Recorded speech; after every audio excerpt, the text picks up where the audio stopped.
Greetings, Internet Sojourners, and welcome back to the MMocracy stream. And we have a very special stream planned tonight. We are going to head back into the depths of Dalnir. Yes, you heard me correctly.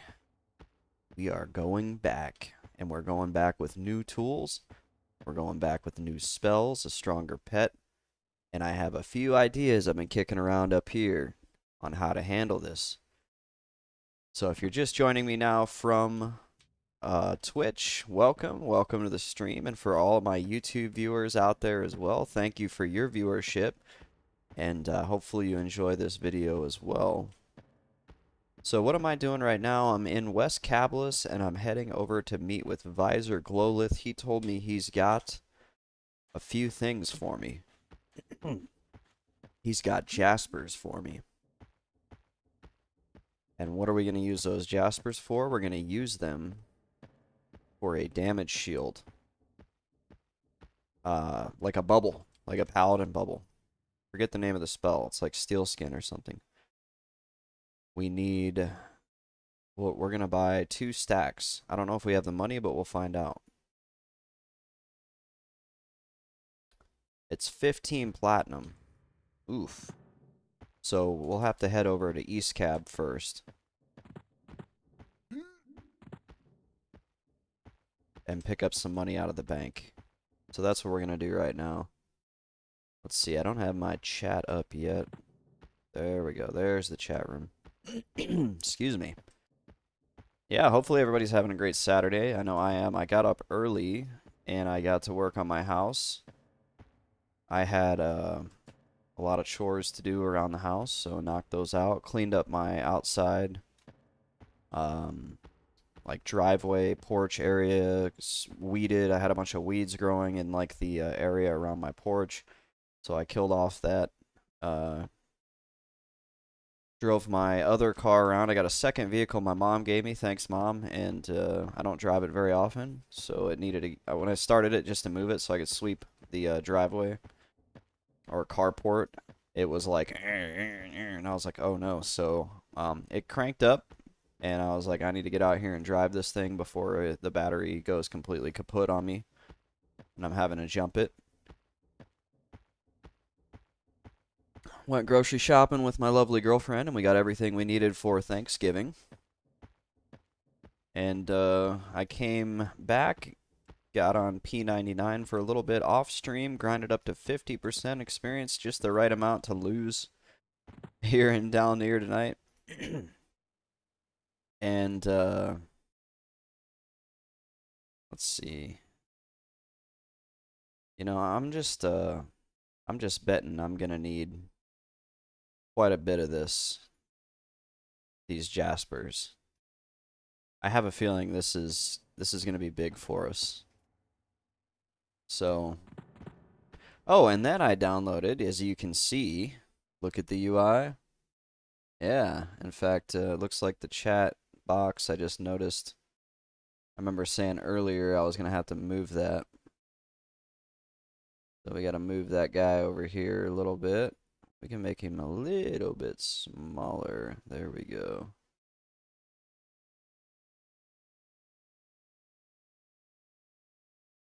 I should come up with something a little more interesting to go right there as well, rather than just a picture of Kinos. I like Kinos though. What do you guys think? Do you like Kinos? That was always my favorite place to start. And I'd like to go back there and play a little bit more, but obviously very interested in this and invested. Oh, I did a bunch of research and let's see, Words of the Suffering is right there. Okay.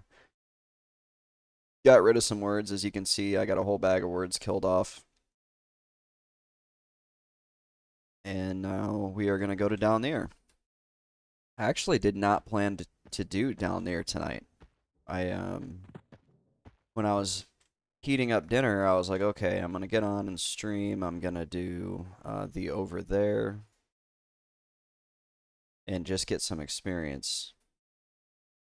And then as I was like sitting there eating dinner, and I was watching a little YouTube, you know, just kind of my normal routine. I was like, why should I just sell myself short and just go grind boring mobs for experience? We have gear that we need out of Dalnir. And why would I not, just because I had a bad experience last time, why would I not try to get better and keep practicing and keep going back until we get this knocked out? And so that's what we're doing. I have a level... Oh, I had the Beguile Undead spell in my bank. I have a level 24 pet spell. If anybody has an Ixar Necromancer and they need that 24 pet spell, you just let me know. I'll give it to you. Free of charge.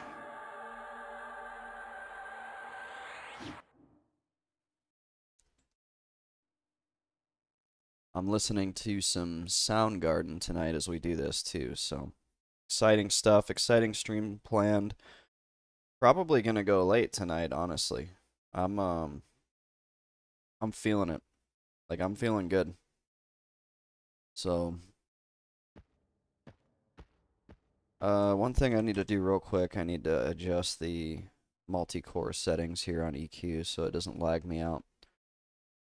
I think the Duxa UI will do it for you, but I did not want to tell it to try to like create a new, basically it creates a new shortcut for EQ that will run it in the correct processor mode. But I was concerned that it would mess with, I have WinEQ2 installed as well.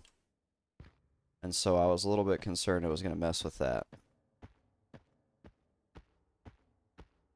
Yeah, that was a good pop. Alright. Trooper Rocklon regards me as an ally, and I'm going to cast Call of Bones on myself, and we're going to see if he still wants to be my ally. He still regards me as an ally. Ooh, that scared me. Crusader, Trooper, they're on a different faction, obviously, because he's indifferent, and he's an ally. As soon as he popped out, it was almost like he planned that. Like, I went into skeleton mode, and conned him, and it was like, okay, we're safe. And then this guy was like, well, what about me? And he popped right out. But luckily, he's indifferent. So I think we're safe to run around in skeleton mode. Obviously, the goblins are still KOS. And as far as why I want to be in skeleton mode, it's because it's dark. And I want to be able to see. But I was wondering if I was able to actually go into cab in this form or not. Now, here's the issue. You pop into skeleton mode just so you can see, but you're draining health. And so I would love to have the actual just Shadow Sight Ultra Vision spell. And maybe there's a chance we'll get the words that we need in Dalnir tonight. So we're going to run out to Dalnir. And then when we get there, we're going to discuss our strategy. Also, sneak preview, if I finish in Dalnir early, I'm probably actually going to head back to the Giant Fort. I did some testing, and as long as it's not overly camped, which right now it is looking pretty camped, this is actually, no, it's not. I could probably pull that guy and that guy.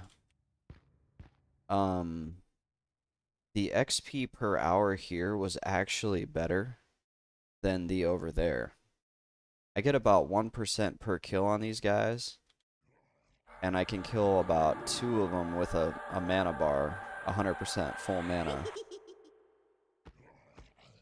And the issue with the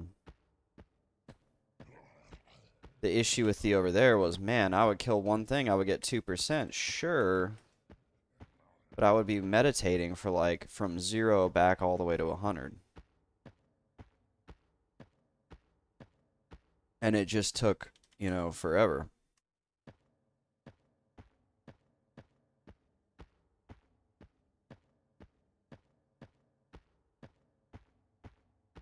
And it's not ideal having to meditate from 0 to 100 every single time just to get 2%.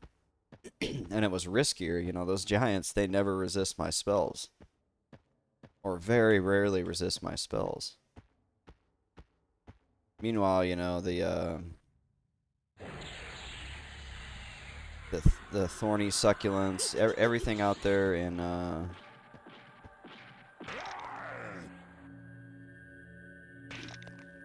everything out there in the over there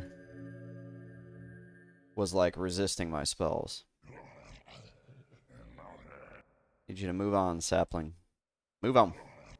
There we go. Thank you. Oh no, my abilities. Let's see, what's the name of that window? Actions, Control A, there we go. I don't actually have like a sit stand button because I've got enough buttons. When I downloaded Duxa UI, it actually had to pretty much reset up my entire UI. So if there's some anomalies during this stream, just bear with me. I had to pretty much start from scratch on the settings. And it took some time, you know, telling it all my hotkeys. I had to rebind all my hotkeys. Like it was pretty significant. But here's the thing I like about it, and you guys have been telling me to do it because, and I went back and I rewatched one of my old videos, and now I know why. Remember when I was like hitting my inventory, and then I was like getting really close to C? I was like, oh, that's why they're like, dude, just download the UI. And now I have it right here. 52% is my experience towards the next level. And I'm going to kill off Collarbones, even though it's dark. I can do this from Duxa UI as well. So now I have my lantern. I can just tap it between, because this is your primary and this is your secondary weapon. And so, yeah, thanks for the recommendation. At first I was like kind of annoyed because I had to re-download the P1999 patch files. And I was really concerned that I had like bricked my client. Because then I got in the game the first time and it crashed at the login screen. I was like, no, tell me Duxa UI didn't just totally brick my client and now I'm reinstalling Titanium and redoing WinEQ2. I mean, it's like a whole... Yeah, it's been progressive like one thing after another, so I haven't realized just how much setup has gone into what I've got going on right now. But it would have taken me probably an hour to reset up everything and get it back to where it was. Let's see, where is the cave? There it is.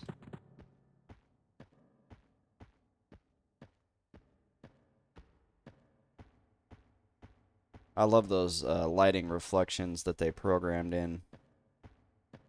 They did a phenomenal job with such an old piece of software.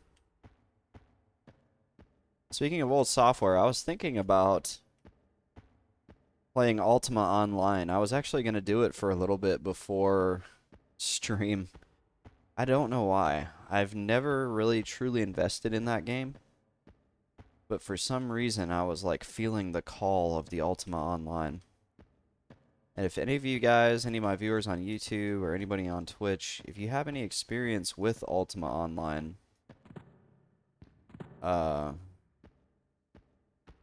me a comment in the chat. Tell me what your experience was. I played it for just a brief, probably a week or less, in 2020. Early 2020. Late 2019, early 2020. And I just kind of picked it up, played on a free server, and then quit. Let's see who's in here. Nobody. I like it. Yeah. Smoldering goo. That's who's in here. That's why the entrance is not safe. I was actually thinking about that as I passed through the zone line. I was like, maybe I should invis before I go in. That's going to take me like 10 minutes of talking before I get this nastiness out, I'm just gonna apologize in advance. I'll mute my mic and clear my throat. Here we go. Or I'm not going to because my cursor is gone. There it is.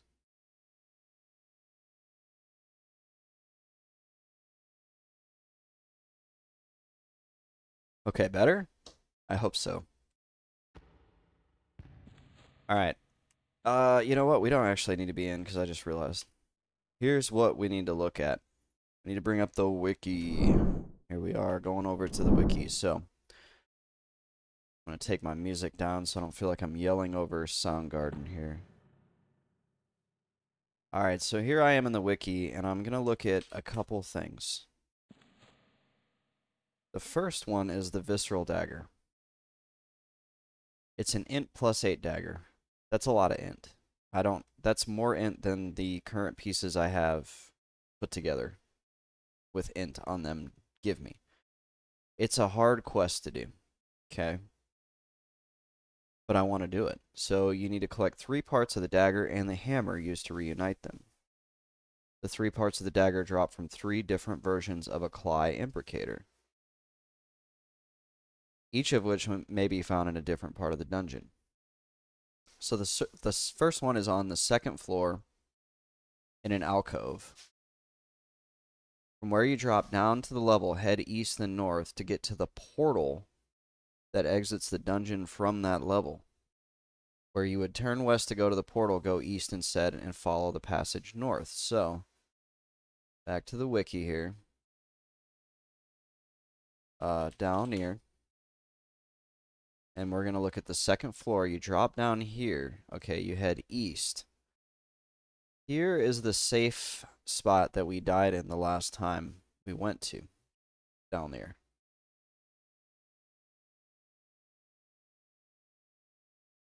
Where is the portal that exits the level?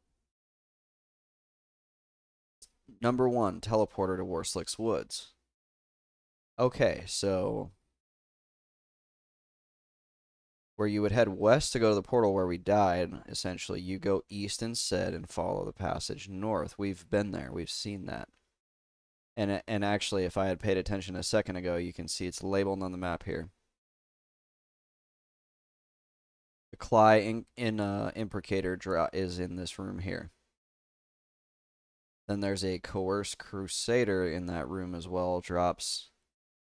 Oh, that's an enchanter. I saw that and I was like, ooh, 220, 2 HP, 20. A 220 if you guys are familiar with Diablo. A 220, 2 HP, 20, or 2 int, 20 HP. Alright, whatever. You guys get it. And then there's the first one. Okay.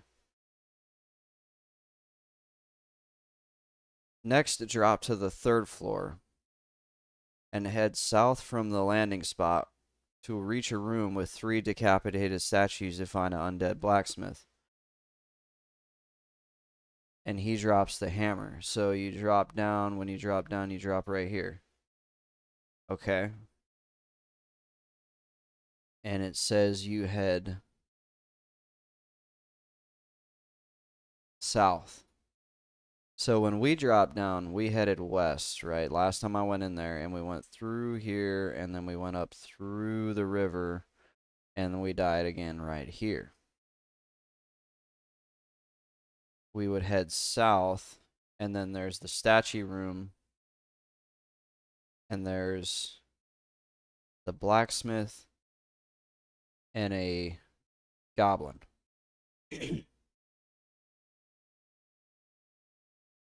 More enchanter gear in there. It's like they were. Oh, hello. An enchanter just ran by me, yeah, on his way into Dalnir. It was like they were trying to draw enchanters to Dalnir. I really wish I was. And it would be so much fun to solo that dungeon on an enchanter. But alas, I am on a Necromancer, so. Okay. So then that's the hammer. The second Imbricator spawns at the altar in the church area. He drops a sharp metal shard. That's, I guess, the piece of the dagger. The placeholder will despawn after 8 minutes and then respawn after 12. That church is north. So whenever you go into the room with the one-way door, instead of going through that one-way door, you head around and north. Pretty scary stuff down there. It's going to be scary to get to. And then the third imbricator spawns in the last room on the left just before the dining room. I definitely remember that. We were here and we died here on the third level, and I remember seeing that imbricator here. So if you remember right, we were kind of watching inside this door, and they were pathing between, I say if you remember, if you watched my Dalnir video or if you were here live on stream, there was Cly pathing between these rooms. And we actually went into that room for a brief moment. So now we know the locations of all three. 1, 2, and 3. And we know the location of the hammer, which is here. So that's one thing I'd like to get done, right? But that's not the only thing I'd like to get done. So if we go back, there's the worm-eaten gloves, and it's dropped by the lumpy goo. The lumpy goo, maybe we can find a spot to camp one, but they're a little bit scary, right? Oh, there's people going into down there, folks.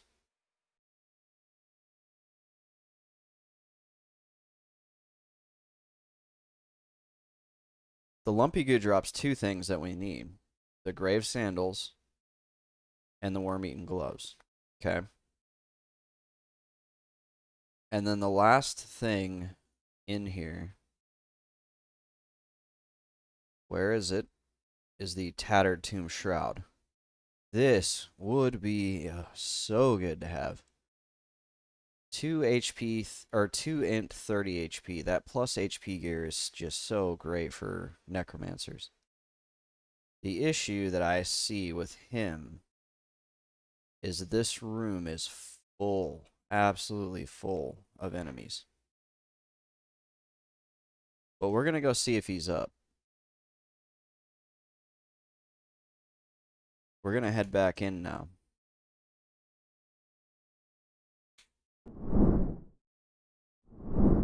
And I got my music going. It's going to pump me up. Got my energy drink going. Throwing a dip pouch here in a minute. And we're going to see if we can't get out of Dalnir with at least a little bit of gear tonight. Okay. So there's a 54 enchanter in here.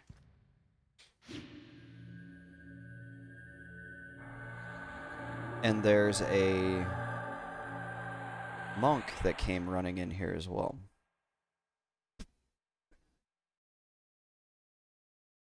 I'm feeling like I want to have gate on my bar ready to go. I'm also feeling root on my bar as well. And then the other thing... Oh, no. We didn't buy our Jaspers. We gotta have those Jaspers. False alarm. No big deal.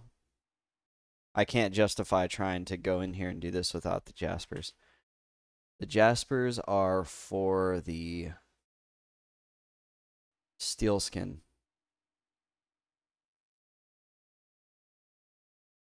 And that is essentially it's a bubble. And it's great because you can throw it on at like 6 o'clock at night and it's going to be there at like 7:15. It's an hour-long buff. It just goes away when it's consumed. So you can essentially rebubble yourself and forget about it.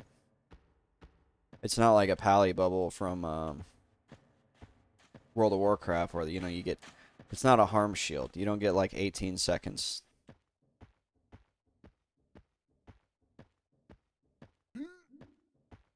So, yeah, totally forgot about that. Sorry, folks. I know we were all amped up. We had just looked at the game plan. We were ready to go. A few extra minutes of preparation, though, could save us because I was thinking about that bubble while I was eating dinner. Alright, now we got 4. We'll just get 4 stacks for now. Man, that's expensive. That was 60 plat we just handed over to Visor Glowlith. I hope that's worth it.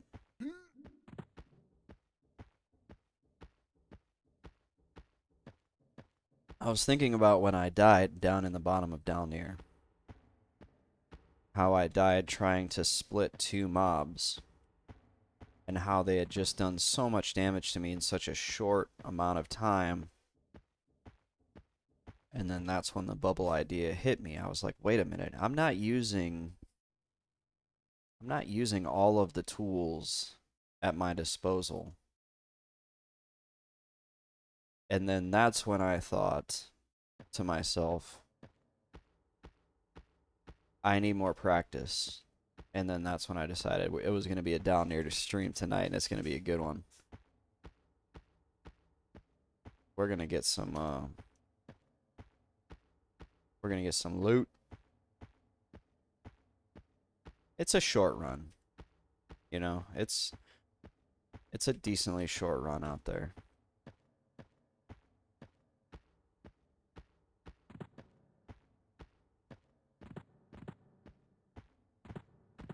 And we have a good buffer, you know, if I die twice and we're back down to like 10-15%, that sucks. I probably lose about 2 hours worth of experience there, but I gotta do something different, you know. I really wasn't looking forward to just getting on here and grinding open world mobs in the over there. It did not sound appealing to me at all.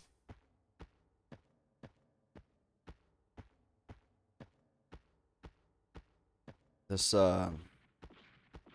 giant fort is popping. And who knows, maybe, you know, we get into a good rhythm in Dalnir and we get a little bit of experience in there. It is a good zone experience modifier. I was getting somewhere between 3 and 4% of experience per kill. Maybe closer to 5. That was at 32, though. The other inspiration for going to Dalnir was just the fact that we were 32. Now we're 34. Now we have a level 34 pet, which I researched on stream last night. Uploaded the video this morning, so apologies for kind of lagging behind on some of the video uploads.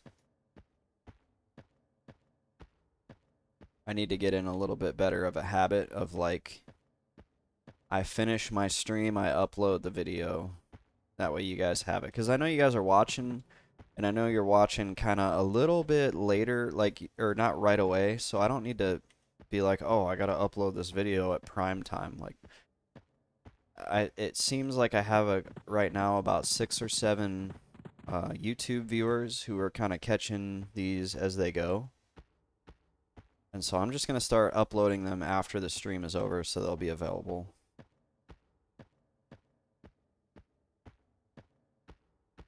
And thank you for your support, by the way, because I couldn't do it without you guys, my Twitch viewers as well, like, not acting like, oh, I'm doing something so great. But what I mean is I couldn't sit here and do a solo self-found challenge that I'm doing right now without people supporting me and being here to chat with me during the stream. I don't think it just wouldn't hit quite the same.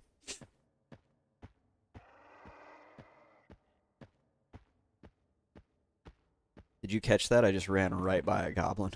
Like right next to one. I even heard it on the game. I feel like the game noises are a little bit loud. Those footsteps. I'm looking at it on my audio meter. The audio got kind of changed up a little bit because of the settings, so Bear with me. If I watch it later and the audio's trash, I apologize. My setup that was working for me got completely overwritten when I installed Duxa UI.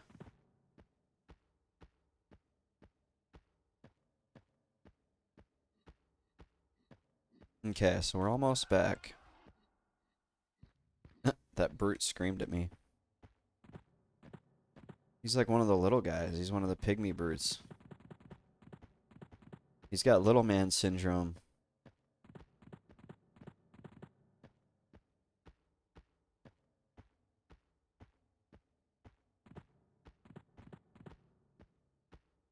Where is it? I always miss it.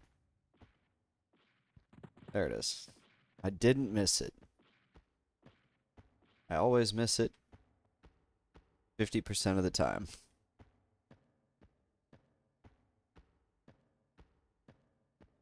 Alright, let's get in here. I'm curious what that enchanter and that monk are doing in there. I don't think it's likely gonna affect me. Hopefully not.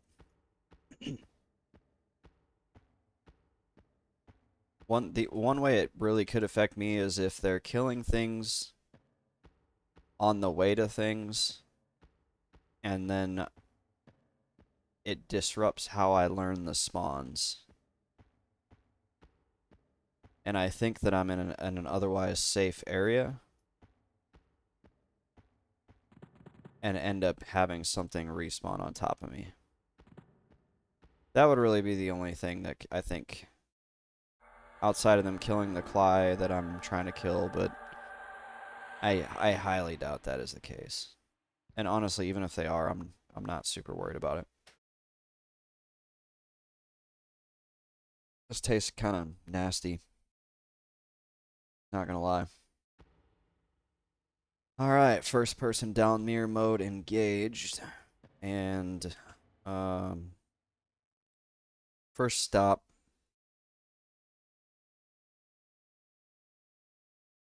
Yeah, they're still in here. There's a monk, or not a monk, a bard in here. Ugh. One thing I'm gonna have to get used to is Duxa UI is oh, this monk is having a hard time.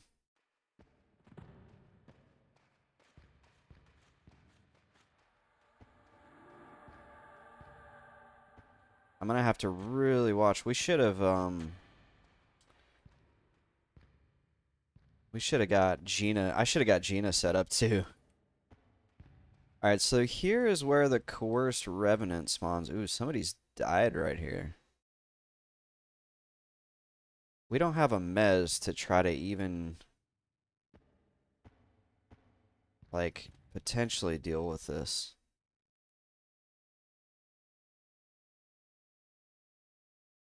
Coerced door. Oh, it's one of those bearded female dwarves, guys. Check it out. Would you guys date a bearded female dwarf? Just be honest. It's okay. This is like judgment free out here. Would you consider them? Let's say they checked every box. Like, they were everything you wanted. They just had a beard. But everything else. Perfect partner. Would you do it? Skyless Raven would not. We have it documented. Proof. It is for the history books. Would not date a bearded female dwarf.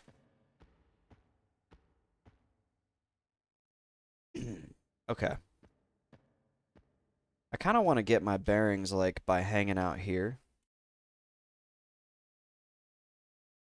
And I'm curious, does the coerced revenant spawn anywhere else?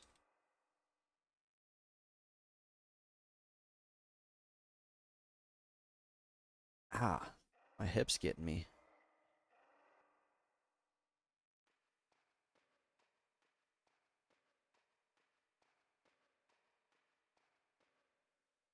Oh, so this, wait. Somebody killing that guy, or is he just going? Is there a bard swarm kiting in this place? Like,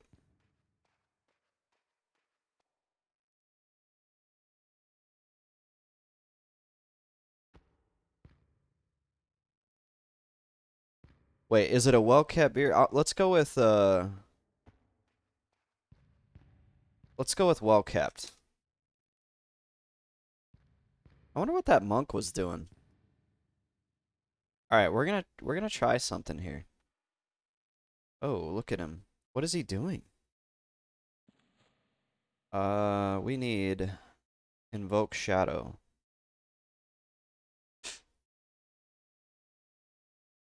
That gnome's, I don't know why he's kind of worrying me.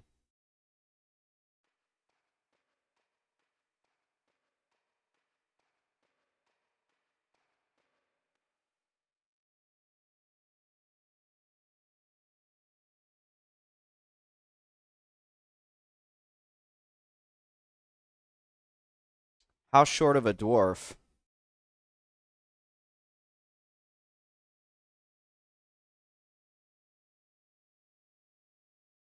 How short of a dwarf? Like bigger than the tallest gnome or shorter than the small? Let's say like let's go kind of 2/3 of the way between gnome and like not quite like complete. I don't want to say this the wrong way to like offend anybody, but like absolute dwarfism. You know, some people are just like really, really short. We're gonna say between 2/3 of the way between gnome and like a really short person.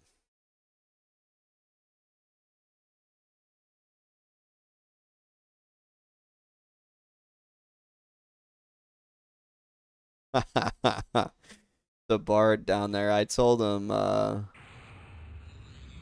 I tempting, yeah. You know what? Like I said, they hit every box. Okay? They hit every box. They are the perfect partner for you, no matter what you like. Like perfect body type, perfect everything, right? They just have a beard. Is that gnome gonna come after me? Oh, this is a safe spot, guys.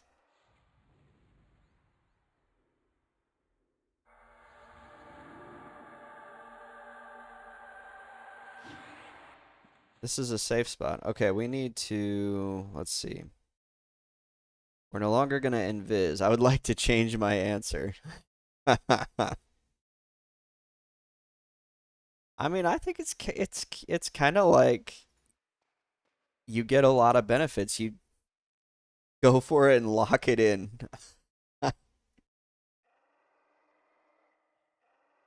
You get a lot of benefits, and you just gotta deal with a beard, you know?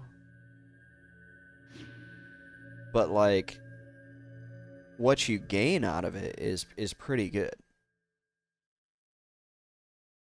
I wonder what class this coerced gnome is. And I'm wondering if we can force spawn the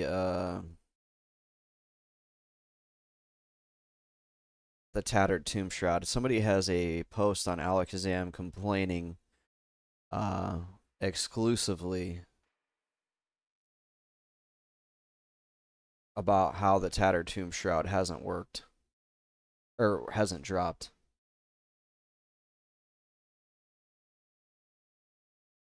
Still no tattered tomb shroud. Wow.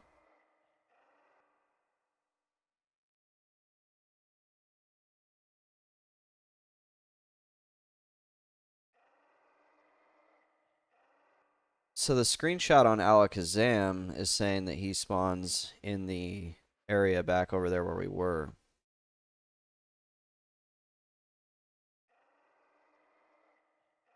I'm just doing a quick kind of. It looks like he spawns at different places, so I don't know. We'll see.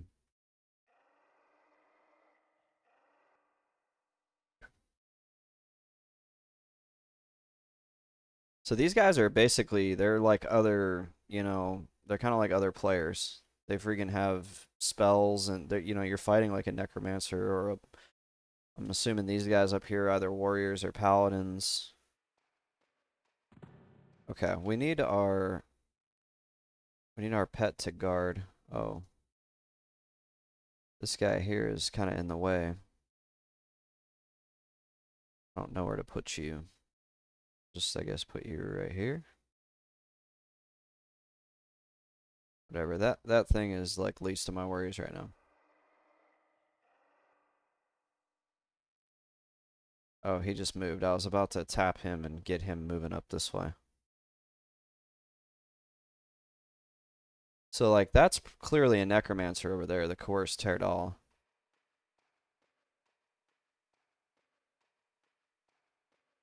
Remember, we're on a 12-minute spawn timer here, so I don't even know if I could handle all three of these in 12 minutes. But we're going to try. I don't think he spawns. I don't think he spawns in this area though. Come on, gnome. Get over here. Oh yeah, Skyless, we're a skeleton now. See that?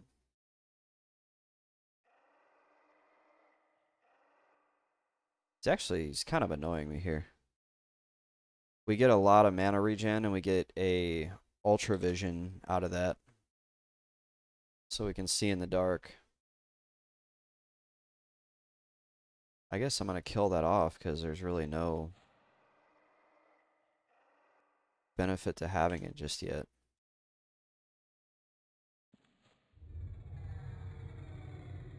You don't like the new UI?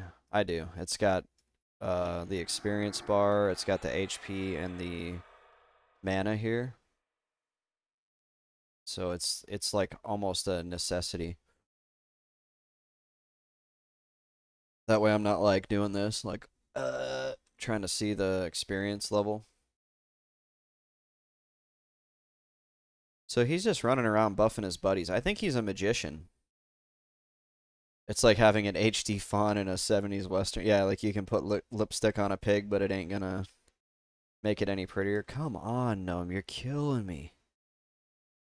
Alright. Oh, here he comes. Here he comes. Stop right there. Ooh, he actually attacked. That's unique. There we go. Oh, wow, there's another dude just came running in here.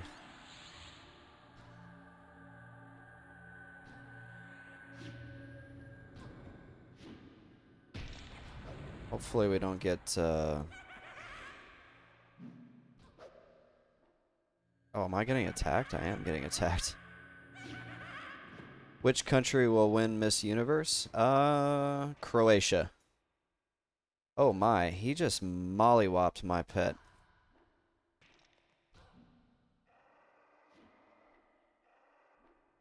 Do we just, here, we just nuke. And I'm just gonna apologize in advance. When you stand up and you sit down, wow, he just mollywopped my pet again. We just need to get him down before a Zabarab dies here. There we go. When you stand up and sit down in Skeleton, it does this weird disjointed, like, up and down movement. So, I can look into how that... That's a fine steel sword. That sells for like 10 plat. I can look into how to fix that if there is a way, but I don't think there is. I don't know. Is Miss Universe like is there any sort of political is it kind of like trying to think everything's political, so I'm going to trying to think what's going on in the world right now. Would it be like Ukraine or was that last year?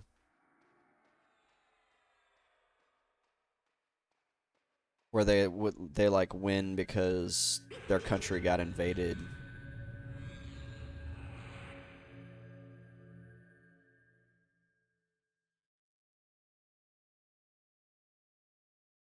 There's that dwarf again. Give me another country mine doesn't have a woman in it. I saw plenty of women when I was there. I was there like 6 months ago. That sounds bad. Hopefully my girlfriend didn't say that. What I mean is I observed the presence of women in that country. I was not seeing any women.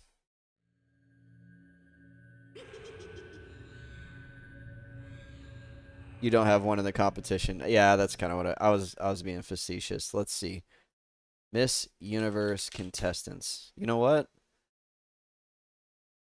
Well, shoot, we don't have the med time like we used to, man. We used to like have so much med time that we would have time on the stream to go and just do dumb stuff like this. Like flip it over from not dumb as in what you're asking is dumb, but I mean non-game related things. I don't know how to turn my ad blocker off anymore. Like there's no longer a button for it, but I'm getting complained at and it's not letting me see. What happened to the ad blocker? There we go. Pause on this site. I gotta watch my health because if my health is ticking down. Albania, Angola. Oh, yeah. I'm just trying not to say anything that will get me in trouble.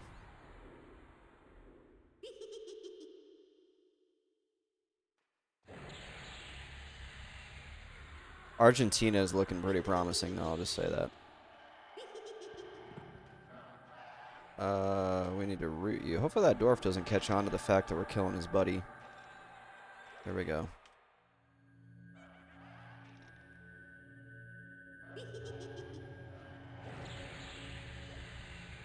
Good luck with that. I really don't like the skeleton sit animation, but Aruba. I'm gonna go ahead and say not Australia, not Bahrain. Hold up. I'm like, is somebody healing this guy? Is he healing himself? My pet's about to die. He should be running.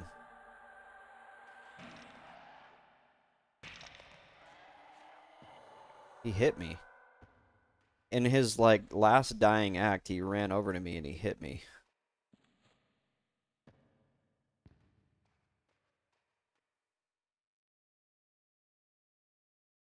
You get about 2% per kill on these guys. It's actually not terrible if you can. I wonder what it's going to be like killing this Necromancer. I almost want to like charm her pet and make her pet and her fight. I could probably lull that pet. What's the name of my lull? I need to find somewhere new to put this thing. Where can this thing go? I think that my bags will cover it up there. We can just move one of the bags though.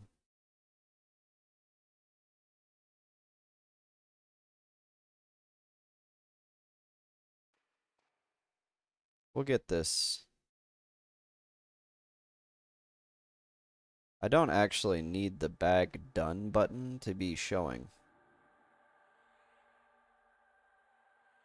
Your girlfriend gets way into Miss Universe every year, and we had disagreement about Miss Philippines because I think she's a weak contender.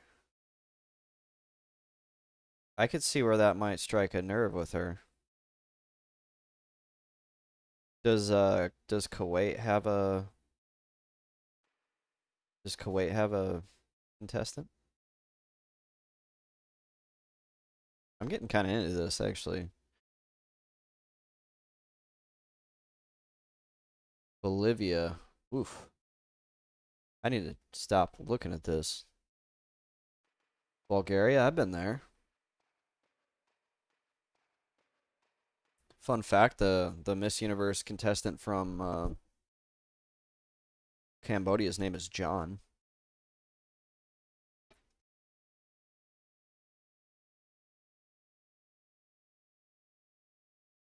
Cayman Islands. There's a lot.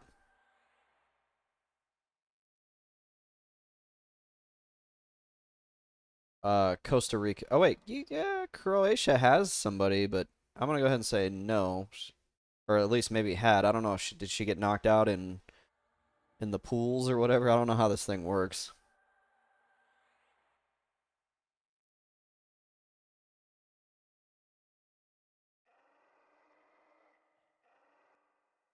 Indonesia, Italy, Kosovo. That's kind of cool. They all get to get together and compete.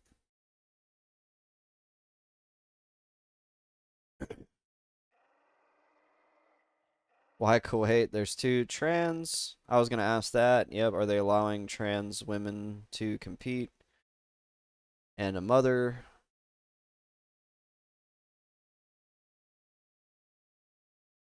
Do we go for it? I don't know. This Necromancer kind of scares me. Oh, there's a dwarf there. Let's grab him.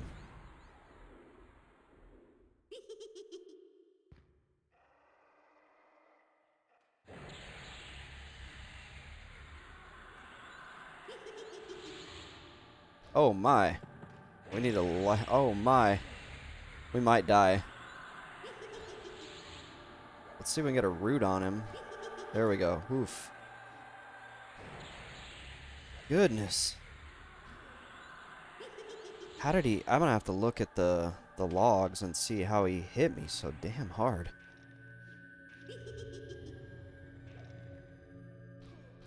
He's actually, like, he's wrecking my pet. We're gonna get a little bit more mana, and then we're gonna just have to nuke him down. Yeah, my pet's almost dead.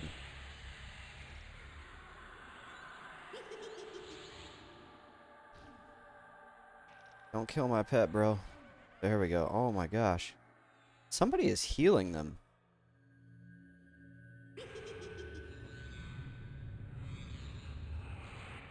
Dwarven blood. I need my pet to come, like, as far back up as he can.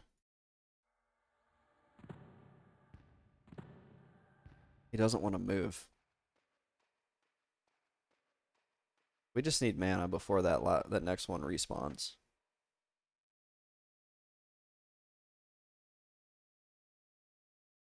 In previous years, you couldn't ever have been married or done the Devil's Tango. What is the Devil's Tango?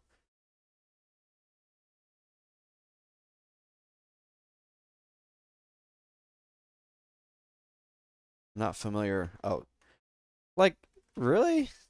You couldn't have had sex? How do you even, like, prove or disprove? Well, I mean, there's a medical way to do that, but, like, seriously, do they actually be like, show me your hymen? Because if they did, that's, like, a huge invasion of privacy that, like, I would just tell them, even if I'd never done it, like, just screw off. I'm not joining your stupid competition. It was a real rule. That's insane to me that they would do that.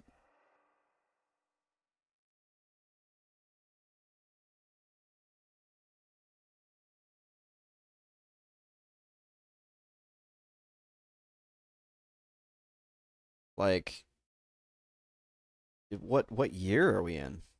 That would be my question.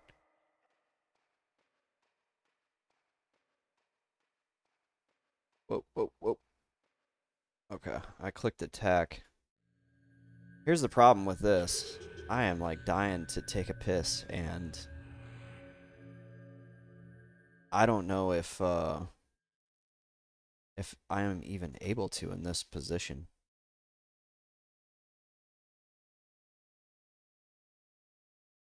I was gonna cast Call of Bones on my... You know what? I'm just gonna feign, because my Call of Bones wore off anyway. And if my pet dies, he dies. But I'm not gonna sit here and suffer. Be right back.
How nice of the bard. He came and killed everything in my camp. And then cheered at me. What typical bard move is this? Dude shows up, kills everything, and then cheers at you like, "Yeah, bro." Thanks, dude. I wonder if he's watching. I told him I was streaming. I don't think I've only got like 3 viewers in here, so I don't know who's watching. We've gotten 5 or 6% towards the next level here.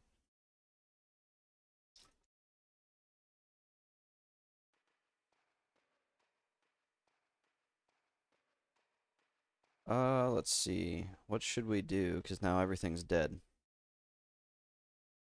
If I invis,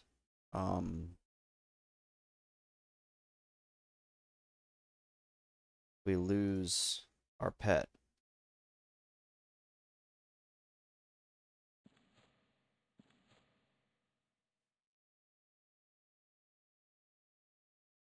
So it's like, what's the play? Well, one thing I'm considering is just going down to the next level, which we would need to dismiss our pet anyway. You know, I really want to kill that, I really want to kill that Necromancer for the robe. So we're gonna gather shadows. Bye, Zabarab. Oh, wait. Well, we do this in first person anyway. I was gonna say I need to see and vis myself, but I like to navigate these tunnels in first person. He may have broken that camp. I don't see anything. Yeah, it looks like he's... Oh, no, he didn't break this camp. So, is this... This is not where he spawns, though, at least according to the map on the wiki. I don't know why I was thinking that was the spot. Whoa. Something is wigging my computer out. Okay, the game is running. It made some mention of memory in my Google Chrome. I think I know what it is. It's this Miss Universe thing that I was looking at here. We'll head back to the safe spot while I troubleshoot that. The safe-ish spot. It's not truly safe.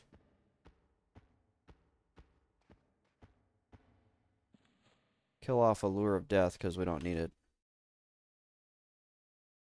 You might see some video interruptions here. But I'm going to have to kill Google Chrome. It's acting really crazy.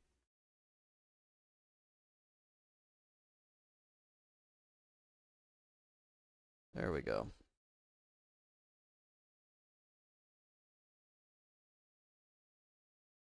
Miss Universe messed up my Google Chrome. I'm just wondering, does the Coerced Revenant spawn in one of these spots as well? Or does he only spawn in the spot on the wiki?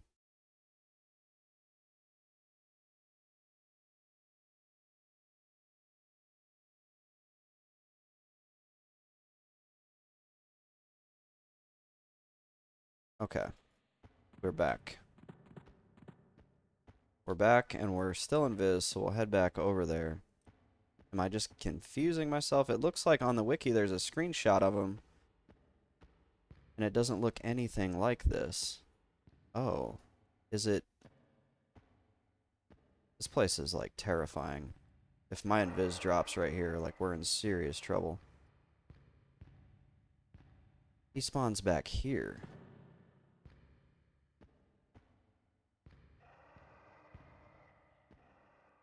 There was, like, a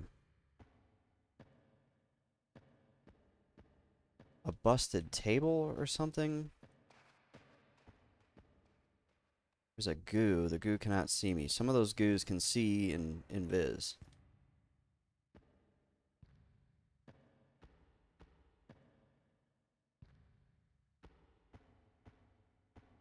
I'm looking for the busted table.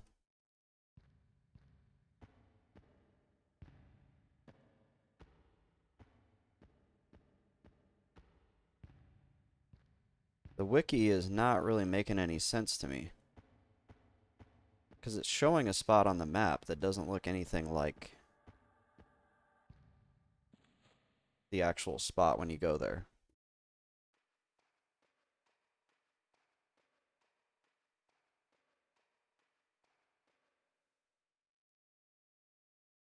He may spawn.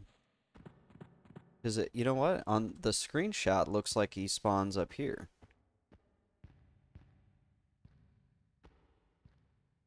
Worst tear dolls.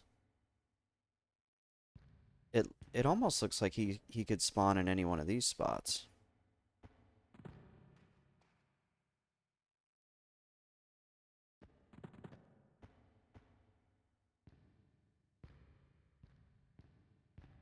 Okay, that guy killed everything in here.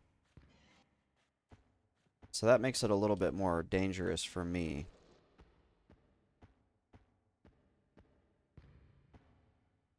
Because now I don't know when they're going to respawn. So I'm thinking this may actually be a viable spot.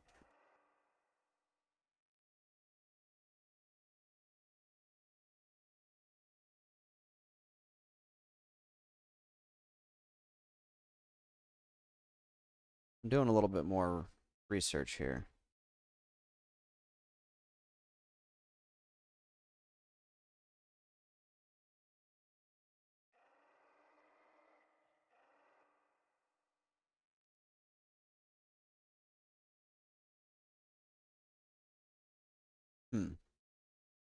There's some stuff on the forums about it. Also, it's saying there's another spot. The Crusader room can spawn the Cursed Revenant, or Coerced Revenant.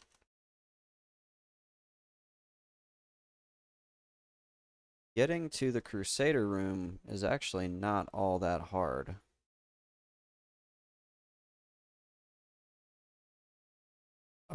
Let's see. We would have to drop down to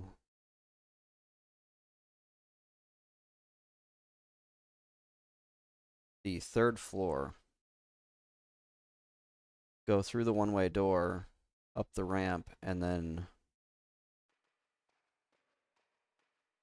I think we might just go there.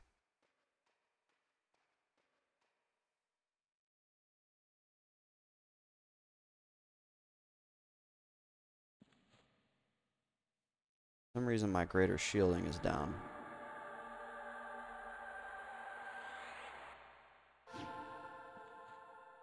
And we're gonna do another, uh-oh. Oh, I think that's just the pather that paths through the middle. You need another steel skin, that'll save your bacon. We can keep harm shield on the bar. Keep gate on the bar. Oof. My heart's thumping right now. Before we do that, we need a Allure of Death. We're not going to do Collarbones. We're just going to do an Allure of Death, so that way we're not ticking down crazy amounts of health.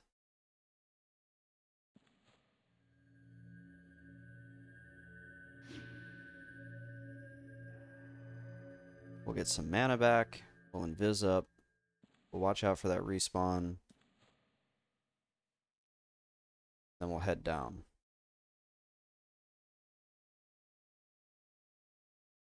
Wonder how long it's going to take for Harm Shield to come available.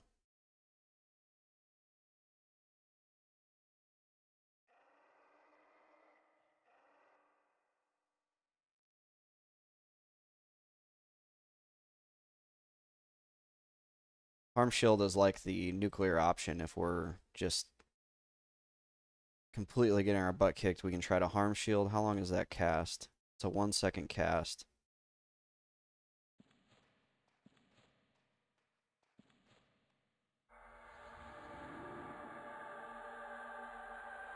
And I'm going to invis myself, but I'm not just going to go running off just yet. I'm going to give my invis about a minute. So if the Coerced Revenant and the Crusader spawn in that same spot, that's actually good for us because we need to kill both of them. So we can kind of farm two different things at once.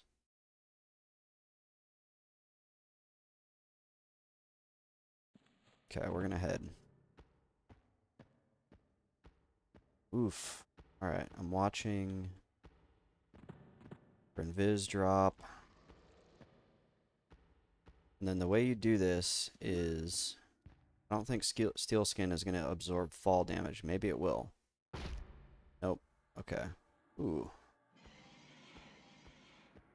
And so that Bard has been down here. Oh, shoot. Okay. We got to watch out for lumpy goos. But luckily we have a spot. We have a safe spot right here. Nothing paths through here. We kill off Allure of Death so we regen health. Because right now we're just worried about health. How are you guys doing tonight? Hopefully everybody's doing good. I'm doing good. I'm questioning why I'm back in Dalnir all of a sudden. Once you start getting further and further in, it just gets scarier and scarier.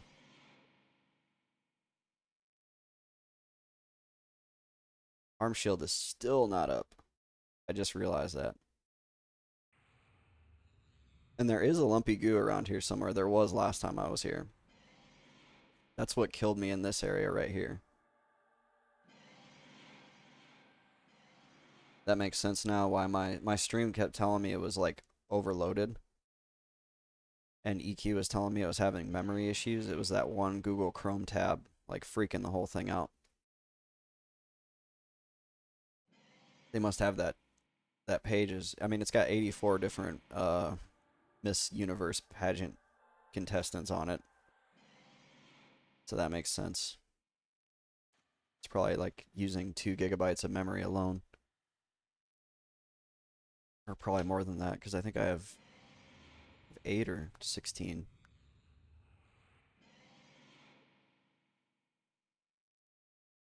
We're just letting our health get back up a little bit, because we're going to take another fall.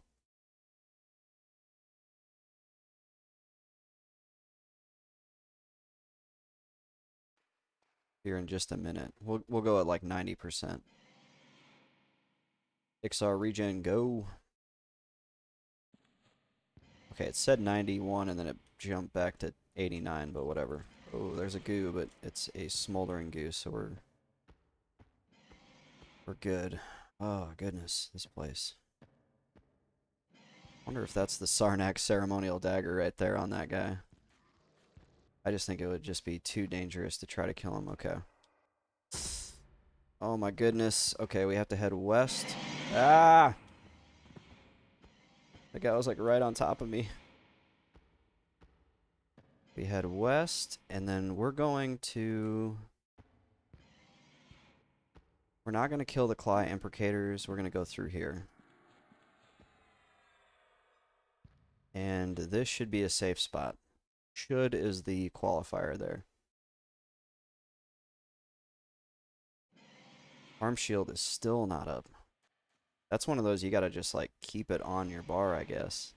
I'm gonna have to make a spot for just harm shield and just keep it.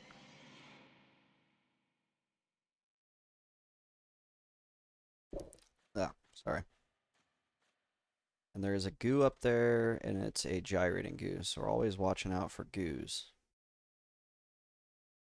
And that door I went through is a one-way door, so now we can't go back. We can only go forward. If you're a melee character, you are now, if you don't have any way to get out of here, you're now required to go all the way through the dungeon to the very last room, which has got like one of the nastiest mobs in this level range. And we need to wait until we have like completely full health.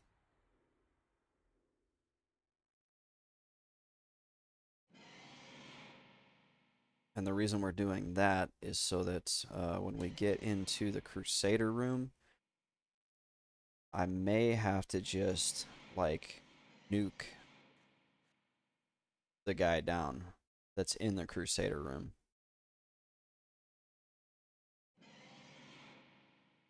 Because if I pop out and try to summon a pet, I'm just going to have somebody beat in my face while I'm trying to summon a pet. And that's not going to work. Ooh. I have to wonder if he would aggro me from right there, right now, if my invis dropped. I don't know if I've ever seen that guy that close. And also, why does he look so big? If you guys remember last time I was here, I accidentally zoomed my camera out a little bit and traded a piece of foraged food to myself. And it broke my invis. It was absolutely terrifying. Luckily, nobody was right there. And luckily, also, the guys behind me can't follow through that one-way door. Because if you know anything about EQ, you know these dungeons, they're always designed like really janky. And things will pass through walls, things will cast spells on mobs that are like you'll have a mob a floor above you that you've never even seen healing the thing you're fighting. It's just totally unfair. Alright, oh, goodness. Okay, so the Crusader room is right here. Oh, there's a goo. Those are both non-see invis, but here's the thing. Is that the Crusader room? We need to get back because we're going to go flip back over to the wiki.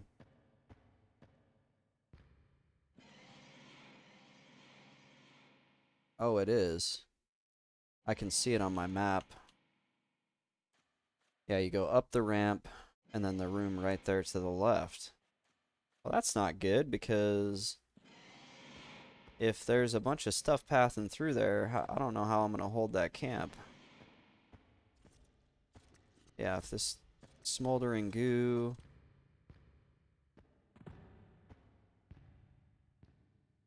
There's another smoldering goo there, so kind of what I'm wondering is this a safe spot? That's what we're going to work to determine right now. So we're observing mob pathing behavior right now. No, this is not a safe spot. There is a pather that comes right here. And then there was another pather, but what I'm wondering is, I don't think anything spawns in there. Maybe it's this guy as the placeholder. Maybe this will be the spot. I want to know what this nibbler, what his path is like. Arm shield is still not up. Goodness.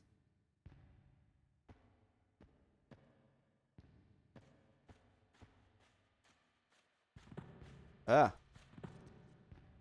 So a Cly cohort paths in to there. There's a Cly invoker. Oh, harm shield just came up. Good news for us. So there's a goo that goes right here. There's an oh my gosh, there's another goo there. So you have to deal at least, at the very least, with this path. And Viz dropped right now. What would we do? We would feign, I guess.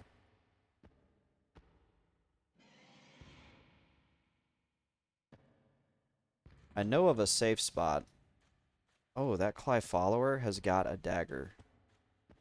I already know what we need to do, stream. So, verified 100%. This right here is a safe spot. Empire Zen, welcome back. Dalnir is a pain. I explained earlier on stream why I'm here. And as soon as I got in here, I was like, why am I doing this? This place is terrifying. It's so scary.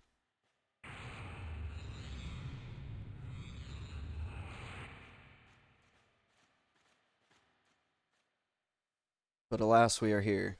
And I think that guy back there may have a Sarnak ceremonial dagger.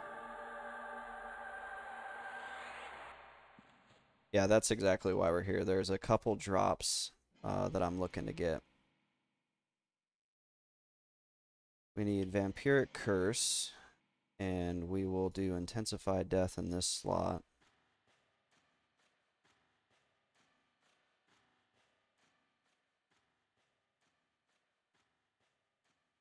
Actually, we're going to do Call of Bones for now.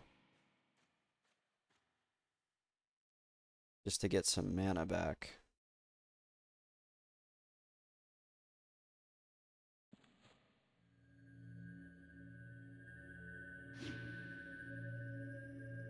Now we need Vampiric Curse. So I want the Tattered Tomb Shroud. I want the dagger that you have to quest, but it's, I don't know. It's tough. There's some good enchanter drops in here as well that I was noticing. But yeah, my heart is thumping right now. I should get a heart rate monitor for my Dalnir nights.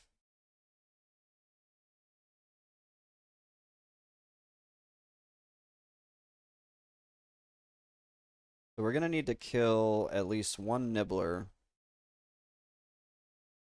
And then once the nibbler is down, we're gonna kill that follower, and hopefully we get that drop. That would be really cool to get the Sarnak ceremonial dagger, because it's a little bit more int. It's nothing crazy.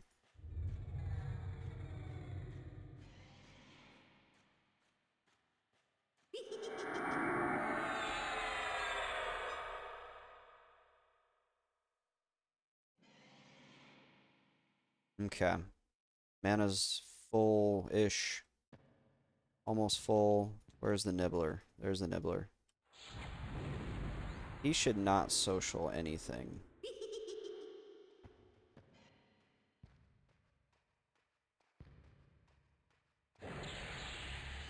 Bash him. Oh. Oh, he pulled aggro right at the last minute.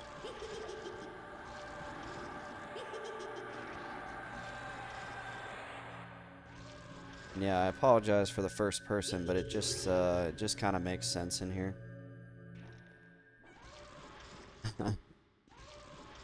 I really don't like the camera angles for the skeleton in first person when you're in Call of Bones form, but I don't really have a choice here.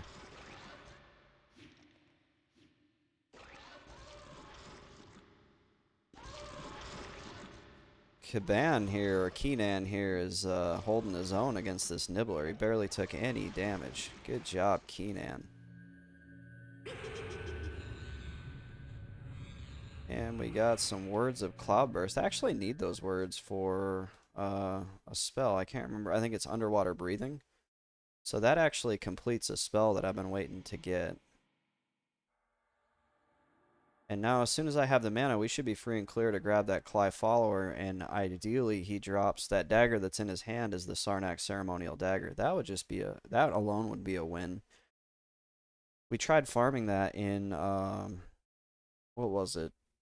Lake of Ill Omen for probably about a week. Just to get that extra 3 int off that dagger. And so, Empire's End, now that you're here, and anybody else that joins in chats, the initial topic for the stream was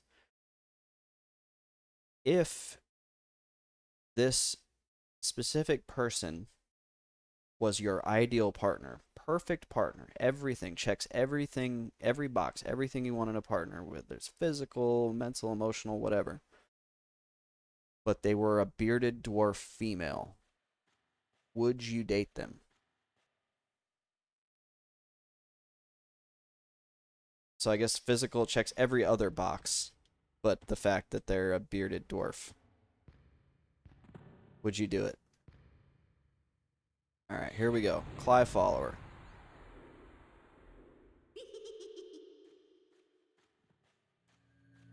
Ah, I messed up my...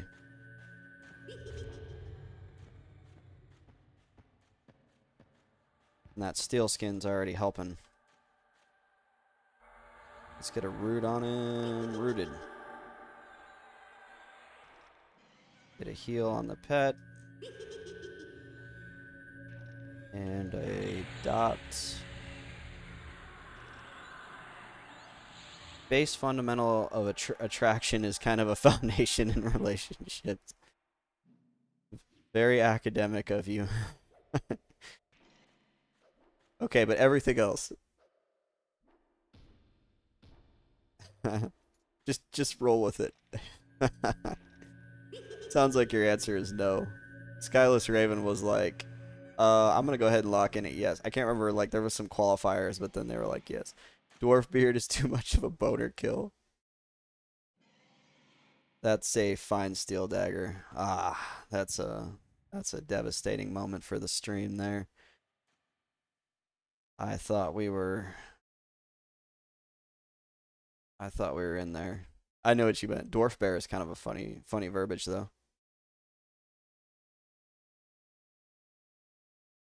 Mostly the beard. There was a bearded dwarf female on the first floor of Dalnir. That's why this all started.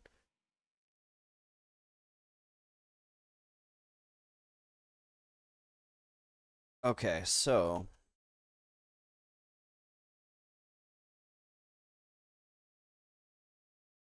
yeah, they make me laugh too. So if you watch on my YouTube channel, I made a Mr. Best Friend intro video where it kind of explains like his backstory. It was just a goofy thing I did on YouTube, and one of the things I said was like he wouldn't leave Kunark because the other races of Norath hate him, and as soon as I say other races of Norath, I pan the camera to a bearded dwarf female.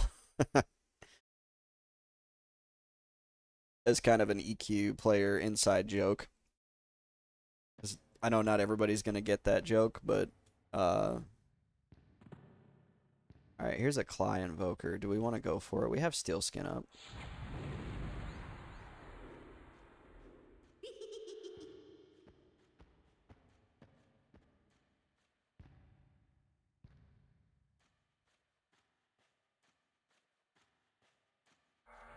Oh no. Get him, pet. Oh, he resisted my root. I think I was able to line of sight that though.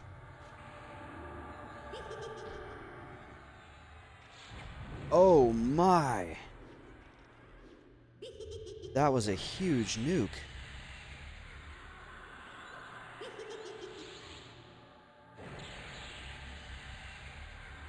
We're gonna burn our mana bar on healing. Whoa, that was like 200 plus point nuke. This one might come down to the wire. If he nukes the crap out of my pet here, we might be in trouble. I'm not even going to play around. I'm going to drop... I have the mana for it. I'm going to drop another nuke on him. Oof. Looks like he's trying to throw something out. Oh my.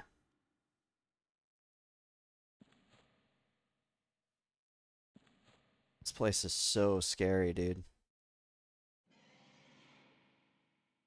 It's like good experience, though. I'm getting like 2% a kill.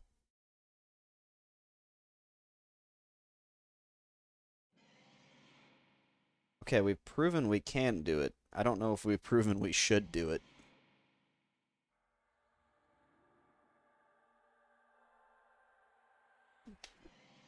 That was like... I went from like 70 or 80% to 30% just like that. I wanted to try to lock down the Crusader room. Trying to remember where I did 34. I could do 34 out in honestly the Giant Fort is still probably the most experience per hour. I was getting 1% a kill on evergreens. It's just boring. But it's super safe. But I just wanted to do something different tonight. And I had kind of a brief moment of like I had like an aha moment, and then I realized like this steel skin spell is exactly what I need to be able to do this place. Because if I'd have had a full steel skin up, I would have not eaten that nuke like I did. That steel skin would have like absorbed that nuke. So I went and dumped 60 plat on Jaspers. Why is it not hiding this corpse?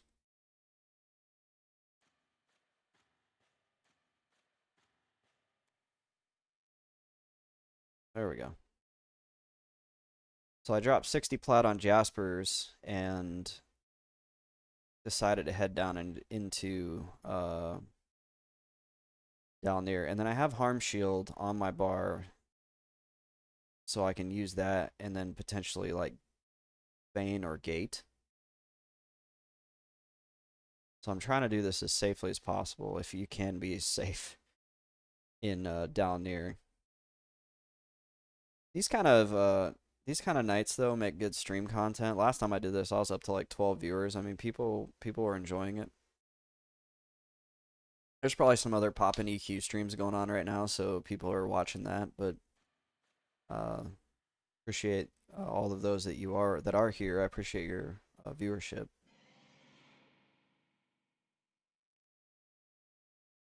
We're gonna need a new collarbones.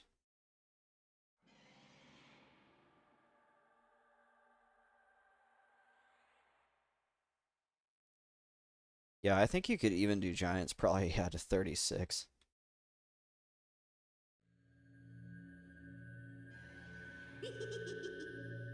Intensified death. Don't cast harm shield. Whoops. A few Quorum streams and junk. Well, that explains why you're here. Yeah. Quorum, I think it's slowing down. I don't know. How many people are on Quorum right now?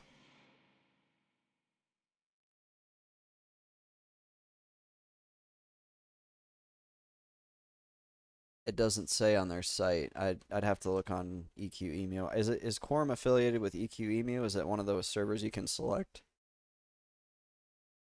It does seem like people are coming back though. I totally agree. I've noticed a lot more people, not a lot, but like Green's population back up quite a bit since the Quorum launch.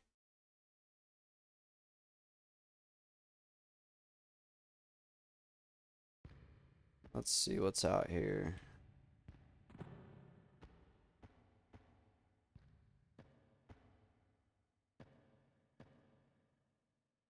There's that smoldering goo.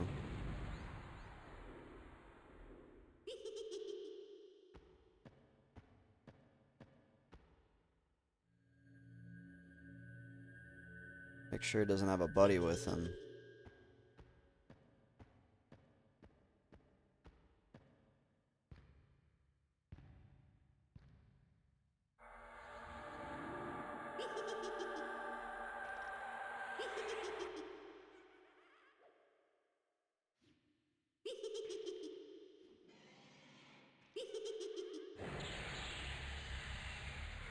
And a life tap just for good measure. Then a shadow compact on Keenan. These smoldering goos really aren't that hard, actually. Maybe one of these goos will spawn a lumpy goo. I need the lumpy goo. They've got a drop for me.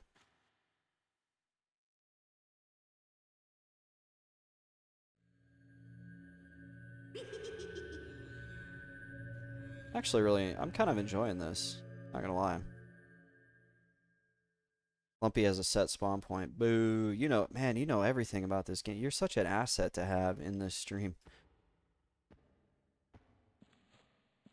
Part of the reason, though, why I was doing the solo self-found Kunark challenge is to kind of get like this, to get that Kunark knowledge. You know, because of course, like, nothing says life skills like knowing every spawn point in a 24-year-old elf simulator. But that's exactly why I'm doing it this way. I hit him and hot that thorn proc. Oh. Oh, got the practice sword. Huh. I didn't know there was a thorn proc sword. That's kind of neat. That's another thing. Like, I don't know. I just don't know enough about this game, period. Also, notice I switched to the Duxa UI. I finally made the jump. I thought it bricked my client for a minute because it was crashing. But it's good. It's here. It's not super great, but procking thorns is nice, yeah. Especially as a lobby if you're like or if you're twinked and you have a fungi and then you can get that thorns in there as well. Yeah, the XP. So basically what inspired me to do this was I was just I like to watch my old streams, not all of them, but just to kind of look them over and just make sure the presentation's good, kind of just give myself feedback on like, oh, I should do this differently or that differently. And I noticed that anytime I was trying to look at my experience, my face was like way up here in the camera because I'm trying to see my experience. And I was like, I need to fix that. That's not good.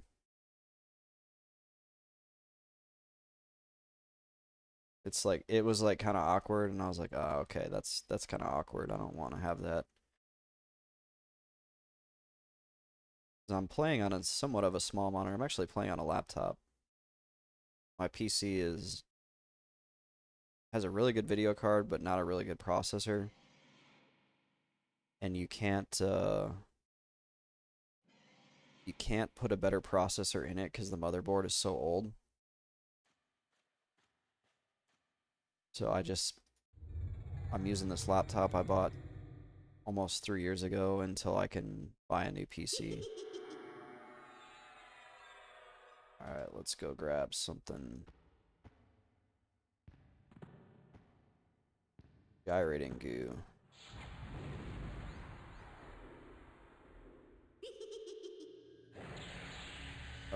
He's gonna line of sight me.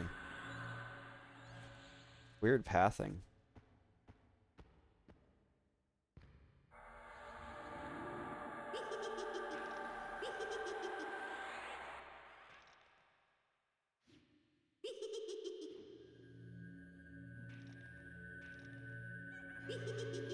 He's actually doing a decent amount of damage to my pet.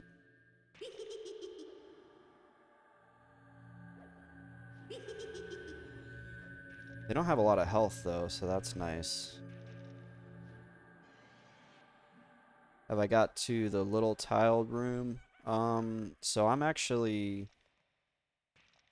got some med time, so as soon as this goo is down, I'll pull up the map and I'll show you where I'm at.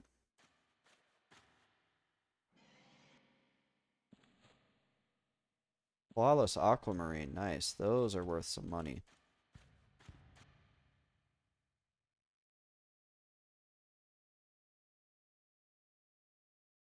Let's see, there we go. So I dropped down to level 3, which puts you here, and I ran all the way through to the one-way door. That's right there. And then up the ramp, and here's the Crusader room. I ran through the river area, and this is where I'm pulling from right now. And I'm hiding in this spot here because it's actually like a little safe spot.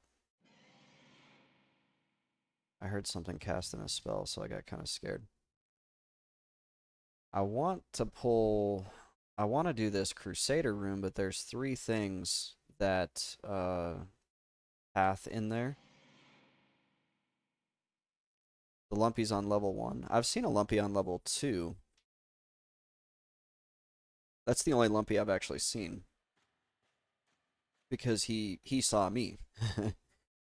On my last foray into Dalnir, I died twice, and the first time it was because I was up near the area where you can teleport out to Warslicks on the 2nd level, and I was just kind of peeking around in different spots and seeing what all was in there, and the Lumpy saw me and popped my invis right next to like 5 different things.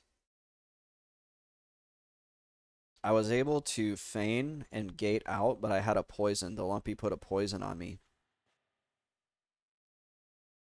The spot I'm thinking of, oh, so I gated out just to finish the story. So I gated out so I didn't have to corpse run, but I died. I gated at 1%. The loading screen hit. I was at 0 whenever I got back to my bind point, but then luckily I just was right there whenever I popped back in, so there was no corpse run. The spot I'm thinking of is right in that room with the stairs down.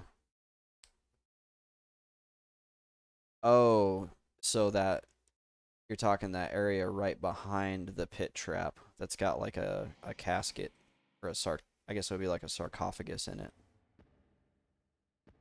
Alright, let's see. There should be a nibbler. There's a Cly Believer. Where's the nibbler?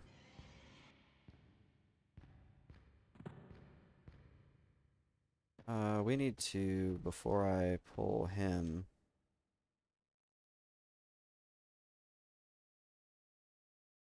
not down the stairs, it's one of the broken wall holes. Okay, once I get to the next med break here after this guy,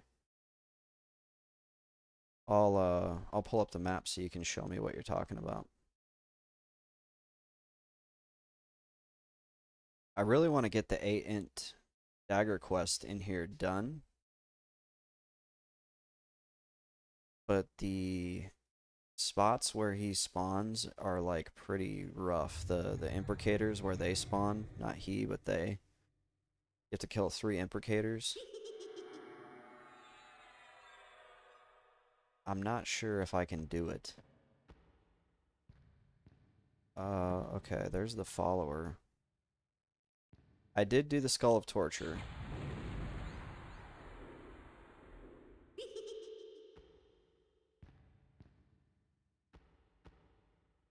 Yep. Okay, no worries. Oh shoot, I should have rooted. There we go.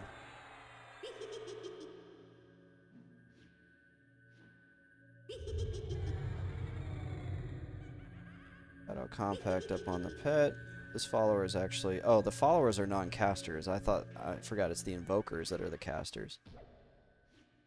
Yeah, it was. It was a super easy, like,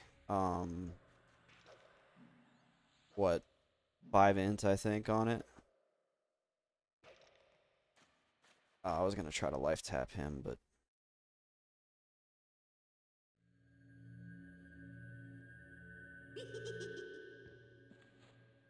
Honestly, not terrible experience down here. 66% towards 35.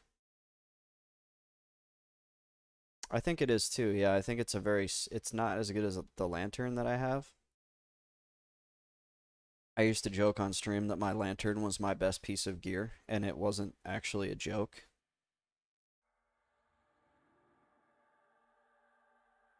There's a bard in here that's like killing up on the higher levels. Hopefully he doesn't come down here and ruin my little spot.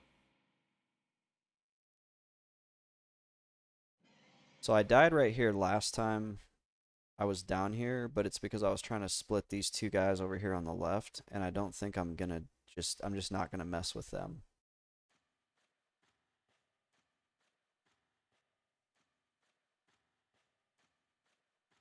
I'll just totally leave them alone.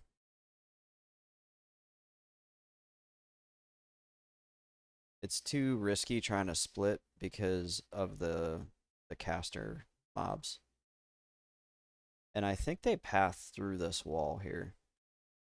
Oh, dude. Did I just, like, manifest this dude? So does that mean he's killed, like, the stuff down here? Probably. Yeah, he did. Oh, the Spectral Crusader. That's a bronze warhammer. I was hoping that was the... No, that's not the forge hammer of Dalnir. What's this? Gooey adhesive? Well, that guy kind of messed up our little process here. Bards are the worst. But I will say, even though I'm solo self-found, I have no qualms about looting things that people leave.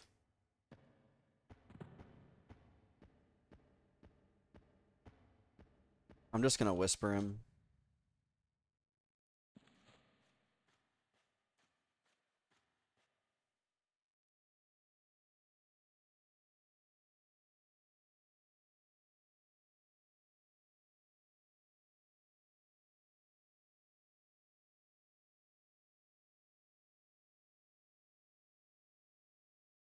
Yeah, scavenge it up, exactly.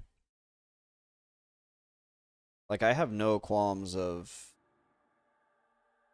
uh taking things that are left on the ground. I think that's still, if I've got to deal with people killing my spawns, like, I'm gonna at least benefit from it in some way, right? Like, the only thing I won't do is I won't like specifically request that. Like, I'm not gonna whisper somebody and be like, "Hey, it'd be really great if you could run through this whole zone and kill everything so I can loot it." Like, that's not the point. The point is that if I go somewhere and I find that somebody has killed everything and it just so happens to benefit me, like, I'm gonna take it.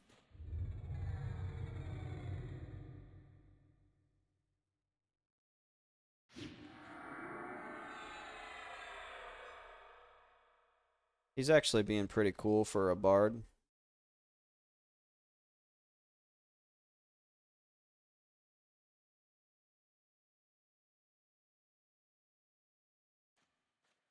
So I appreciate that. I'll be honest, most bards that I meet, if you whisper them, if they're out like just doing bard stuff and you whisper them and you go, "Hey, can you do bard stuff somewhere else?" They're usually pretty good about it because they recognize. And I mean, in this case, the dude's not like swarm kiting the entire dungeon or anything, but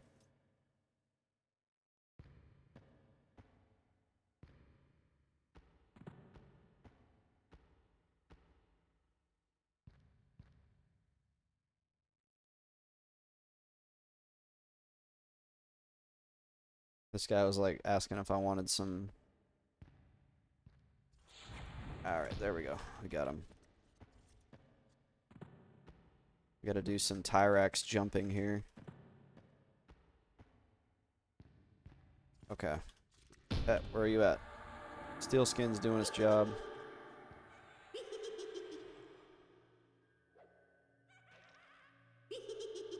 That's funny. He's actually offering me 2 of the pieces of gear that I need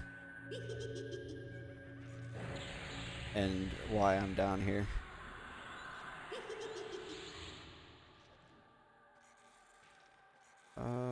Keenan needs a heal.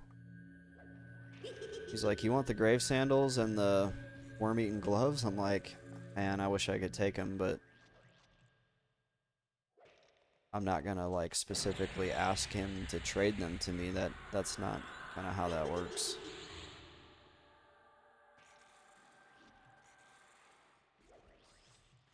Now, if he had not looted them and I found them on a corpse, like, we're gonna go check these corpses over here. Just, he probably would have looted if there was a Sarnak ceremonial dagger. Yeah, he would have looted it. So, all right, let's pull up the wiki.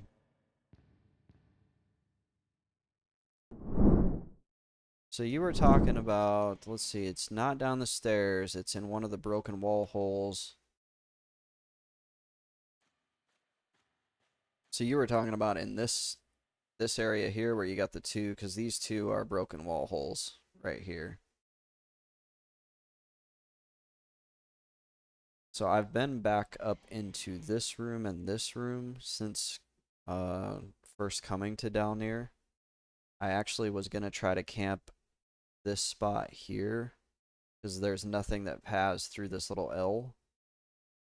But the mobs are really close to each other in this spot here, and they're really, really close to each other all the way through here.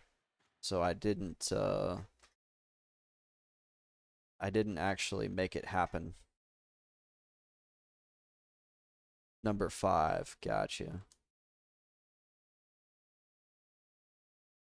Yeah, I think that's somewhere around number 3 was where I found the lumpy goo, or the lumpy goo found me. That was not good. I remember my stream viewers were like, "This is terrifying. What are you doing?" I was like, "Yeah, I don't know what I'm doing, but um You know, what's the point of doing a solo self-found if you don't go do some fun stuff?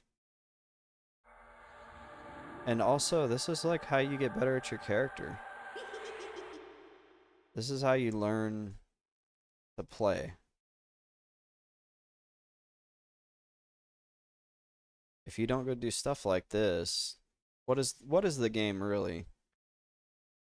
I mean, if you're grouping, it's a lot easier, obviously. Even though this place still in a group would be kind of scary. But if you don't go do stuff like this, really, like, what are you doing? You're just out. And when I say what are you doing, I'm not saying that judgmentally. I just mean you're just out killing mobs in the open world. And what have I been doing since level 1? Running around killing mobs in the open world. So Dalnir was a sketchy dungeon even back in the day. I wish Intensified Death had a little bit less of a recast timer.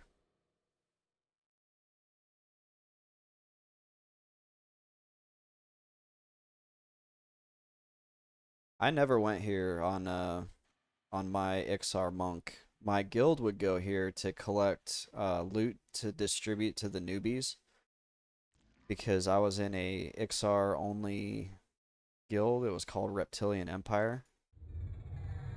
And they would come here and kill stuff to get like the bamboo bow sticks and whatever else drops in here. Should be a nibbler. There we go.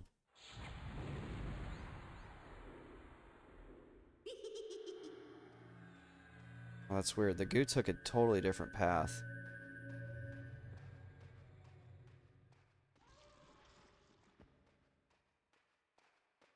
Ah.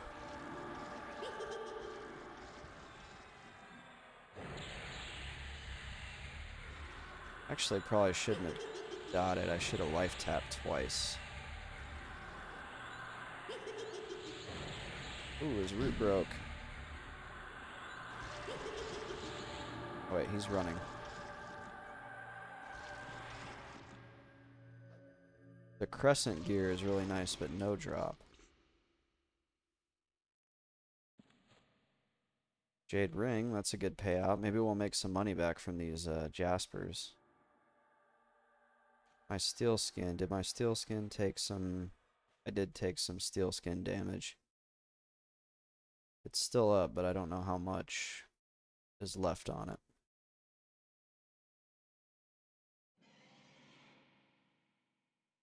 And now we're at a clean 70%.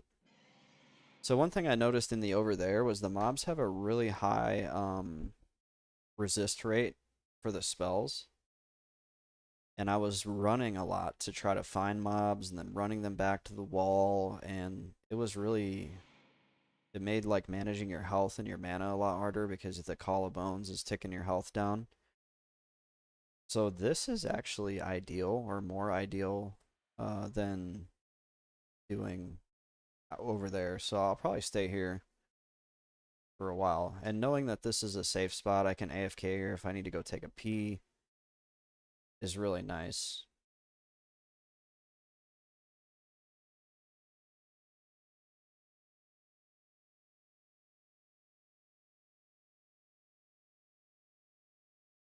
I want to see, maybe we can, if we get good enough, if we get fast enough, we can pull from the Crusader room. Because the Crusader room has the Revenant, and the Revenant drops a really nice robe.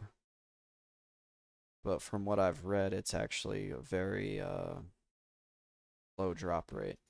A lot of people complaining on the forums about trying to get that robe. Having Call of Bones is really helping though with the mana regen, so I can pull more efficiently in here. Trying to do this area at level 32 was not ideal. I don't feel like it's 100% safe though because of the, like, some of those caster mobs are really nasty. The Invoker. The Invoker is really nasty.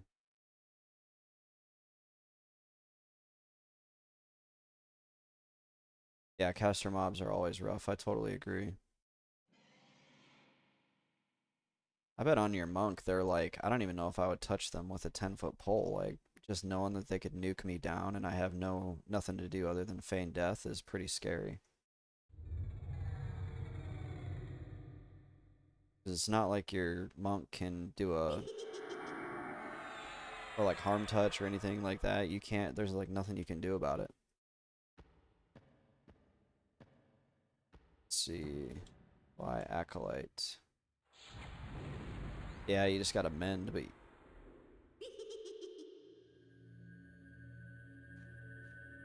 he sewed himself before he ran to me. That's funny.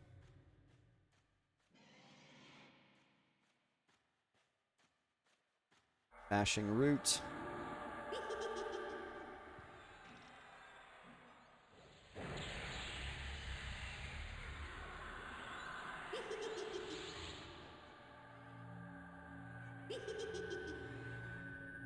These aren't bad. The acolytes aren't bad.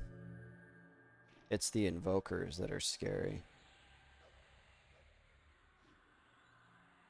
Oh, he's trying to heal himself. No, stop that.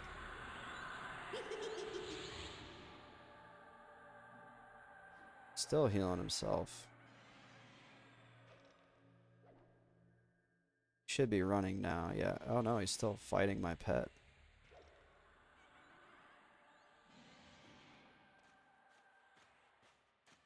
Yeah, the Burying Eye, I never killed a single Burying Eye for a reason, so that I don't have to deal with them.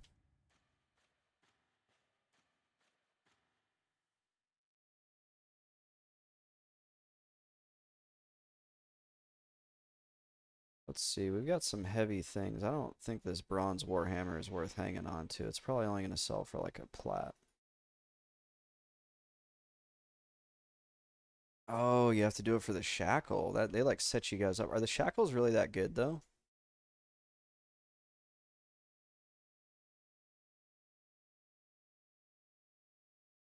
I've never looked at them. The monk or the necro one is like it's good, but it's not like insane.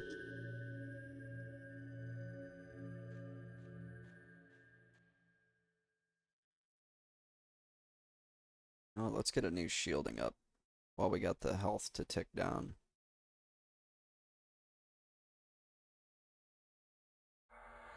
Ooh, that fizzle ate like 5%.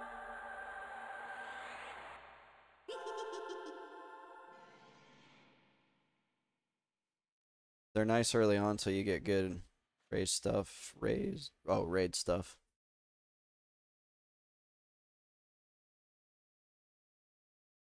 Yeah, all I've got that gives me int is the Skull of Torture and the...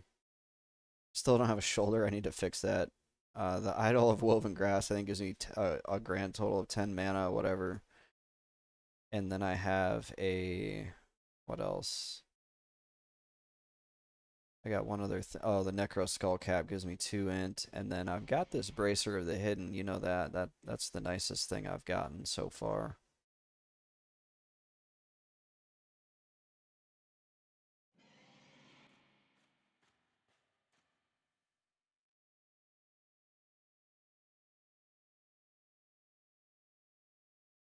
It'd be nice if we could pull our way down to the Crusader room and actually get the Crusader.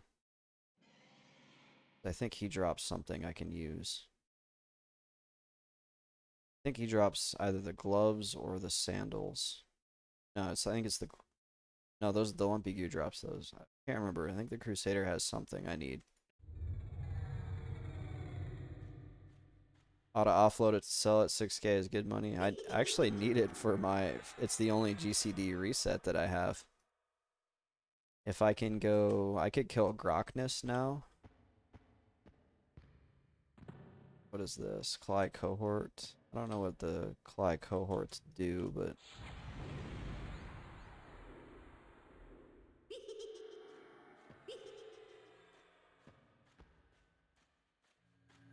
Ah, he's right on top of me.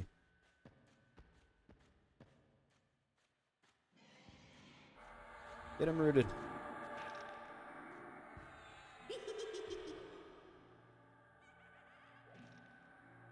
It's just a very short range for the GCD reset, so I have to like target myself. And you may actually be able to help me with this. Is there a way to macro targeting myself? Oh, he's putting some work in on my pet.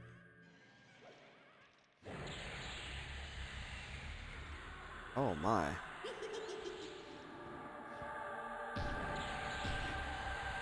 We're gonna tank. We're gonna drain tank him. Turn on auto attack.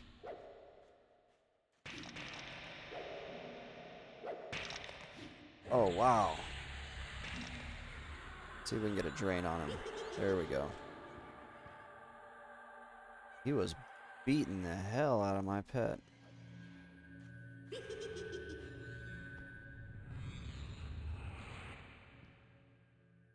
Is there a way to make a macro to target myself, use the bracer of the hidden,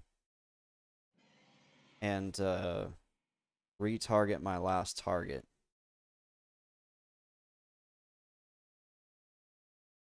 I have that. I have it hotkeyed. It's just the F key. So right now, I cast on him. I F key. I hit F. I hit G. G is my bracer. And then I've got to re-tab back to him. But where it gets kind of dicey is if you're close to other things, you could potentially tab something else. So I have to be really careful.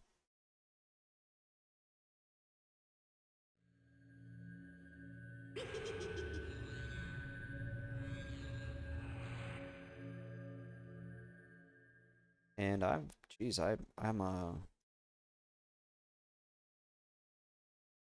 gonna kill my collarbones, and that way I don't kill myself. And then I gotta bio. Drank that energy drink, and it like my eyeballs are floating. So I will be right back.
All right, we're back.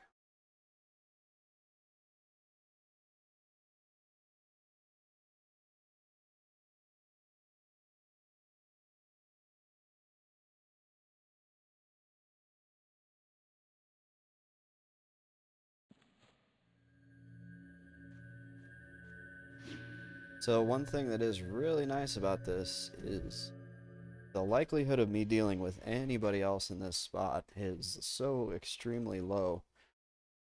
Like there's that level 60 monk down here, but or not monk, bard. But outside of that, unless a group just showed up out of nowhere, and sometimes people do that, but Dalnir is a bring your own group zone, so people will actually form a group out in Worslicks and be like, let's go to Dalnir, and then they usually die and hate it and say, we're never doing that again. But one of my regular viewers, haven't seen him in a few days, Dak Dog, he came down here on a group and he said it was like awful, but they did it. I think they had some pretty bad. Oh, hello. They had some pretty bad experiences.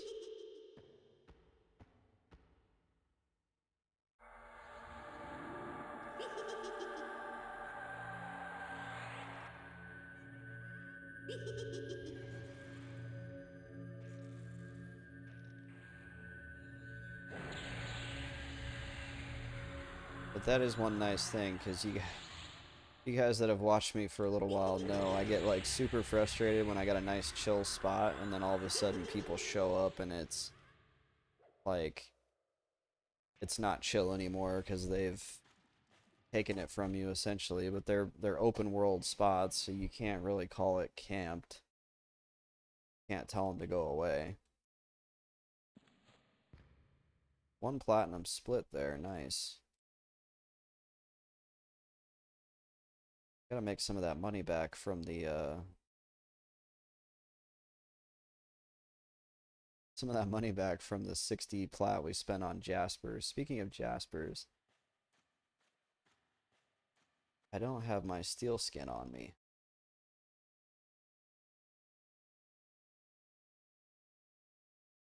The steel skin was the inspiration for going to Dalnir. I was eating dinner and I was like literally eating dinner, watching a totally unrelated YouTube video, and I was like, steel skin. like like Albert Einstein coming up with the theory of relativity. I was like, I'll bet if I use steel skin I can handle the poles in Dalnir. Actually, Albert Einstein came up with the theory of relativity in a dream. He dreamed that he was riding a beam of light, but it was one of those aha moments where he figured something out. Energy equals mass times the speed of light squared. How cool is that? And then we were like, hey, let's use that energy. How can we release that energy? Use it to incinerate a bunch of people.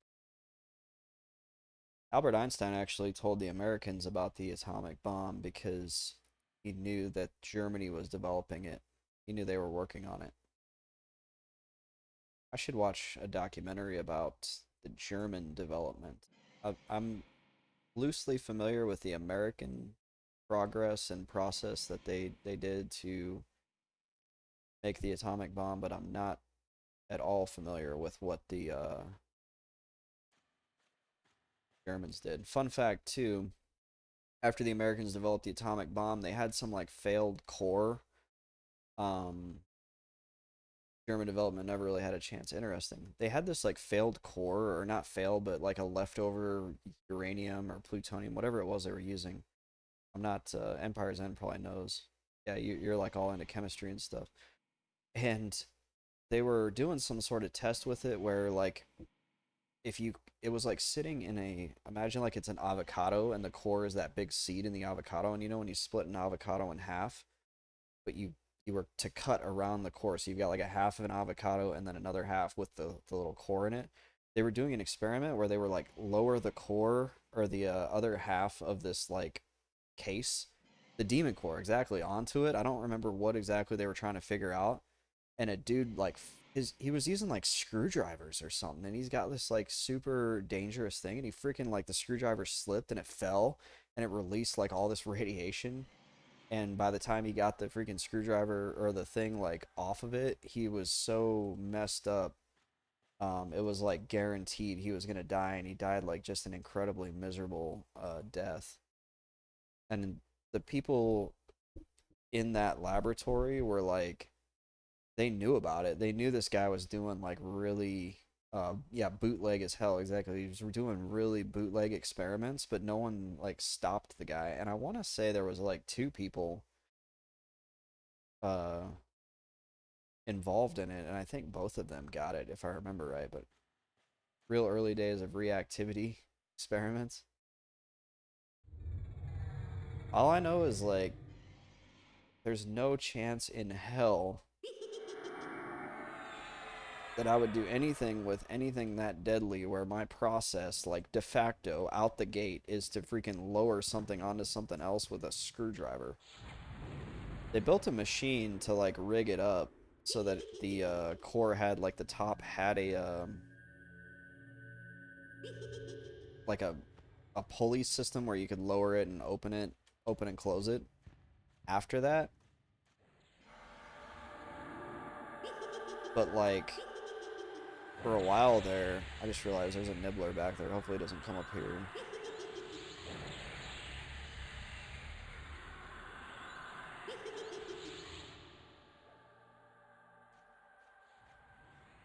It had a system before too, but he couldn't get the... Oh, that's interesting.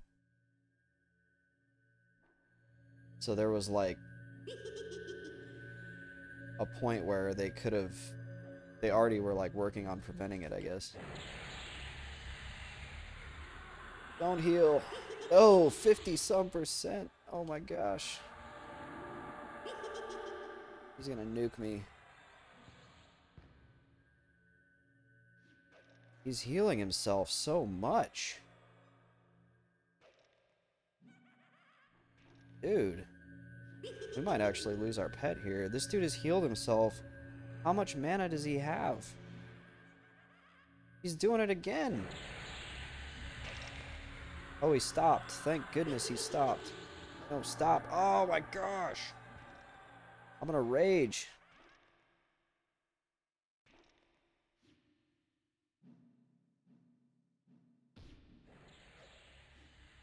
Oh, I fizzled. We get him down before the pet dies. I probably fought this guy 3 times. Oh, I'm just glad Keenan lived, but that was starting to get, like, infuriating. Keenan, come on over here, man. You're doing okay. We got you. You're safe. That was like... I don't know. How do you interrupt on a Necro? Is there an interrupt? There's no stun.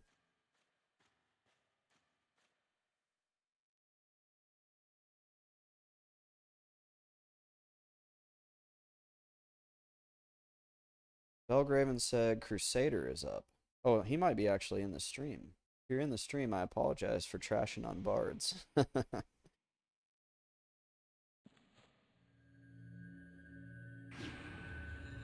Wait till you get guys that complete heal. Oh my gosh. Yeah, it was like that mob had like infinite mana.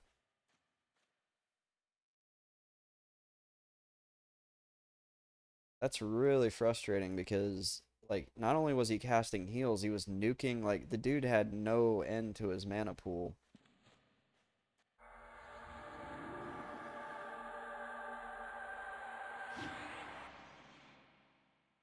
Gonna take a while to come back from that one. Yeah, deep mana pockets is right. That's like... maybe I should have memmed a nuke. I need more spell buttons. You know what? That's what we'll do next time. So instead of keeping one of the dots, when I see another believer, I'll just do a little bit of prep work and I'll mem a nuke. And we'll just nuke him down. Rather than trying to keep this standard loadout, we'll modify our loadouts based off what we're fighting. That is an awful lot of mana. You know, normally I'm finishing these fights with like 20 or 30 mana, so the med time isn't as bad. But that was like... that was nuts. I'm glad the pet lived.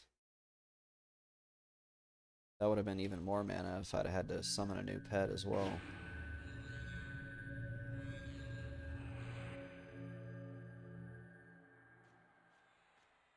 Wonder if maybe I stopped doing 7 as my I just start doing slot 1 for my swap slot.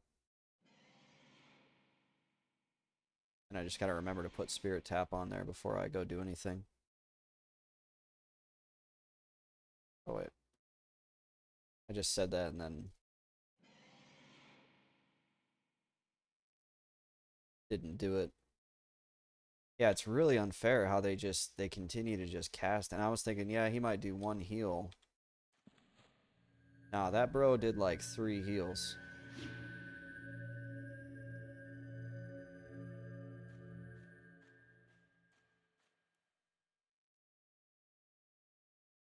That was a mess. But we got it down. We're at 78%. Can't really say it's any faster or slower than over there, but it's not. Even though it's kind of a pain in the ass, like we're seeing, I still think I would rather do this than chase down mobs in the over there with no out there just running around.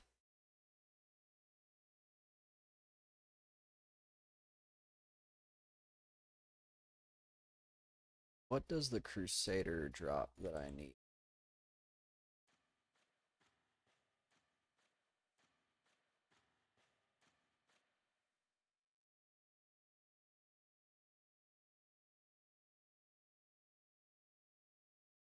Spectral Crusader, tattered arm wrappings. That's what he's got. Because Belgaven whispered me and said the Crusader is up. But what I'm wondering is, can I make it over there to him with everything else in the way?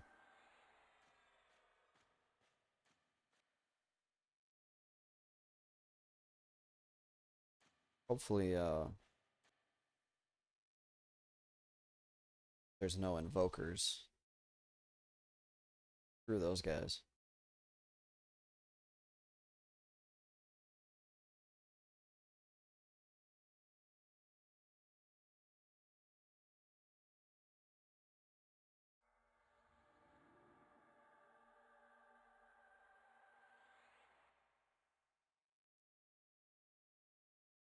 Poor Keenan has got PTSD. He literally had like 5% left on his life bar. I'm proud of him. He lived. He's a survivor. He's a fighter.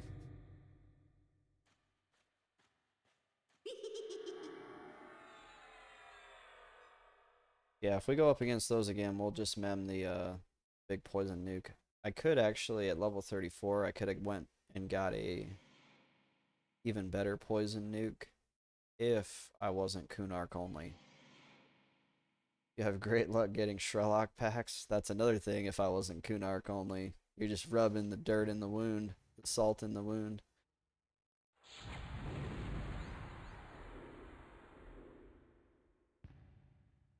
Let's see, is it going to play games with line of sight? Yeah, it is. That rock has a bigger hitbox than it actually shows. Oh no, it's this wall. That wall's got a bigger hitbox. Oh, he's moving. Yeah, is he aggroed? We just body aggro him?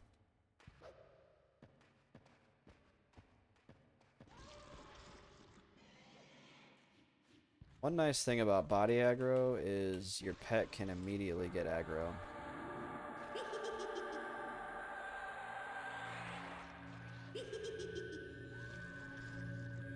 Just got one doing a CR, nice. Of those CR target of opportunities.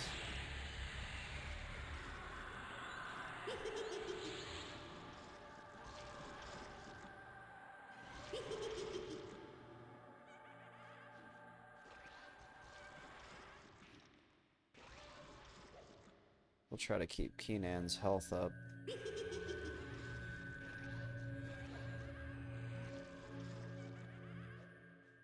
Now it's Knight and Kith, watch out. That was one of the first things somebody told me about EverQuest before I'd even played it. I had a friend in high school who had it. He was like, dude, this game's like crazy. There's a forest that during the day it's a newbie area, but at night it turns into like nuts.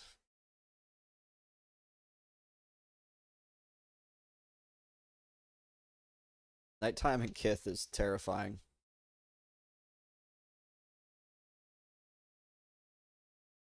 Don't they go up to like level 50, the mobs, at night? I know that during the day it's like a pretty much like a low level zone. Ith is one of those I've really not. That's a very like low travel zone. That whole central Antonica region, like Kith, the Gorge of King Zorb, Runny Eye, all those zones, and like nobody goes to them.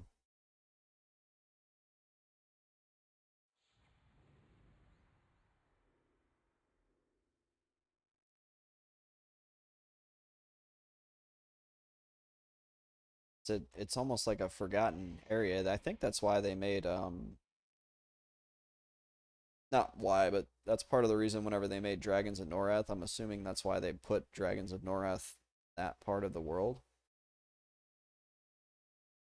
I always thought it was really crazy how even on the old EQ maps, there was zones on those maps that were not in the game. And it was kind of neat how they added them later.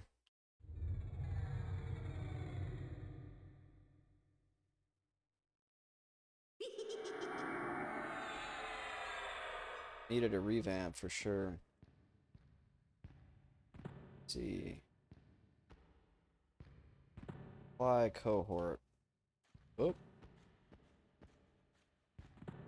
coming right towards us.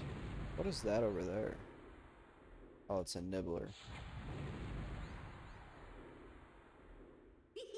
Oh, he resisted. It's bad.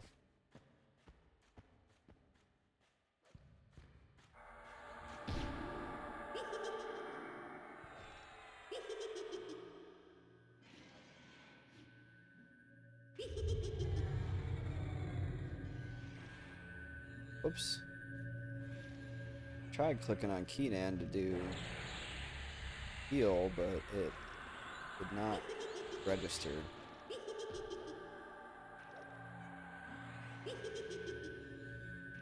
These guys are no joke.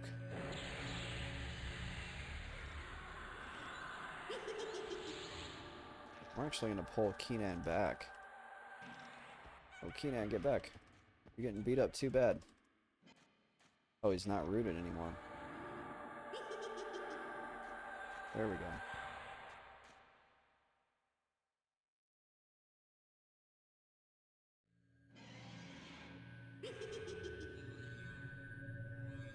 I'm going to let the dots kind of tick, and hopefully we can nuke him down whenever it comes time.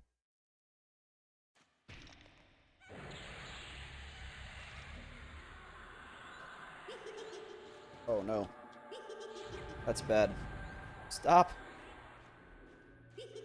Oh, he resisted. No, no. Bane. Oh, Bane failed. Ah! Where's my sit? Okay, we can feign. It fizzled. Sorry if I got loud. Oh.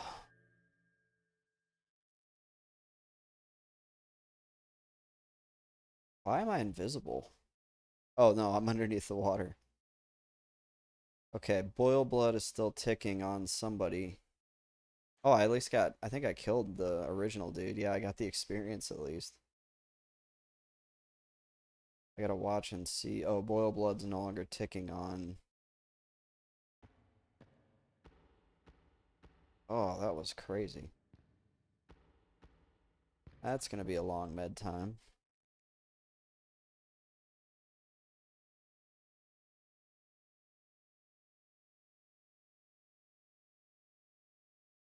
Now we gotta summon a new pet. Poor Keenan sacrificed himself.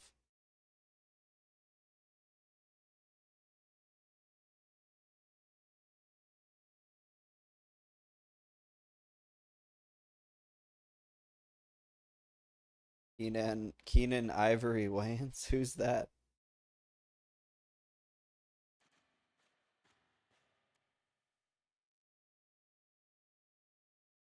I heard footsteps and I got scared. One of the Wayans brothers?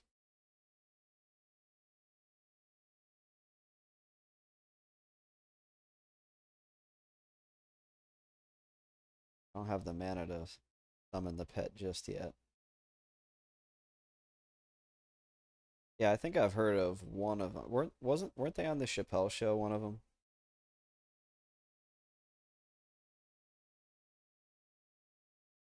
Oh, of course it's gonna fizzle. This game. This game hates its players.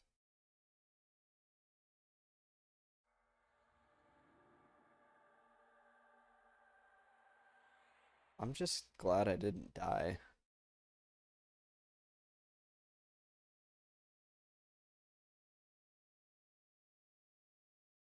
Damon and one of the others was on in living color.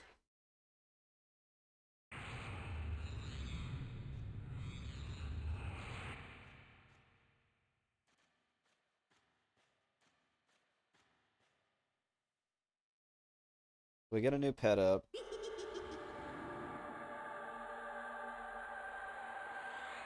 My health is steadily ticking down because Call of Bones is brutal. I'm actually just gonna go back to Allure of Death. Just suffer with a slower med because I don't want to have no health by the time I get back to full.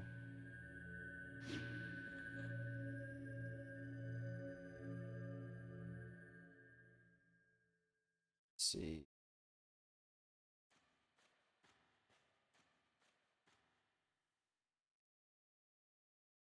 So yeah, what do you guys want to talk about? Because we got like 5 minutes of meditation time here to ponder about life and the demon core. I watched a lot of videos like that, things where stuff goes wrong, that like most terrifying ways to die.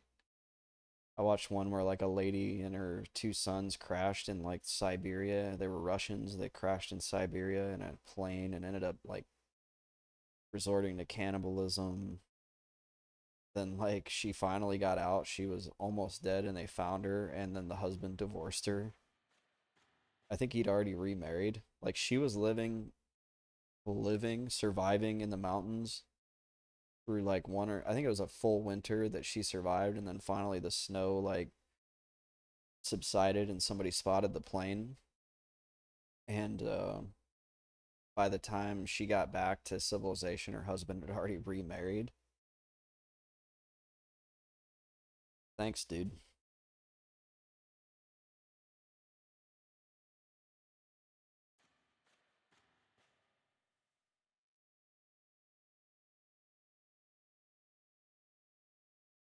I can't I have a hard time like watching them, but always end up watching videos about caving disasters too. Like a lot of people know about the Nutty Putty Cave incident where a dude goes into a cave and got there was a point they called it the birth canal where you have to like squeeze through like a really small section and then you drop down below, kind of like Dalnir.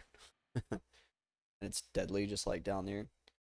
And he thought he was at the birth canal, but he actually got took a wrong turn and he got freaking stuck. Like he like let all the air out of his body and like wiggled into the spot, and then as soon as he took a breath his body expanded and filled the cavity, and he was just completely stuck, and he was upside down at like a 60 or 70-degree angle, and they were trying to like hook, and he was in just an impossible spot. There was like no getting him out. They were trying to use like pulleys to get the right angle. There was no way to like pull him because his body was kind of like um at an angle itself. And eventually I think they got him to move a few inches, and then the pulley broke or something, or it came out of the cave wall. And then he ended up dying, and they had to like they couldn't even get his body out without actually like having to take his body apart, so they demolished the cave entrance. and turned it into a grave site. A lot of those old cave explorers went out that way. Yeah, the crazy thing with this guy is it was like 2009. Dude, what are you doing? There was another one where a kid did kind of the same thing, but they were able, he like slid down a slope on his belly on like a wet, caves are wet, and he got stuck head first, but luckily they were able to get him out.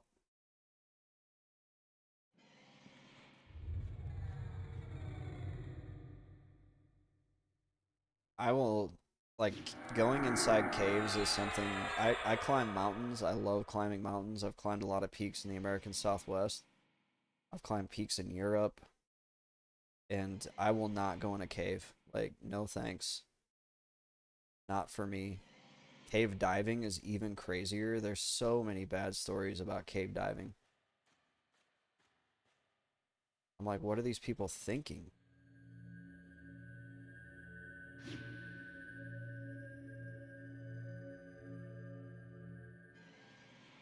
I don't know. I think they're crazy.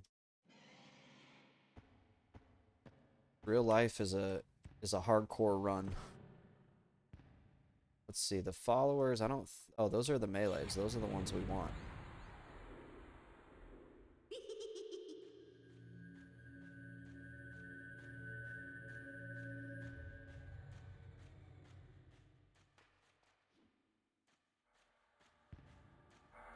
I don't like the line of sight. Ah. Sweet, 3 fizzles on my route. Oh my gosh. Just trying to get away from him. Yeah.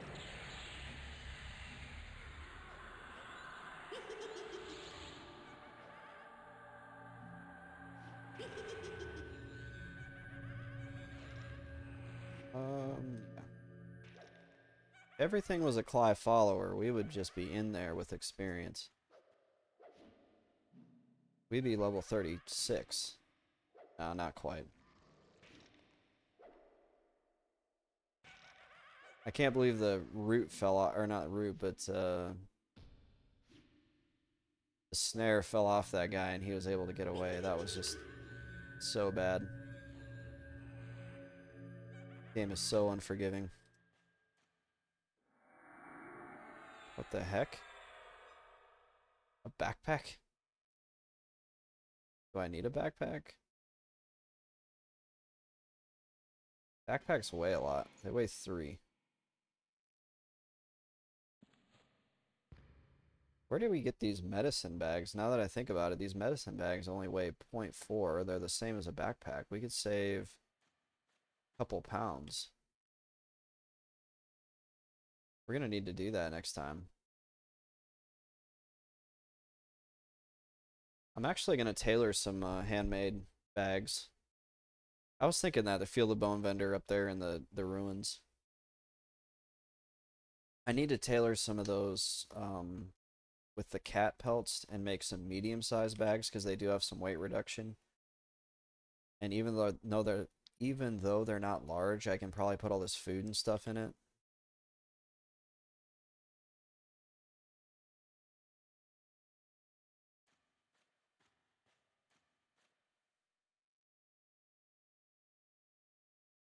It could save me a few pounds.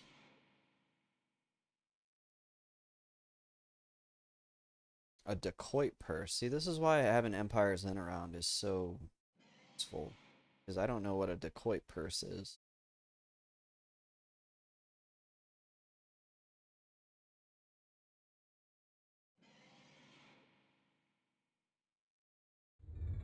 Reduces coin weight by 10%. Yeah, I think coin makes up a majority of my weight. Oh, I need steel skin.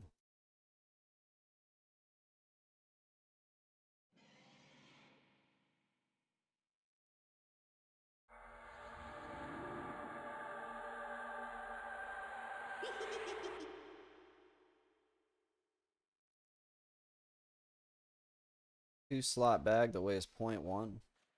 Nice. Nibbler. It's coming all the way up in here.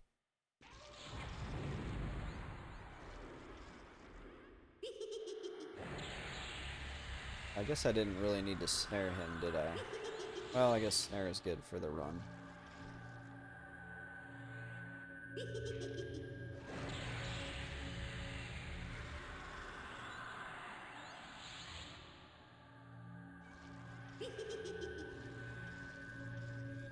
Drops from Ixar to Coit between Kesora and the pit. Huh, I've did an extensive, like probably 20 plus hours in that area. Never saw him. I actually saw a mob that's pretty rare. Maybe the rarest one in Field of Bone. That was the Ixar Prowl or Scale Wolf Prowler, and I got the Scaled Prowler cloak off of him.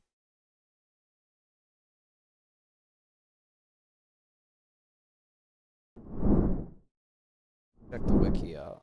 Dacoit. Ixar Dacoit. Is it dacoit? Like, is that one of those weird antiquated words like they use in RPGs, like or rake? You know, where like they call rogues rakes.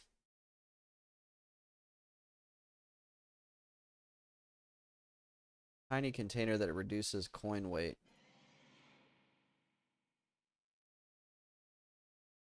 That's interesting. Trying to tell where he's at here. It looks like he's in the pit.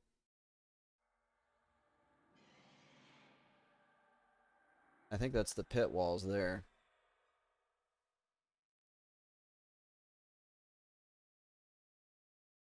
Very nigh block cutter spawns. I think I've seen him, but I didn't want to kill him, even though he has something good.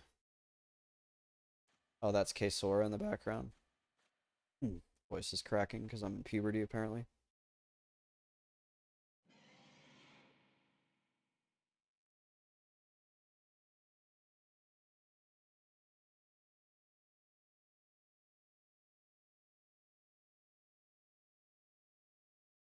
That might be nice to have. Always see him along the east side of the pit.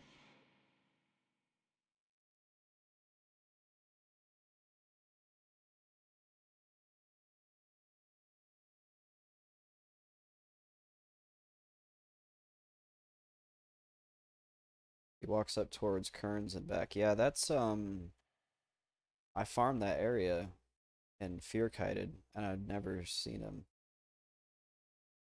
I would fear kite up on the what would it be, north side of Kesora. You sit there an hour, you'll most likely pop him. Do you know what his placeholder is? Because I was not killing Berry Nye, so that could be why I never saw him. Because there was a ton of Berry Nye out there. And there was a point where I was like, man, if I was killing Berry Nye, I would be like, whoop. This guy's got a big old sword. I can give that to my pet. He's a cohort. We're gonna just go for it, but dude, this guy might kill the pet.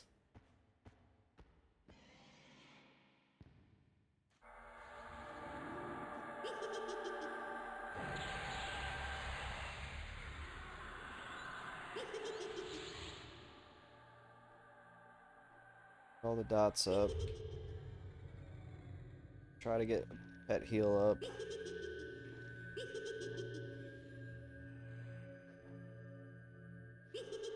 Oh. Thank God for steel skin.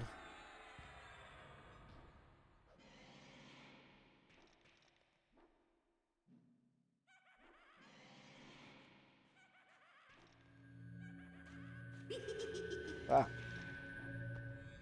Sit aggro.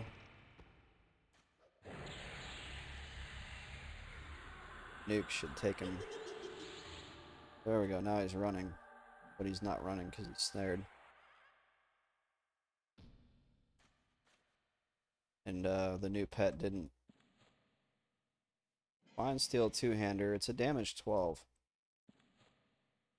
So the trick with this is you give your pet a shield. Shield is secondary only. So he puts that on. And then you can give him the two-hander. And supposedly, according to the wiki, he dual wields still.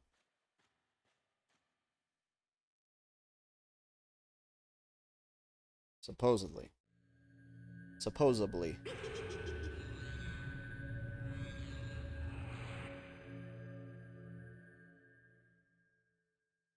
And we're at 87% to level 35. I can't believe I'm already at level 35. I guess I've been doing this thing for 2 months. So I should believe that I'm at level 35.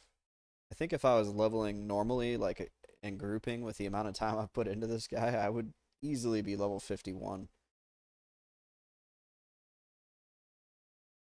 I haven't put this much time into EQ potentially ever, now that I'm really thinking about it. I played an enchanter and got him up to 44 in about a month to a month and a half. But I feel like I've played this guy potentially longer than the enchanter at this point.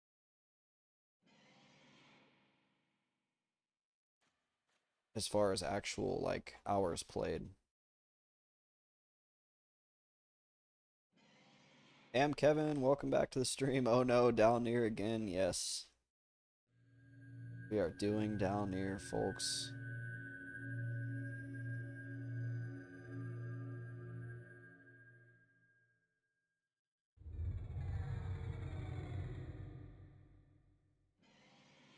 It's going a lot better.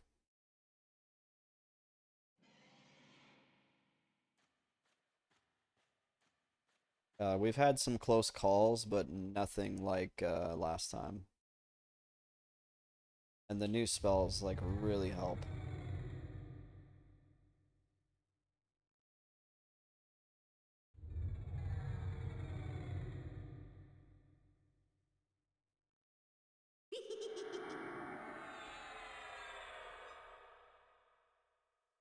I still and steel skins. So the whole inspiration for this earlier, and I apologize if you've heard me tell this story 3 times on stream now, is earlier I was eating dinner and I was like watching a totally unrelated YouTube video and all of a sudden was like, oh, steel skin.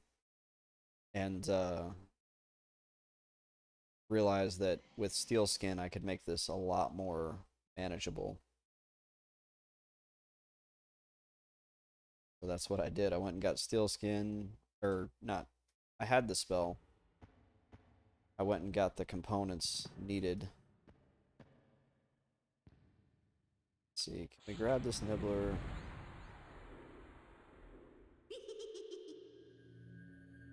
Without grabbing anything else.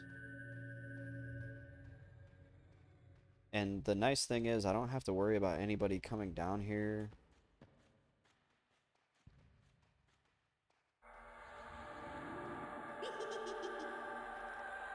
Nobody's gonna mess up my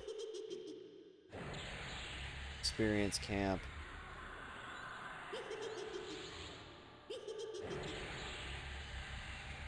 And I've got all single pulls.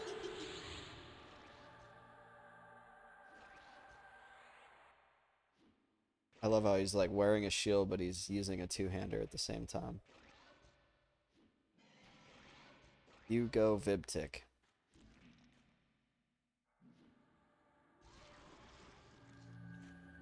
I think he killed him with a bash. That was pretty cool looking, actually.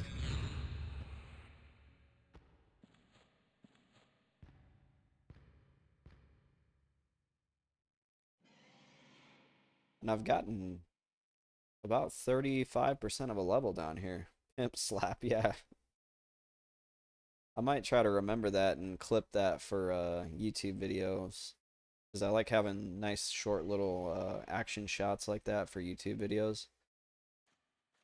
Speaking of YouTube, I was hoping Monsters and Memories would do a playtest this weekend.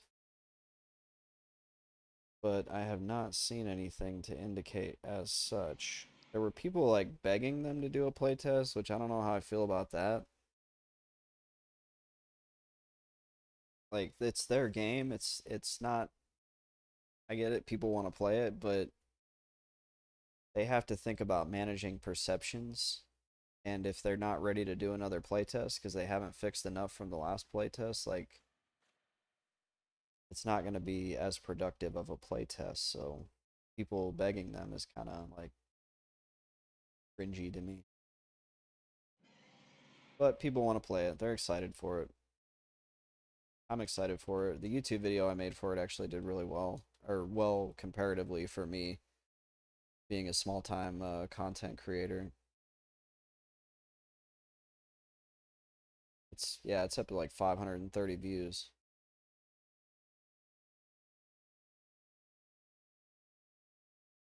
So that's pretty good for me. I don't normally get a lot of views. All I do is put my streams on YouTube anyway, so I've made a couple other videos. I made a short that got like 100 views. Yeah, it's nothing crazy. But I'm trying to jump on the Monsters and Memories wagon early. That way, if it gets big, I can kind of ride that wave. Or big, once again, comparatively, as big as a new game that is virtually copying an old game. And I'll probably talk about it in my next playtest review or impressions or whatever video. I think Monsters and Memories should be at least somewhat concerned that they're potentially creating a derivative work because the presentation, like, oh no, it's an invoker. We gotta do it. Gotta do it. Oh, wait. Let's do... Oh, I'm under the water. That's kind of cool. Instead of a dot, let's do a... You know what? We need to refresh Steel Skin as well. Instead of a dot, we're going to put a nuke up on the bar. We're going to refresh Steel Skin. That way we can eat at least one nuke. Ah! There goes that Steel Skin.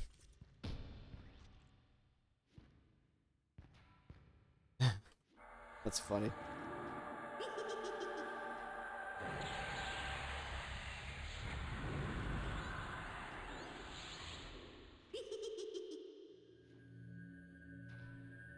That must have been the Pather. I just couldn't see him because he was probably under the water.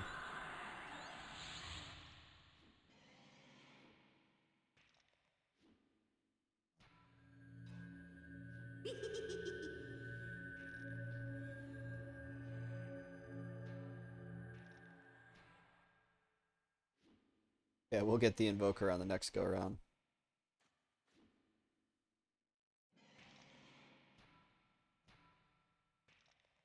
Actually, eating my pet up pretty good.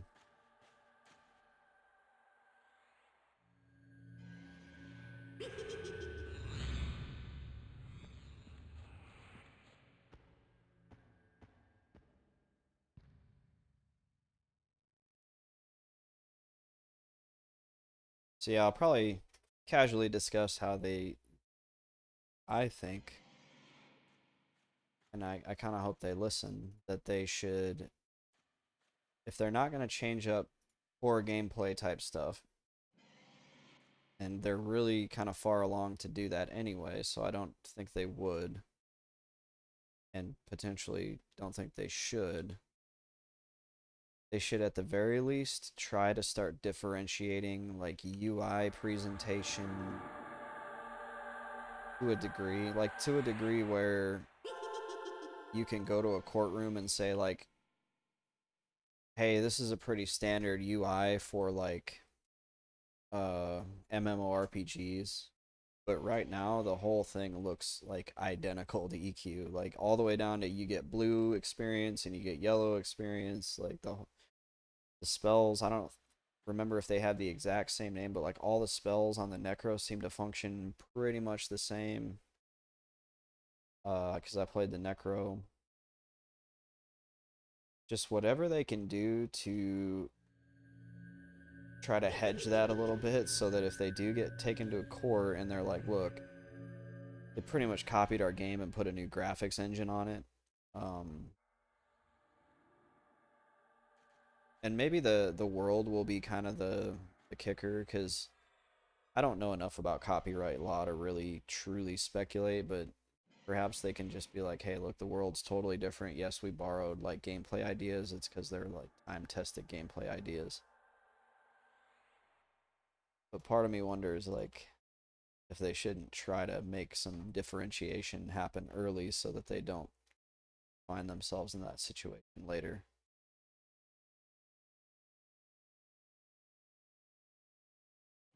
Kevin says, I think they're fine. They're aware some things are still similar, and there are a few who actually worked on original EQ. Yeah, I don't know if you can use that as an argument uh, that they worked on the same game, at least in front of a judge. I think the world is probably the biggest thing, though. As long as they don't have like places that are called like almost the same thing set in the same area, like just totally like cut and paste the world, which they haven't. They're probably all right. It's probably not that big.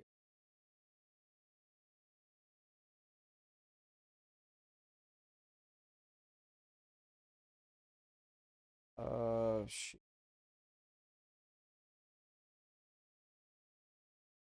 Sitting at 100 mana, but I'm low on health.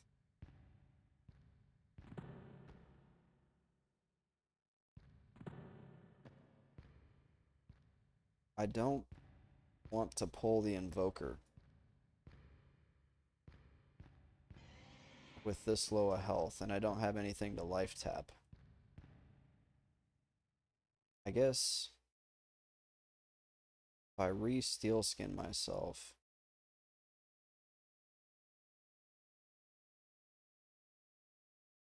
hypothetically, what if the person who originally designed the HP character bars works for M&M?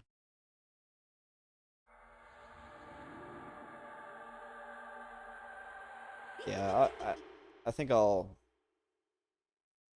probably not speculate any further just because I don't know enough about copyright laws to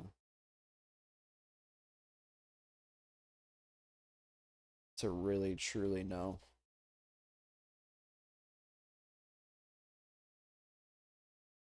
And there's a lot of precedents, like court precedents in the copyright law. I'll say community, but community of practice, ethos. I don't know. Precedence is really important. All right, I'm like really low on health, or 45%. All right, here we go. Gonna get around the corner.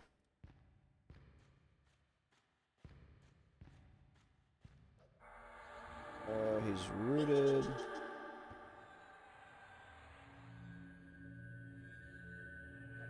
Dotted. He's like nuking the living crap out of my pet.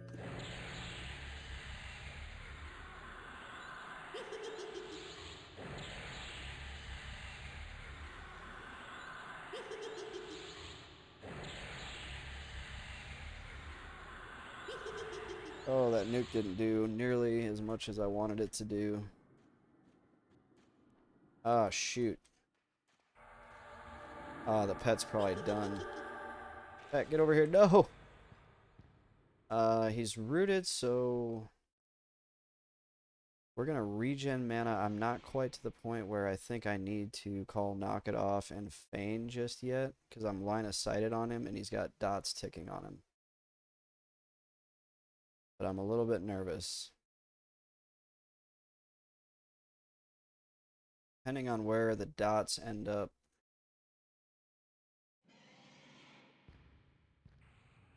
What's he doing? He's doing something. Root wore off. I think we can finish him. That was my pet with the good weapon. but I know that Eminem is aware and probably won't be dumb enough.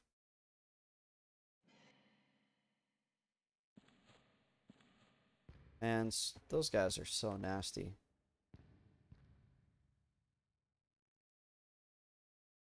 The good news is we don't really need to have a decked out pet. It was nice to have a decked out pet, but it's not a requirement.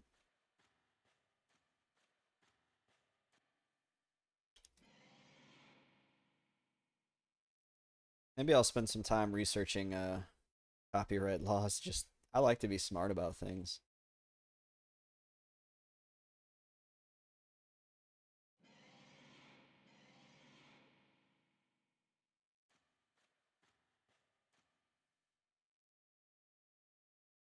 I like to know things. I don't know if I'll learn enough to like truly speculate on, but especially not on camera. Considering people go to school for years to learn that stuff. But yeah, I mean I'm sure they're thinking about it. You wouldn't want to invest that much time in a project just to have it like C and D. And obviously like Tolkien-esque fantasy is there's enough precedent out there to say like yeah, these 50 million. Oh, they mention it to a loving robot like every stream. I love that my pet spell fizzled. XYZ looks like EQ. If they ever do like an AMA or something, I may throw it in there and just be like, "Hey, what are you guys thinking about this?" Just to see what their kind of their thoughts are.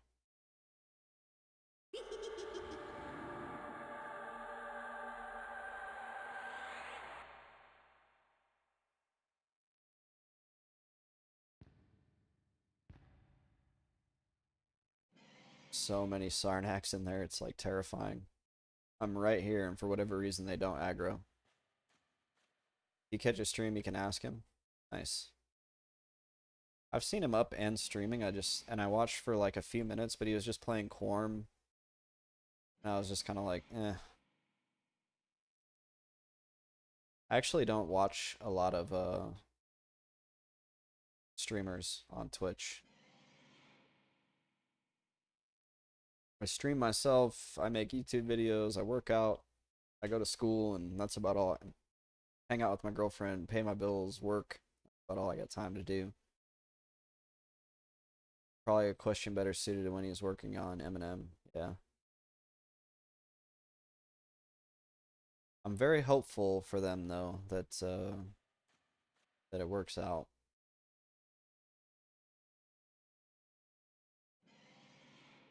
And I've gotten a lot of not a lot, but a few comments on my video about people that are like Pantheon refugees.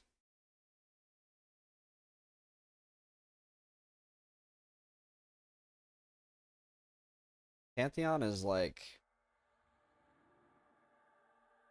so disappointing. It reminds me of a that subreddit is a wasteland. I've never gone to the subreddit. It reminds me of a WoW private server. Yeah, I bet because anytime it reminds me of a WoW private server called Corecraft where everybody was like, "Oh, as soon as Corecraft comes out, all these other servers are going to go away." And then yeah, just year after year nothing happened. There was no news on it. They would push out like yeah, Corecraft soon, you remember, and they would push out like a yearly like update and then eventually it just went away. I feel like anytime you have a situation where you have this kind of hyped up project but they failed to deliver, you have people who are in one camp that is essentially like sunk cost fallacy is what it's called, where they've committed, and especially with the fact that Pantheon was taking people's money, right? Like I can't remember who it was, if it was you, Kevin, or somebody. that said you spent like $300 on it or something crazy. And so anybody who just dumped that kind of money into Pantheon is dealing with that sunk cost fallacy. Or not anybody, but some people. I wrote that $100 off like 6 years ago. Yep. But you have other people who haven't. Like maybe they committed 1,000. Maybe they got so excited they like tithed a significant portion of their annual income to this project that's now like basically vaporware.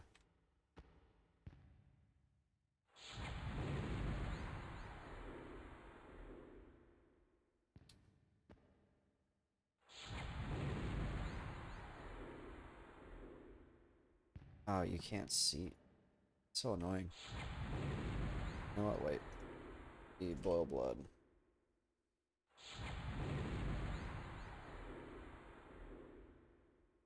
Why can I not see him? He's right there.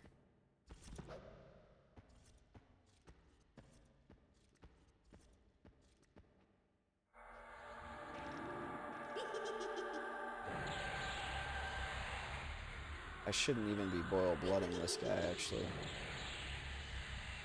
Trying to release that extraction game mode, yeah, like, and I think Nathan Napalm is, I haven't watched his video, but he was like, made some video, maybe it sounds like clickbait, where it was like Pantheon Redemption, and I'm like, oh my gosh, bro, just stop. Like,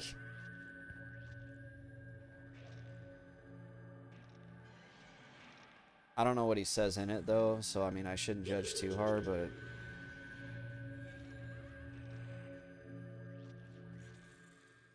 yeah, changing the graphics 10 years into the development, it's like, it's a dumpster fire. And then you have the people who are defending it because they're in that sunk cost mode, and then you have the people who are angry because they're in the opposite of sunk cost, where now they're like, they're not like you, they're not just writing it off, they're like mad, very mad because they spent money on it and they've not seen anything. I think you were the one, Kevin, that said once Brad McQuaid passed away, may he rest in peace, that you were like, I know this is not going to work out. And that was probably a wise, oh shoot, I'm poisoned. Let's click off collarbones. Just laughing from afar. That's a good, you know, that's something I talk to my girlfriend a lot about, is like healthy detachment. Like trying to be detached from situations helps you keep your presence of mind and not fall into some of those fallacies and fall into like negative lines of thinking.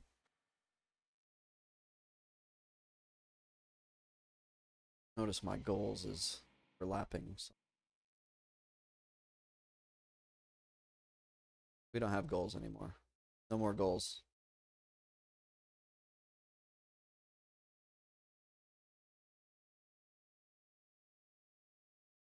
Yeah, I think we're all rooting for Eminem at this point. I wish they had a better name though. I don't feel good when I say Eminem. I feel good when I say EverQuest.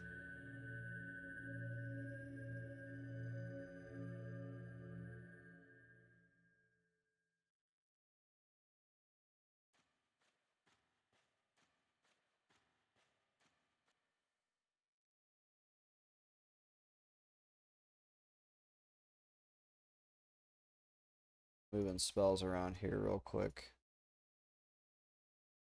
I still need a Lure of Death from time to time.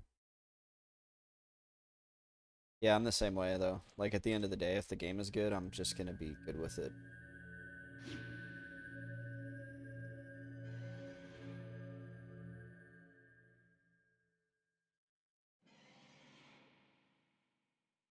Memories in the name is shooting themselves in the foot. Yeah, you know, now that you mention it, like it almost seems like as if it's already in the past. Yeah, exactly. Sounds like old timers being stuck in the past.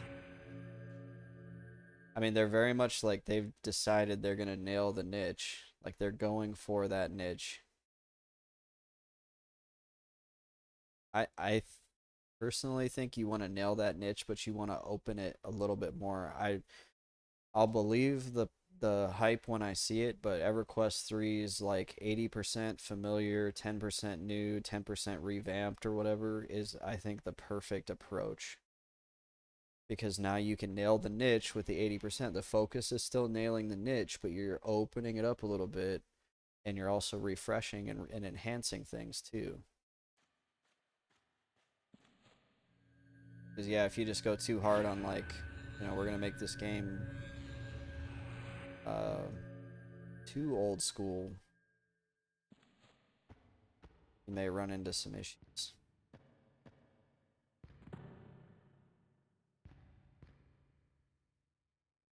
Let's see. There was a cohort out here. Where is he? Gyrate and goo, but we gotta run through like some aggro to get back. Ah. Oh my gosh.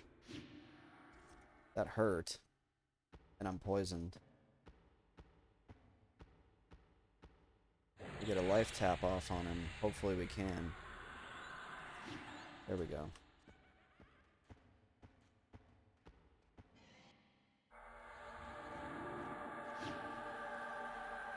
We will just continue to life tap him.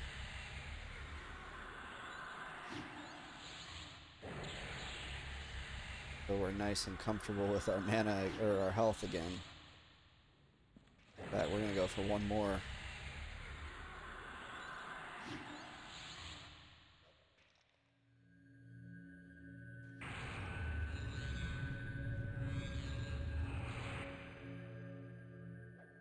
I like how Duck's UI shows you how much poison damage you're gonna take. Like it had a little red bar there showing me that like if I didn't do something about it, I was gonna die.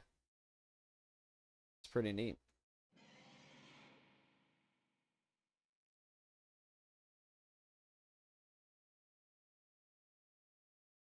The poison is pretty nasty.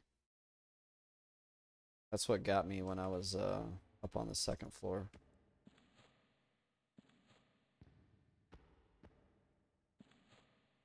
What is this thing? I've seen it twice now. Gooey adhesive.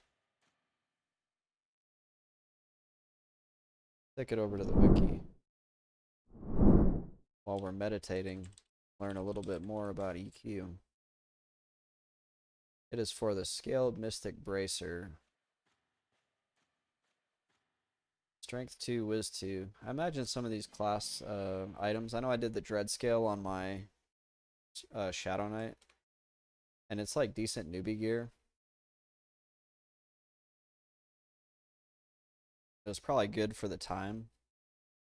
Until people got into Velius.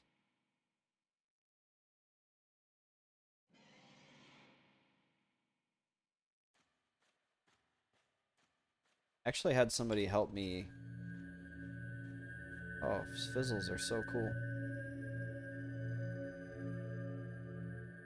I don't understand why I fizzle so much, but then when I successfully cast the spell,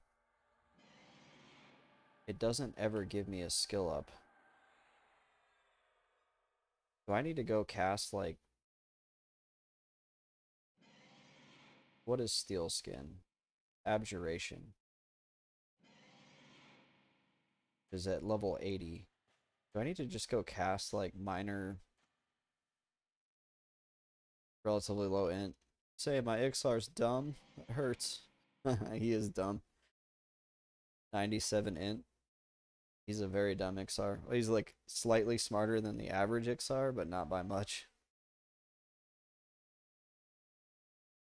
I just sat in SFG. Oh, Surefall Glade. Took me a second there. On Druid, like 2 weeks casting on myself for a while, leveling everything. Yeah. But what I don't know is, do I need to cast lower level? Like, should I be casting minor shielding? Oh, 2 weeks ago. I was like, damn, that's a long time. I did it for an hour. Yeah, I was like, man, that's a huge time commitment. Do I need to cast lower level spells to get my thing up, or should I try to cast the highest one I've got? Because I'm casting the highest spells right now, and I seem to never get any skills. And then, like last night or 2 nights ago, I sat there and cast an entire mana bar of Gather Shadows to try to get my divination up, and I don't think I got more than like 1 point. I was casting lower level spells the same mana I was working. All right, that's good. Good info.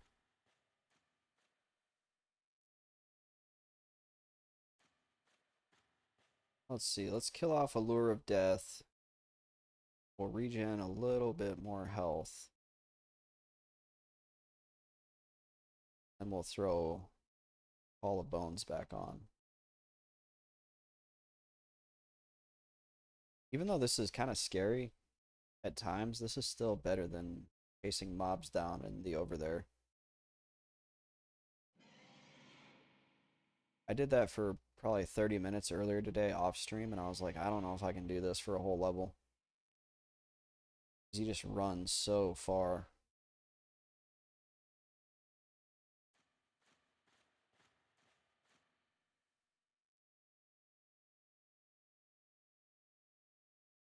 So much just walking around looking for something to kill. I kind of like having the static spawns.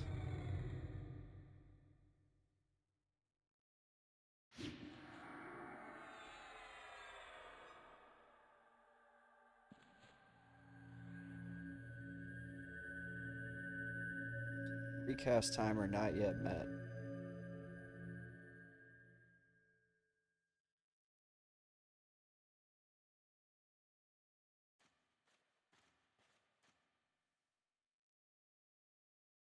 It's too bad there's not a safer spot to try to kill the Crusader.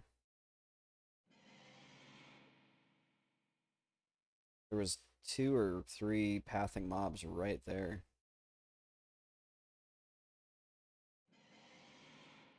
I don't want to camp in that room because I feel like I'd just get overrun.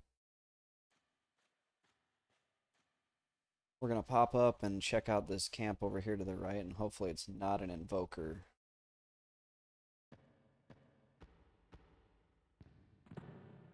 Acolyte. I think they heal, so we're going to throw a...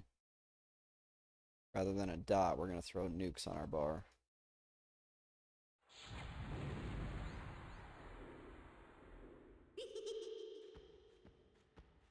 Need to disable that every time I cast a spell.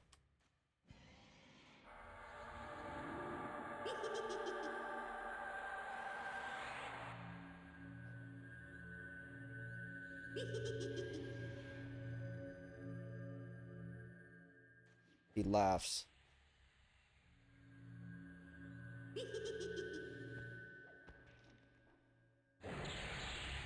Nuking my pet.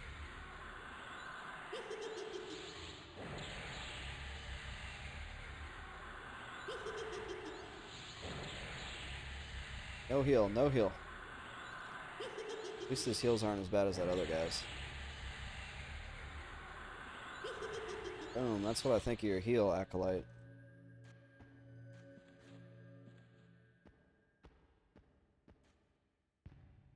Please don't rest right there. Come back.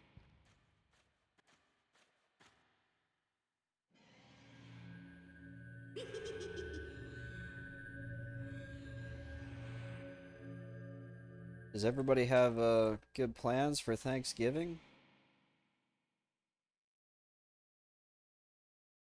I'm going to be hosting some family and frying some turkey. I'm going to have to bust out some YouTube and watch... I only fry turkey once a year. I've done it twice. But I'm going to have to bust some YouTube out and actually re-watch how to do it just so I don't mess it up. It's not hard to do as long as you're smart about it. Thawing the turkey is the most important thing. Removing that like package from the turkey is also important. One year I fried a turkey and in the middle of the turkey was that package and it was all crusty. I got really lucky that it didn't bust open and melt the plastic all up inside the turkey. All my family at my parents' place. Nice, that sounds good. Yeah, I'm hosting only a few family members. It's my girlfriend's family. But I'm also, there's some people at work that are like really young, that it's like their first time away from home in the holidays, so I'm also going to see if any of them want to come over. So all around, I think it's going to be it's a good Thanksgiving. We just went and did all our shopping today and got all this stuff put together for it.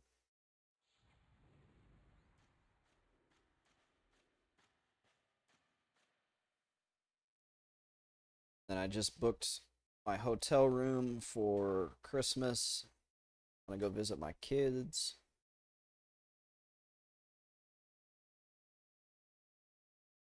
I'm excited for that.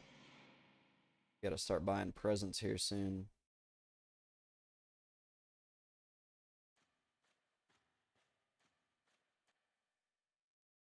That's not excited for that. I'm excited to get them to the kids, but I'm not excited for how much it costs.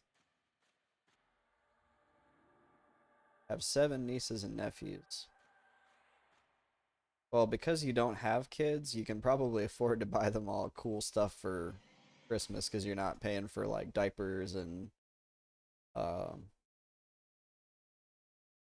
feeding them. So yeah, you're their favorite, exactly. You can be the cool uncle and you can buy them all the presents that their parents hate, like stuff that makes noise and is annoying and yeah.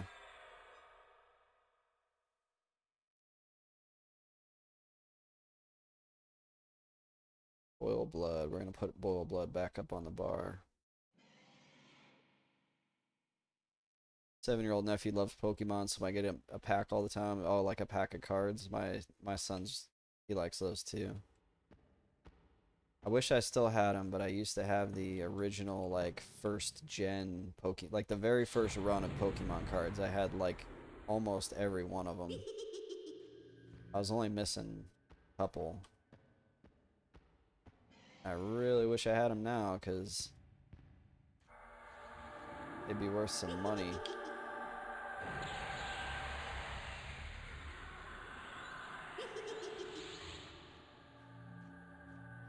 Mine got stolen.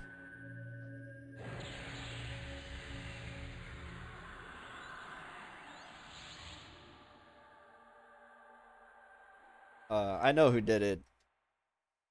He's actually a friend of mine now, but you know, we were kids back then.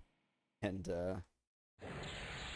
he came over to my house and was like, "Can I see your Pokemon cards?" And I was like, "Sure." And I was watching TV or playing PlayStation and then like the next day all of my good cards were gone. I'm like, I wonder who took these. Uh-oh, we have a smoldering goo. All right, we're going to try to take him.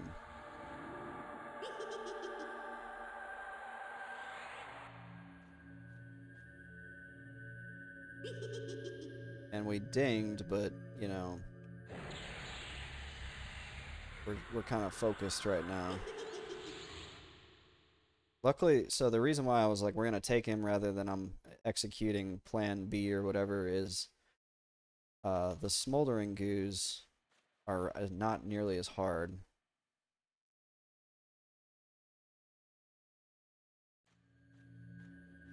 We just got to watch him whenever that root breaks. We got to get a new root on him.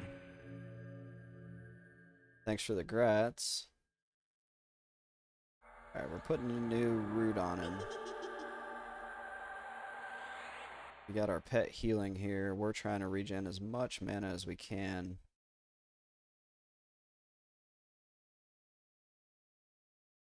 I don't know, I'm still nervous. His health is not dropping nearly as much as I want it to. And my curse just wore off, so now he's just sitting there. Just sitting there rooted. We're going to drop a boil blood on him.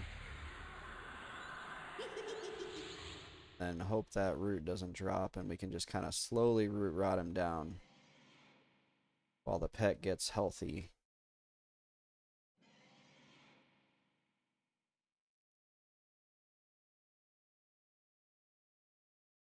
Uh-oh. Thank you, Steel Skin. I think we're good. Get one more heal up on the pet. And if we need to, we can nuke to save VBAB's life here, but he's got a handle on it. Unless he just takes some crazy hit. Nope, okay.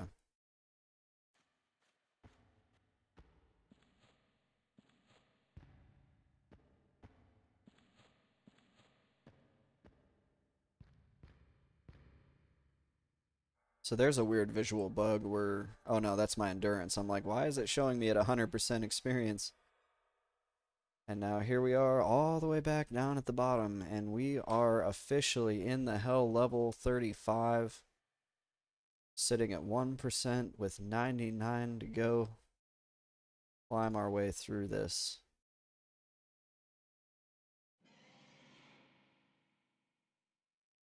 "35 is the first real one. I wholeheartedly agree.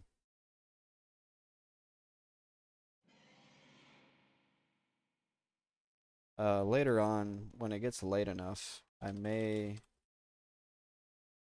head back out to Giant Fort. I know you guys love watching me Giant Fort it up. I just can't pass it up. The experience and the money is just so good. Even at 34, I was getting 1% experience per giant, and those giants are so easy now.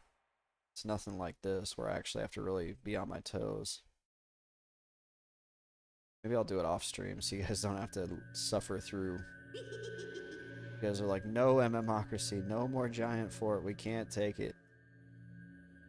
I feel like Kevin and Skyless Raven have watched me grind the Giant Fort for like 40 hours. Cool with whatever. Thank you for your support. I really do appreciate you guys. A lot of time I multitask. Yeah, it's like one of those things, you know, you can put on a stream and then you can play your own game, or you can well, I guess you'd probably play your own game because I can't imagine you'd want to watch a stream and a Netflix movie at the same time unless you're just, I don't know, able to process information at that rate.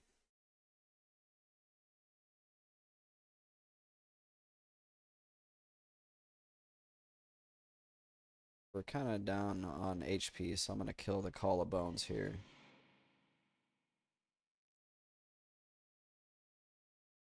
Usually on another game or talking to someone on Discord. Nice. I could never, oh, typing. Yeah, I was going to say, I could never have a Discord, like, audio conversation and a stream going.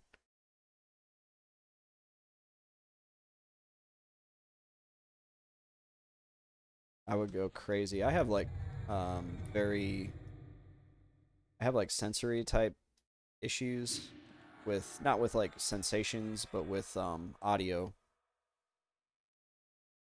Uh, and I think that was part of the reason why I used to drink so much, because I didn't have the ability to like kind of cope, and like noises are like really tough for me. When there's like too many people talking at once, too much going on at once, I get like uh frustrated.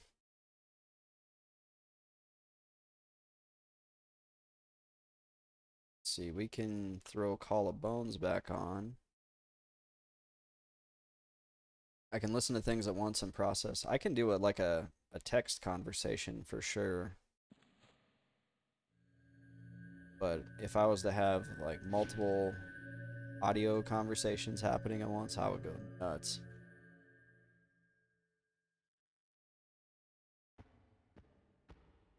Let's see. He's not up yet. We're not going to mess with them. Goo over here. There's also a...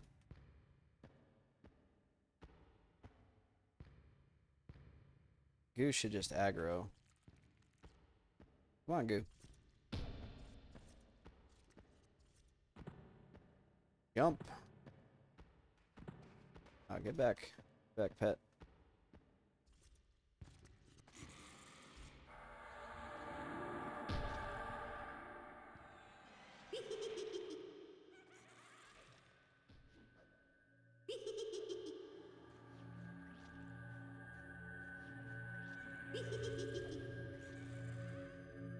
Wondering if I shouldn't just do 2 life taps instead of the dot. Oh.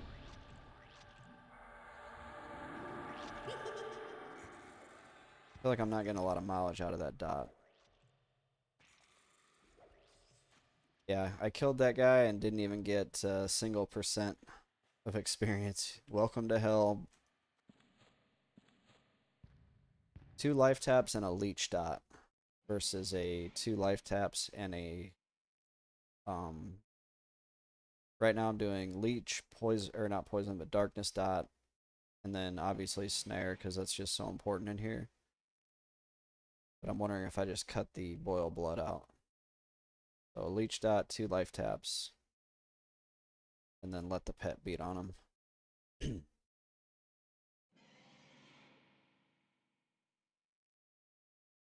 Giants might be really slow if I'm not even getting a single % now here, though. Out of a kill.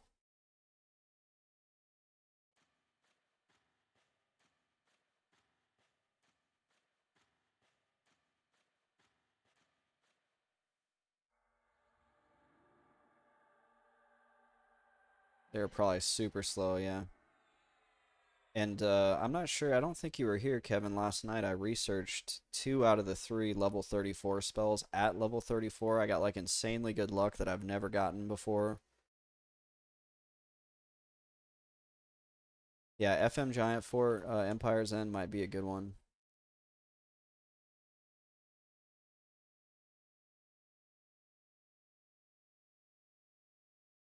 That might be one to check out.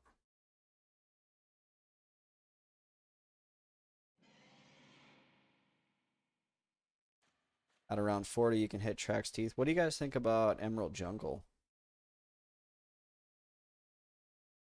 All those undead and enough room to fear kite? You just got me, like, you just piqued my interest, sir. EJ sucks till 40.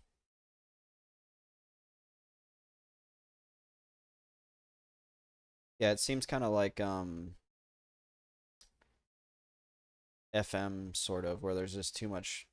The Giant Fort's okay, but like open world or OT open world, you're just pretty much like dealing with pathing mobs all the time, and I don't like that. All the running, all the watching over your shoulder. Not ideal. On the monk, it's okay because you can just kind of melee there, keep an eye out, and then feign death if you have to, bandage, you know. But when you're doing on a necro and your pet's gonna die, and then you gotta resummon your pet.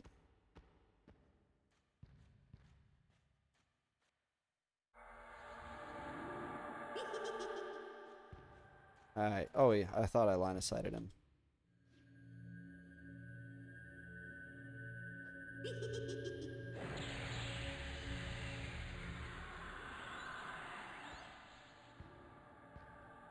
Get a heal up on the pet here.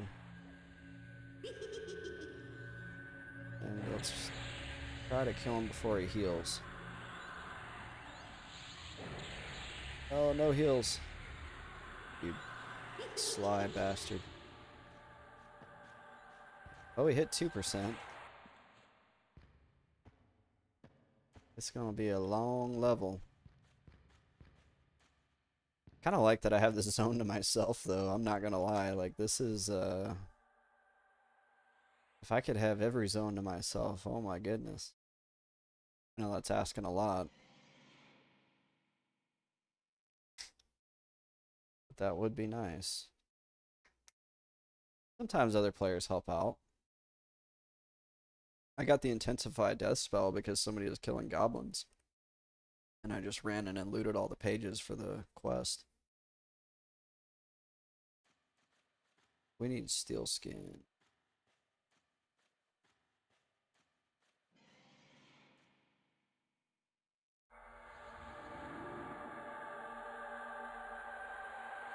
think they call those things. Are you saying like go back to Skyrim? I can't. It's not an MMO. MMO is in my name.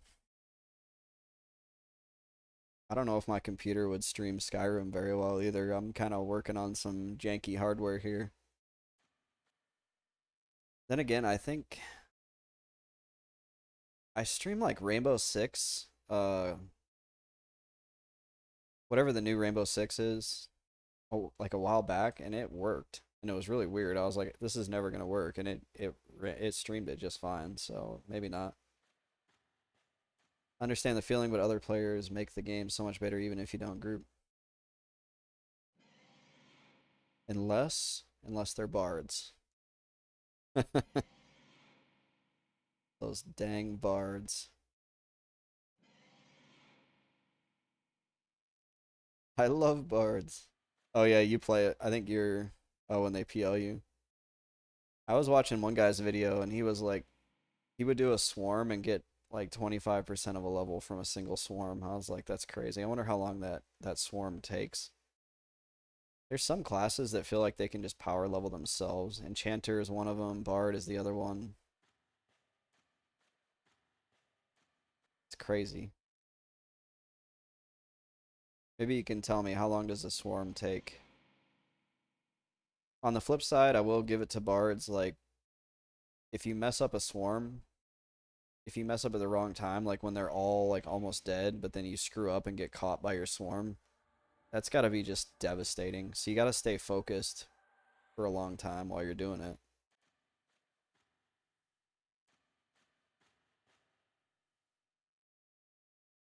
Depends on how big and long you got to run to collect the mobs. Yeah, I think this guy was swarming in Burning Woods or Dread. I think he was doing Dreadlands, and he did Dreadlands and Burning Woods. I don't know. I watched it the other day while I was leveling off stream.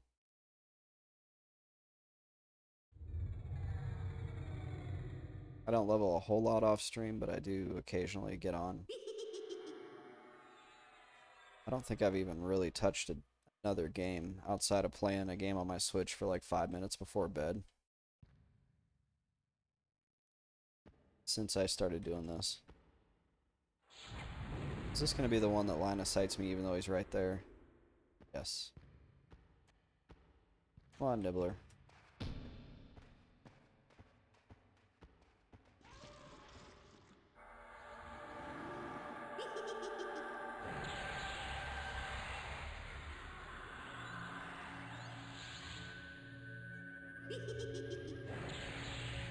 Actually putting a number on my pet here.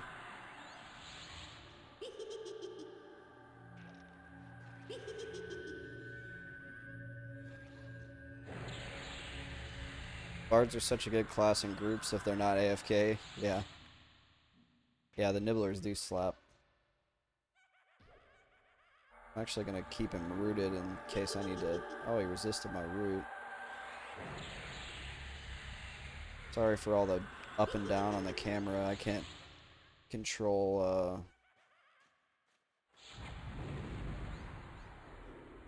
Oh, I never snared him. I was like, what? Why is he moving? I think we're okay. I can't control the EQ skeleton animation. I wish I could. Whenever you sit down as a skeleton, it's like almost motion sickness. If anybody knows a way around that, let me know.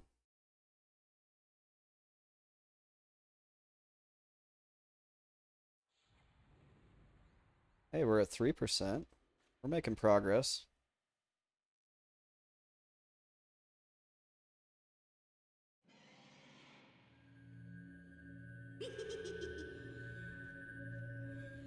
Maybe I can stop playing in first person now that I'm here. You really need to be in first person to navigate the tunnels.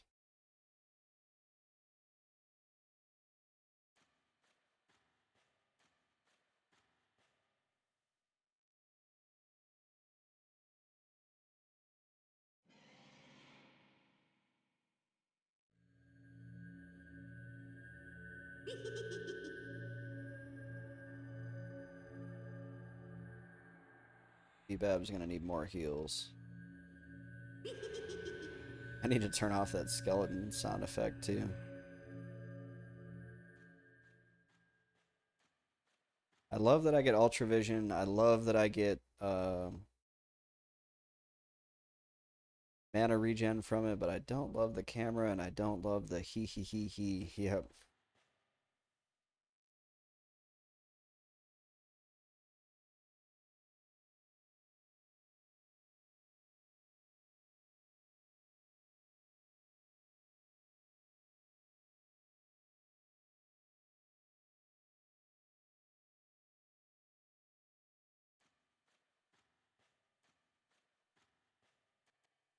$35, is Kesora viable at 35 or should I wait?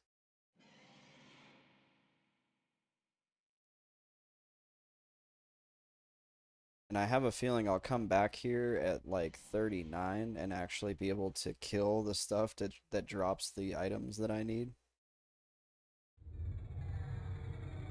35 is the low end. That's what I was thinking. I don't think it's viable at 35. But I wanted to see if you guys had any experience with that. We should be getting a spawn there, and hopefully it's not an invoker. Also should be a spawn over here. Where is he? Is he behind the rock? Oh. He just paths out here and then he goes away.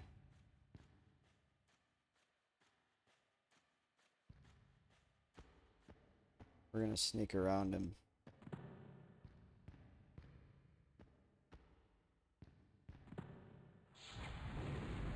Watch, something's gonna pop the moment I do this. I'm actually watching to make sure it doesn't happen.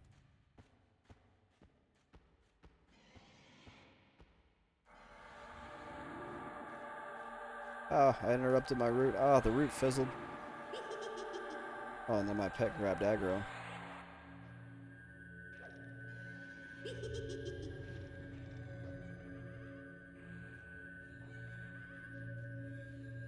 Two life taps.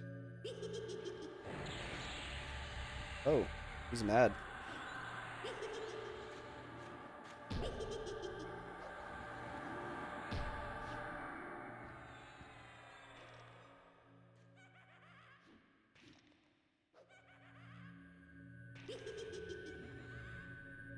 VBAB should be able to get him down into run range.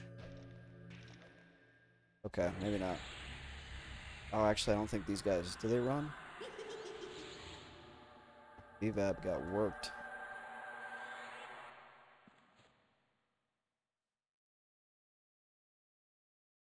Hey, 4%. We're getting right around, like, between 1 and... Or I'd say 0.75% to, like, 1.25 maybe per kill. So it is going to be a while.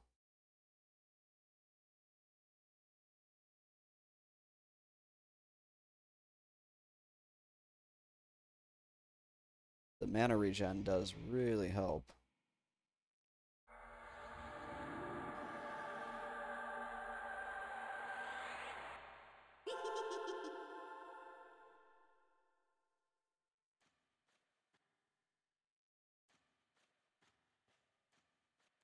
Holidays are stressful, guys, so if there's anything going on in your personal life, make sure you got somebody to reach out to and talk about it. I'm just going to put a quick PSA out there because, yeah, it seems like in the military where I'm from, we lose somebody every holiday season, and it's just so sad, you know. It's preventable and it's sad. Let me adjust my mic here. It looks like my mic levels are kind of low. Can you guys hear me all right?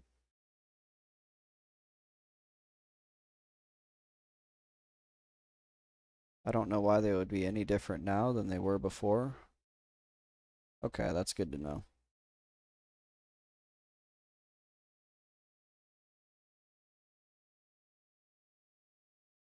Audio is the hardest part about streaming.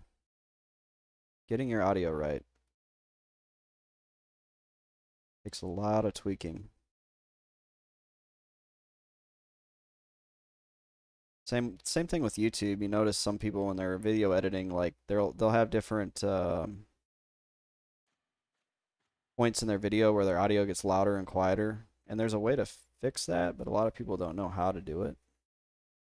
Or there's a way to fix it in the video editor that I use.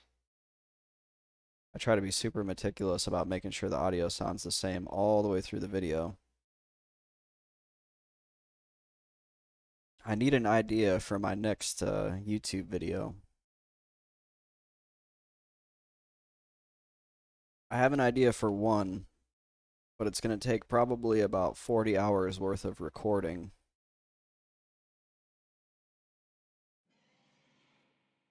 And I'm recording it with somebody else, so it's like a once a week I can record probably 2 to 3 hours. So that's kind of a long pole on the video.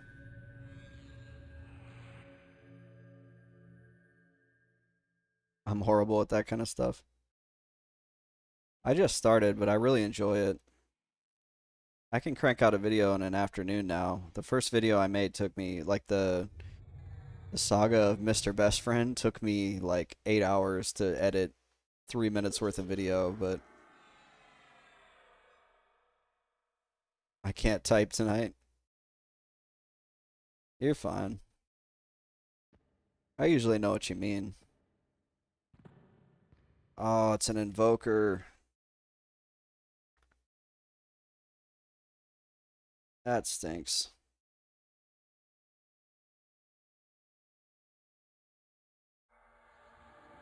We get a fresh steel skin up.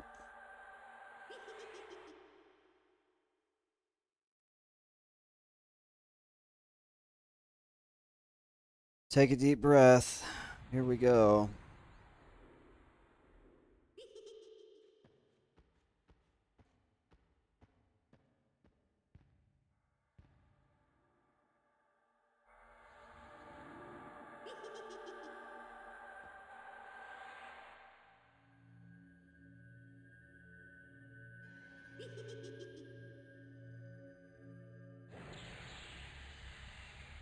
Oh my gosh.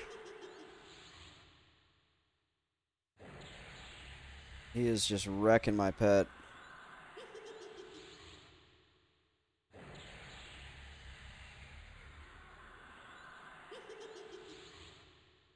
Alright, let's pull the pet back.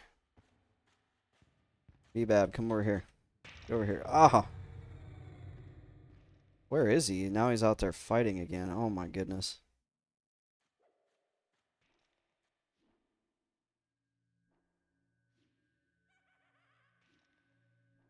He's gonna nuke that pet. I think the best bet is just let the pet die. Is he rooting me? Okay, thankfully there's still 8 seconds worth of a snare on him. Poor VBAB. Oh man. Every time I gotta fight one of those, they nuke a pet down. What is this? Crescent pants. Oh, that's that gear you were talking about. Let's take a look at those. Strength 5, agility 5, AC 3. They only weigh 0.1. That's a really nice monk gear. My monk would have loved to have had that back in the day.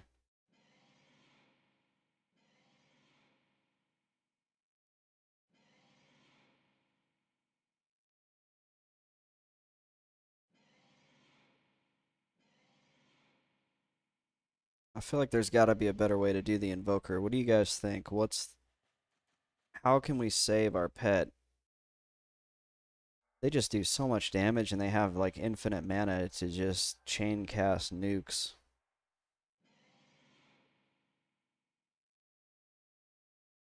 I don't think I'm in any immediate danger of running out of bone chips, so it's really not a huge deal. But it does slow us down that we have to resummon a pet. The pants are the most rare piece. If we weren't like all the way at the bottom of a dungeon, oh, I fizzled my pet spell. That happens every time. I might like whisper some people and be like, hey, if you can get down here, you can have these, but I don't know how a monk, like a lower level monk, could actually really get down here without dying, and I'd feel responsible for that.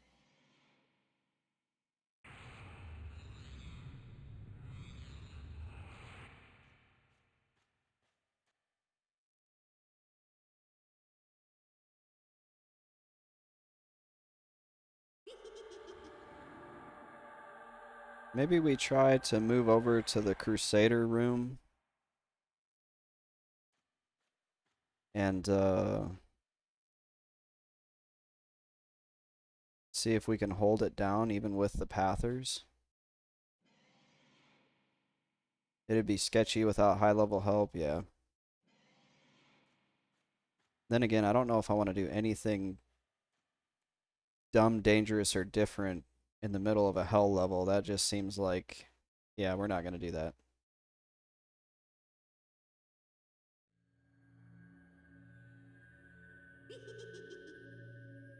In fact, how many people are in Warslick right now? There's only 6 out there. We're gonna. I know I just summoned a new pet. We're actually gonna head back out because these invokers have got me kind of spooked. This was nice to get into the hell level. I made what 50%, but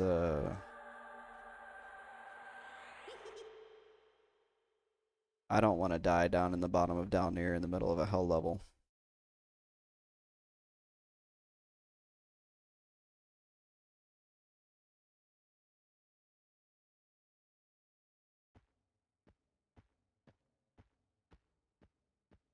So we are back in the Warslicks Woods. Let's see, we can vendor.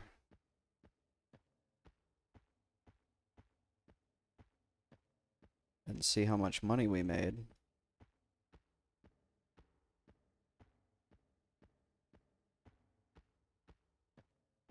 Greetings, Clock Kogrin. Fine Steel Longsword was 5 plat. Ooh, these emeralds were 12 apiece. Opal was 15. You cannot vendor the crescent pants. We made a decent chunk of change. This pendant is 14. Flawless aquamarines are 11. Jade ring is 11. Well, we already made our money back on the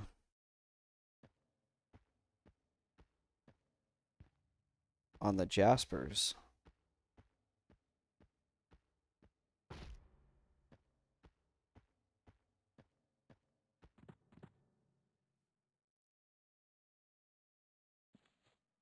So that's good. It's dark. We'll throw on the lantern. If anybody knows of a good spot for 35 that doesn't involve too much running, please let me know. We're going to experiment with the giants again just to see, you know, is it worth it? We'll go ahead and life tap a skeleton just to top ourselves off here.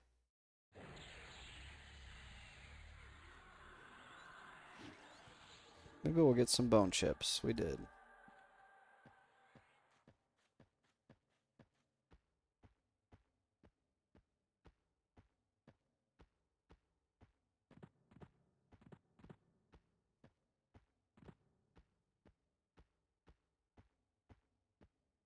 So what did we learn? We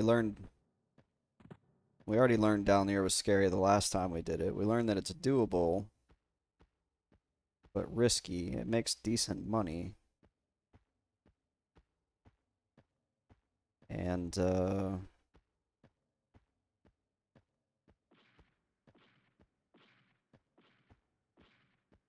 We learned that the Crusader camp might be really tough to do. Oh no, there's people in the spot I wanted to go to. Maybe we park over here on the other side.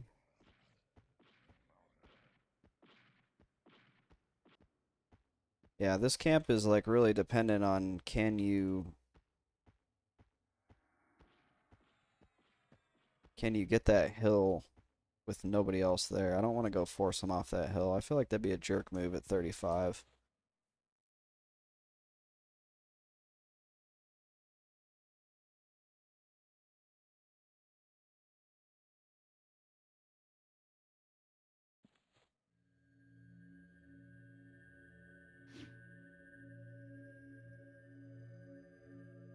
I'm not going to go so far as to just go up there and start taking the spawns that they were camping already. There was 6 players here when I warped back out, and now there is 10. Should we check out FM? Maybe we're kind of selling ourselves short a little bit here. Let's go check out FM rather than do this.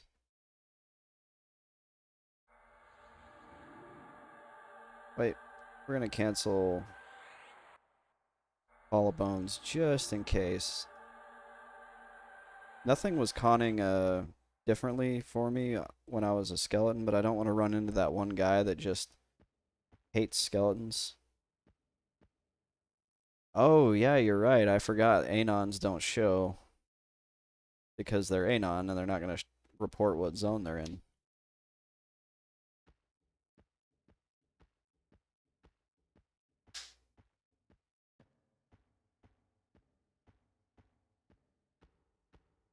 We can run with Allure of Death on to regen some mana while we run. It's going to be a long run.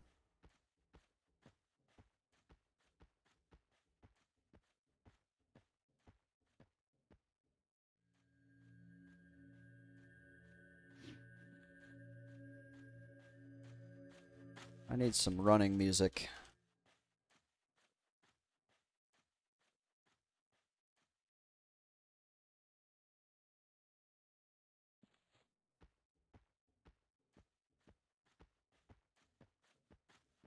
What do you guys think is the best video game soundtrack there is? What's your favorite all time?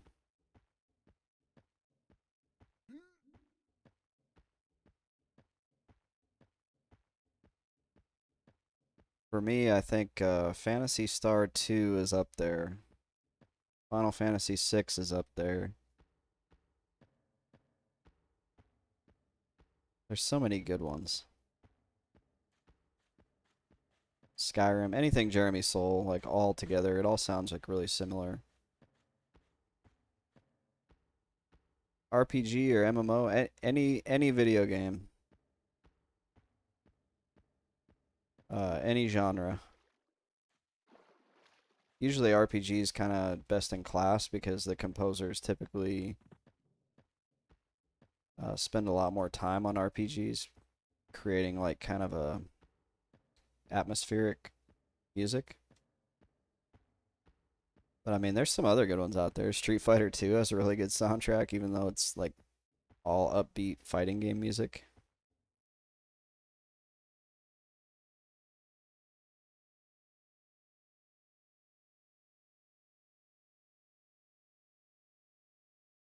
Fun fact, the Street Fighter 2 soundtrack was made by one of the first female video game composers out there.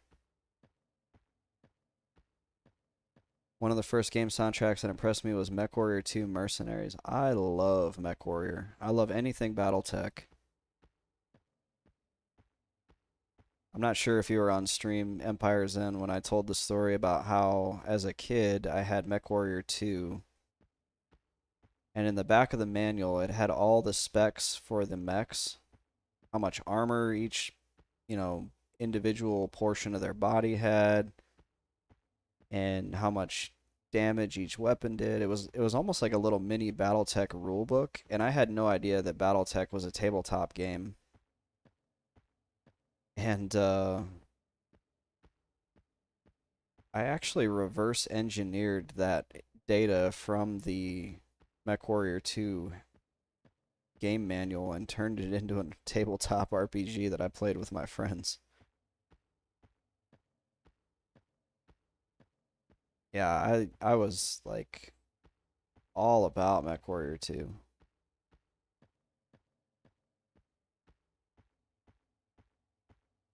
The little in-universe handbook, yeah, I think that was the one. It was like this big, maybe a little bit bigger, but it was like kind of portrait portrait about the size of a photo. You still have that? Oh my gosh, I'm so jealous. We got MechWarrior 2 when I was a kid, and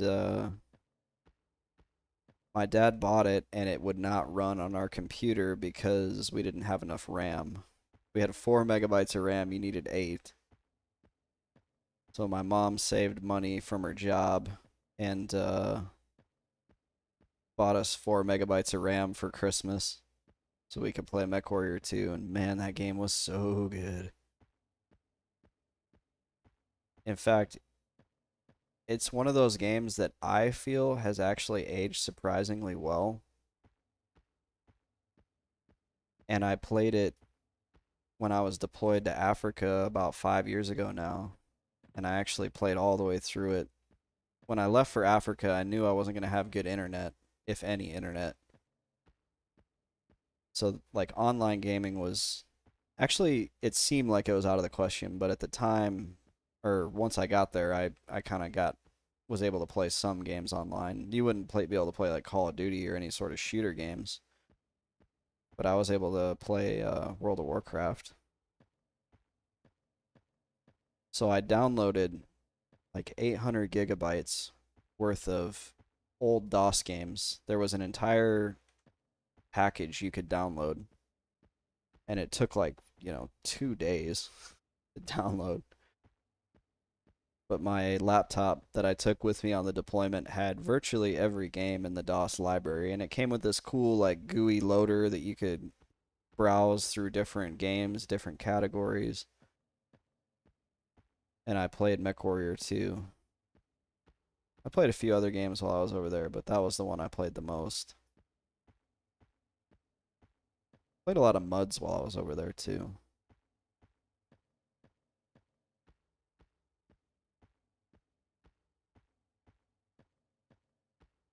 Because one of the things they don't tell you is for a lot of people, deployments, you end up with a lot of extra time on your hands.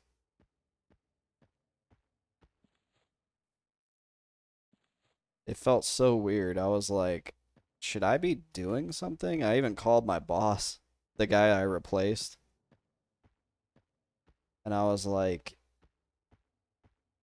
dude, I'm like going crazy over here. I got way too much time. There's like, I'm not gonna say there's nothing to do, but there's just so much time. And he was like, he's like, if you want to watch a movie, watch a movie. If you want to play a game, play a game. Just like give the guys their time because they don't get this time at home and they're away from their families. So I was like, okay.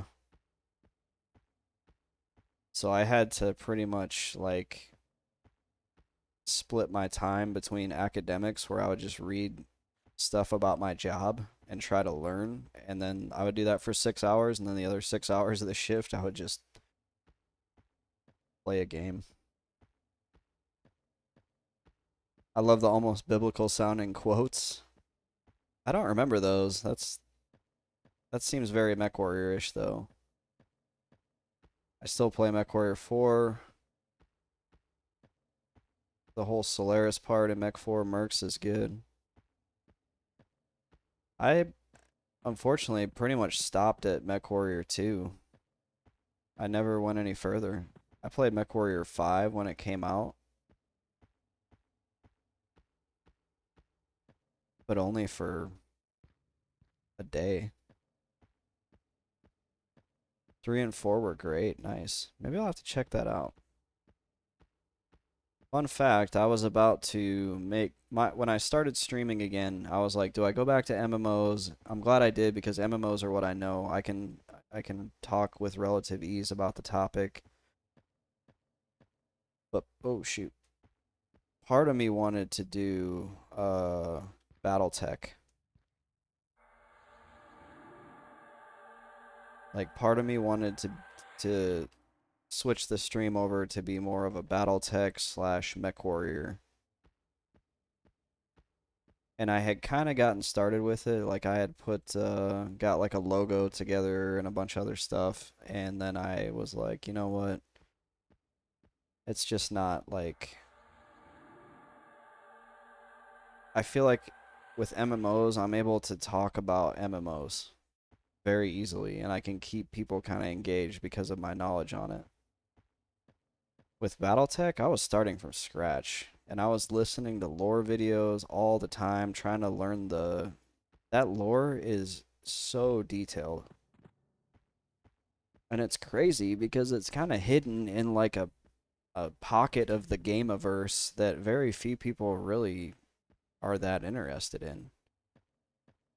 Like BattleTech's not on the level of like Warhammer. Well, mainly Warhammer, that's the one everybody knows. Didn't like 5 much at all. 3 is a little hard to run without a full virtual machine setup. Yeah, I ran 2 on DOSBox. That was like the thing.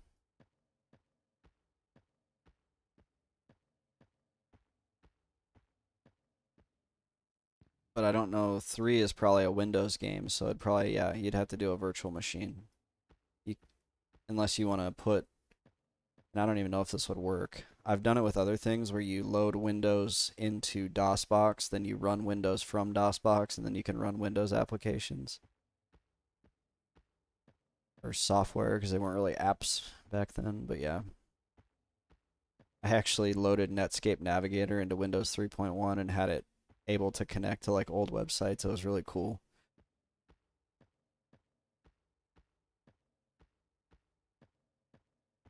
Probably one of the nerdiest things I've ever done.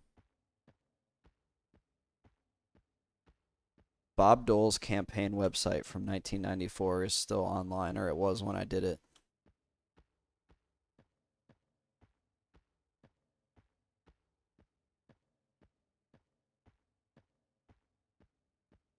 Good old Bob Dole. Yeah, it still had a recipe for his wife's cookies on there. Like, that was back when the internet was so small they had a literal internet phone book published. And there was no real like search engines were just becoming a thing. So if you wanted to browse the internet, you got on the internet, you went to Yahoo or one of those main sites. And then from Yahoo, you could kind of go out to different sites that you just click the links. You didn't go to a search bar and say like, I want to know about this, because there wasn't really anything like that yet.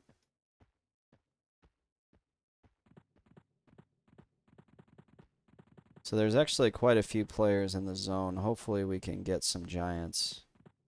I tried to solo just in this spot because there is a lot of stuff to pull. But there's just way too many pathing mobs. And then you got redirected to the angel fire. Look at this guy. He's got some drip. That is a styling burying eye. What's up, bro?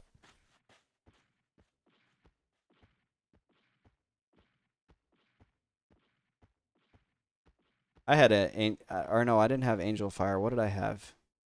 No, I think I did have an angel fire. Death to the burying eye. These guys are my bros. They won't fight me. They just glower at me, but we respect each other. We respect each other's space, sort of, when I'm not looking at their drip.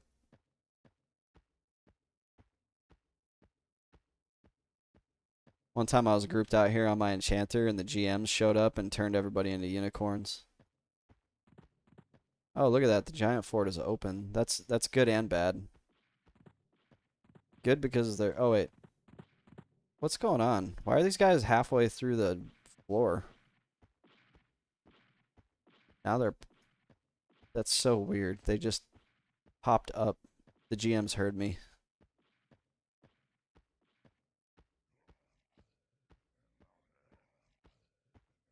So there's a lot of giants to pull, but the thing about right here is I know for a fact stuff will path through here, but what I'm wondering is did they path over here? I'm assuming these guys here are single pulls as long as you don't pull while this guy is like gonna chain them all together. I think we can pull to over here. If anybody knows, if anybody's done this spot solo, is it safe to pull to this spot here? We have Feign Death, so we'll try it. I maybe probably should have bound myself somewhere sensible. Bad on me for not doing that.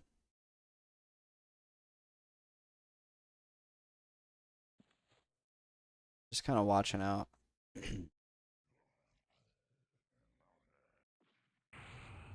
I hear them stomping around in there, but I don't see any. We probably should have bound at the zone line. Because that's going to be a hell of a corpse run.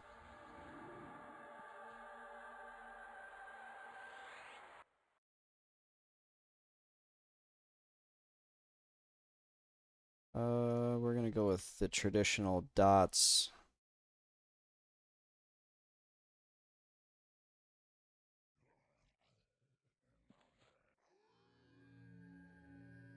Have not done it solo. I can't say that I think I've soloed here on my monk, but I don't know. Monks are a little bit better for feigning. You can just hit a button and you feign. It's a lot more reliable. Granted, these guys melee, they're never going to cast a spell, not even once, so it should be pretty reliable to feign here. But if a pathing mob that casts like a goblin shaman comes through here, that could get messy.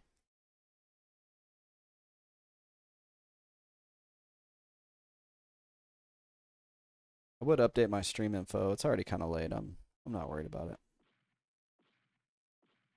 I think it still says Dalnir solo. It was mostly Dalnir solo. We soloed the hell out of Dalnir tonight. We almost died a few times, but we did it.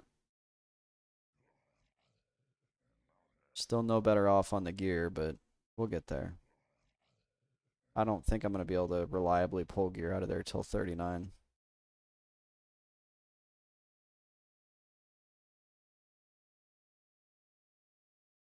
Having some HP gear would be super nice, though. Check vendors. Yeah, that's a good point. I'm just afraid to,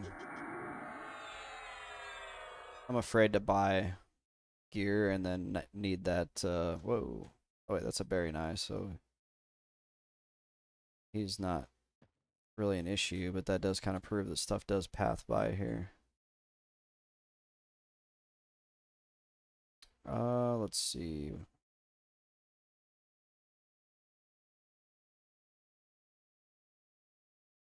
We'll go ahead and grab this guy because he's out here. Even though he's at green. He's a warm-up mob.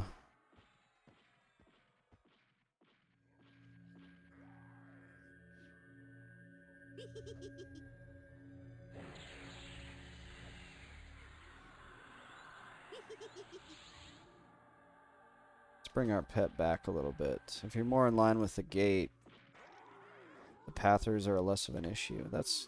Huh. That's actually kind of the opposite of the experience that I've had when I've grouped here, and we've always grouped like right about there.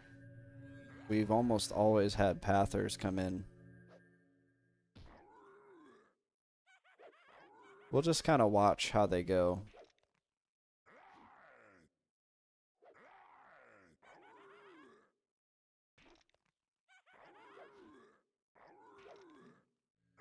Peering here might be kind of a scary thing to do. Usually end up soloing inside the wall. Maybe we can check that out.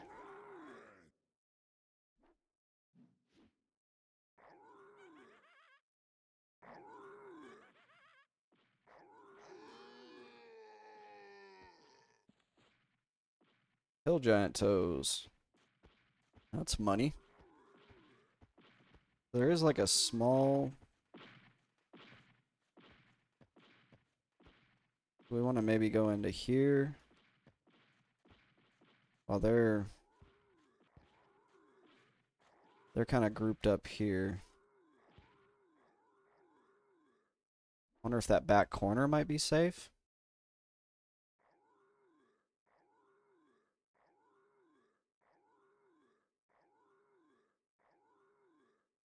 There's somebody over there.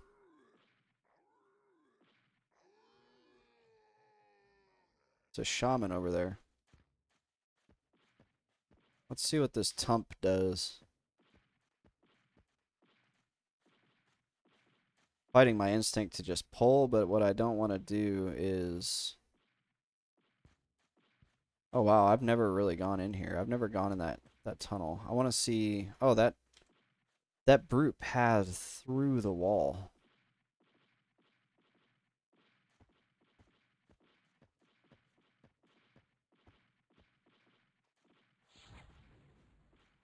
Is he gonna pass through the wall?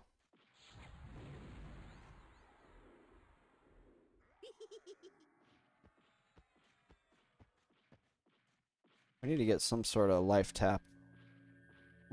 leech up on this guy, so we're losing health.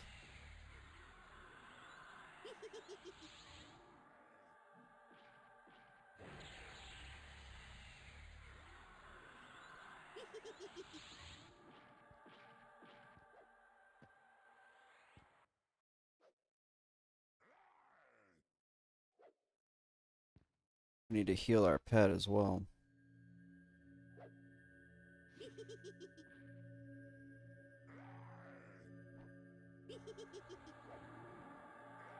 They're not very hard though. I mean, it's giants are giants, right? Maybe we want to keep a steel skin up just to have it. Oh shoot. Tump over there. We're surrounded by tumps. A tump stump. We need to get out of here.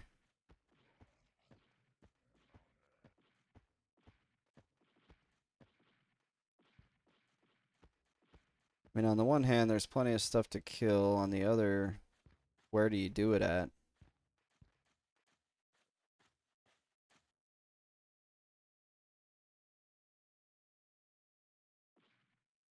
Now we got this guy coming towards us.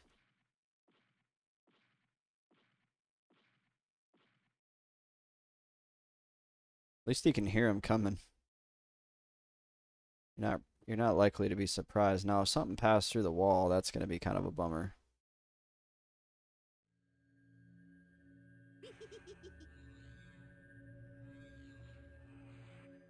Wonder if these guys over here would mind me solo pulling to their spot.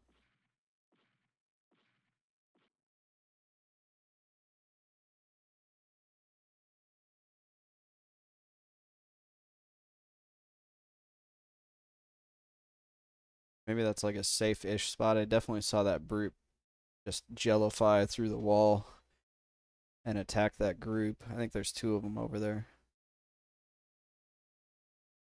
Or maybe it's just one. I thought I saw a monk.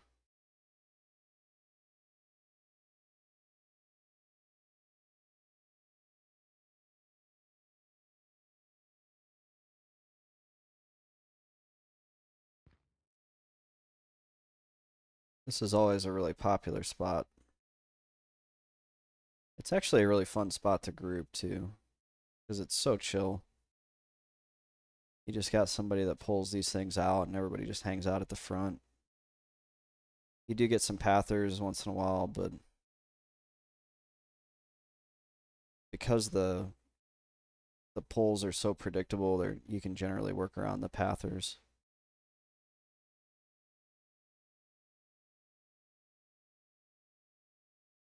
Let's see. What could cause issues for us? Oh, is if we oh, come on, bro. What could cause issues for us is if we accidentally get aggro from those ones that spawn at the gate. Like that guy there. Oh, 2 resists? Really? Oh my gosh.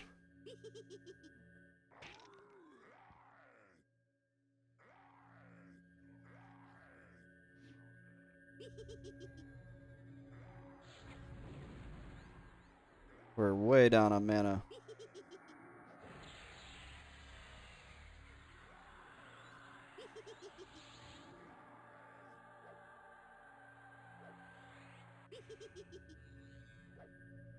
Alright, I think we got it under control as long as we don't get a pather. Oh my. Alright, sorry. You're dead. Ugh.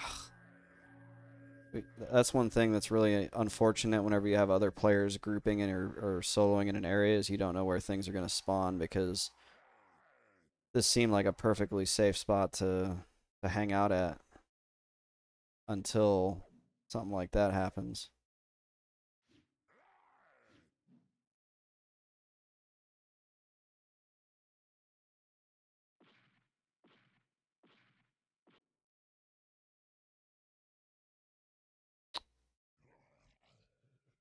Let's see, can we get out? Looks like we can.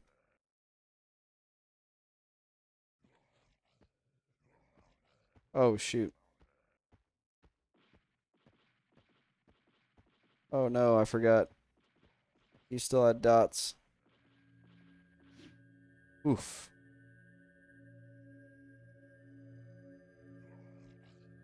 Let's wait for those dots to wear off.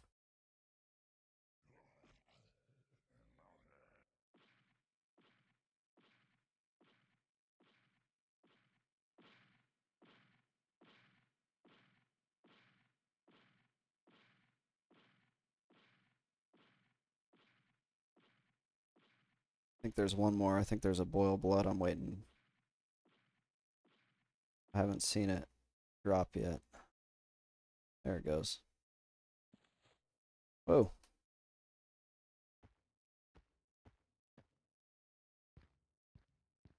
Oh, that stinks.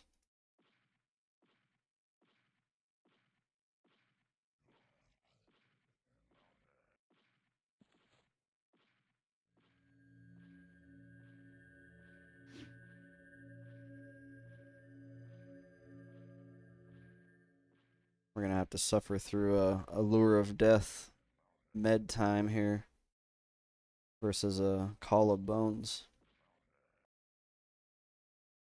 Did that group leave?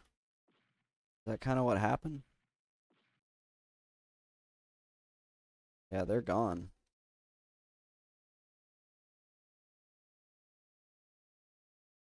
I guess that's all part of the process of learning a new camp. Wow, we've been live for 4 hours. It's getting kind of late. Is it safe to camp here is what I'm wondering.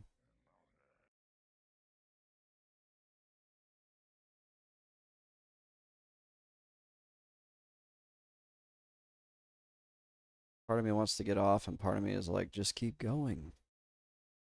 You got a hell level to get through.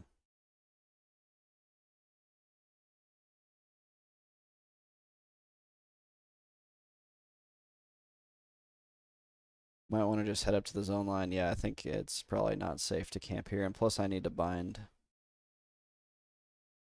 Are there any other spots in this zone? Frontier Mountains.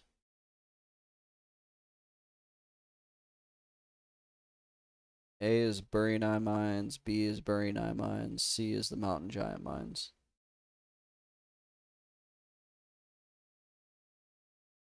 There's a Sarnak ruin.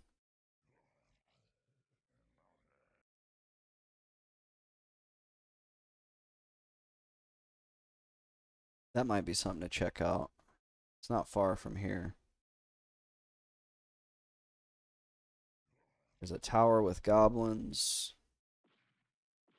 There's some different spots we can check out, especially if we log in here tomorrow and there's a bunch of players here.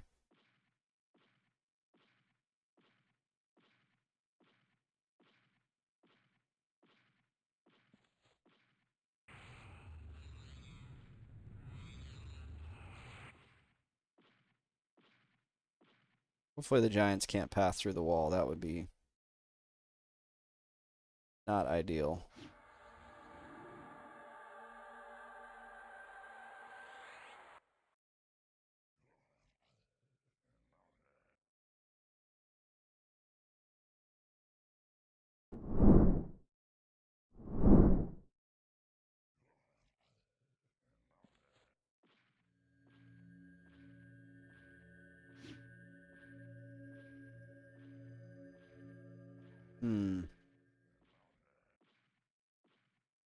The worst part about whenever you have an issue like that is having to resummon your pet and wait through the med time. But on the other hand, like the fact that I have feign death and I can just feign and not turn that into an actual death like other classes that would have to run for the zone and hope they don't get eaten up by aggro mobs is kind of nice.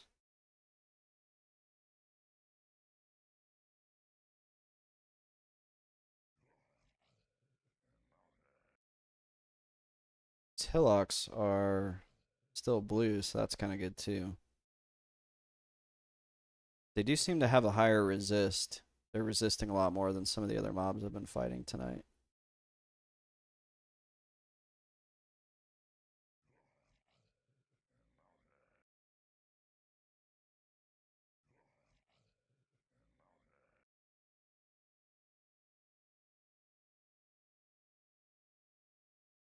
So we'll just need to hit like 90 mana or so, and then I can try again.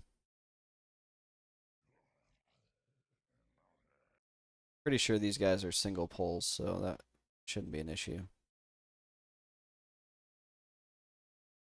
I always thought it was so cool when I was first leveling through Kunark back in 2001.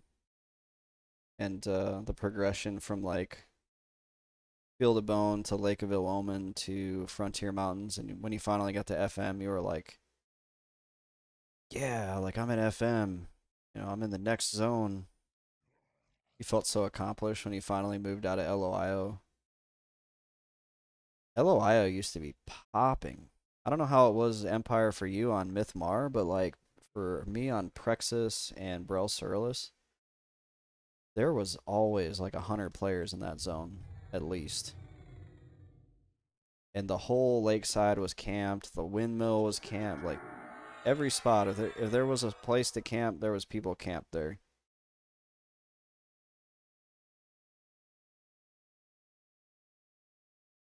Field of Bone was full of naked lizards. All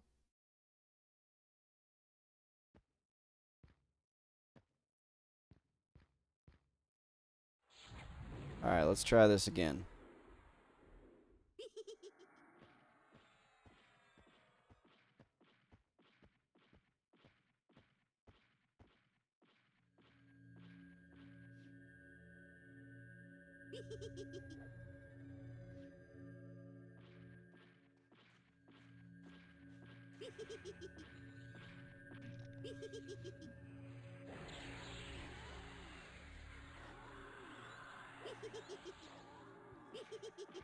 Ooh, he didn't like that life tap, did he?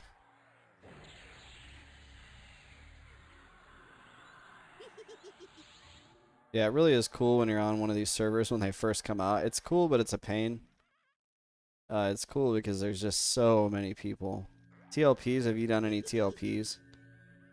Uh, just the sheer amount of players. And it's so funny because like at TLP they never last past like Luklin or POP, and then they just die. I think that really says something about like the game and what the direction that they took. I don't know, maybe the later expansions got really good, but it seems like people just want to play up through POP and then they're done.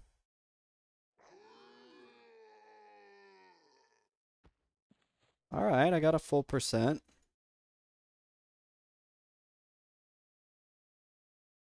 Got 1% of the level there. I can get down with that. Especially because I was able to med through most of that fight.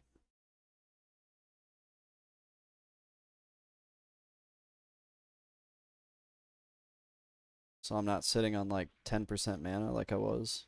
Oh, there's a Tump.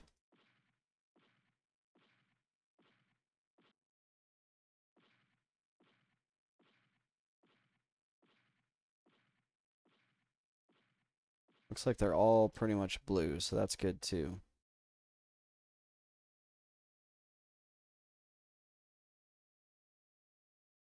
I'm gonna fight a Tump next, so I'm trying to get a little extra mana here. Those tend to resist a little bit more. I don't want to be struggling.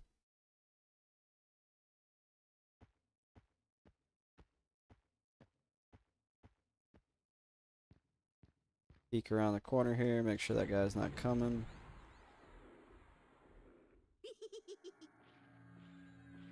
Pop that sweet, sweet GCD reset.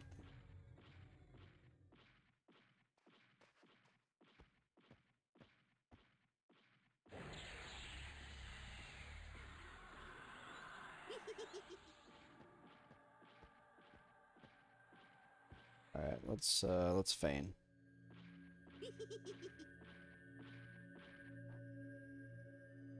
Oh, my feign failed. I'm like, what? What happened?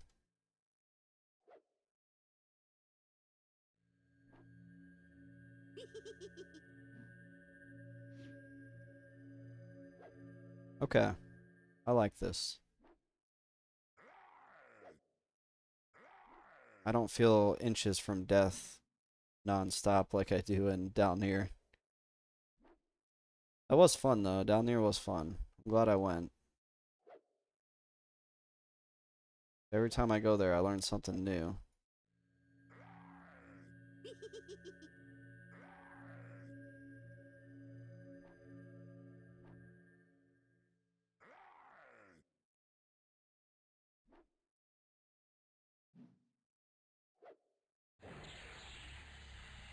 Let's go ahead and finish him off. Oops. I told my pet to sit when I sat.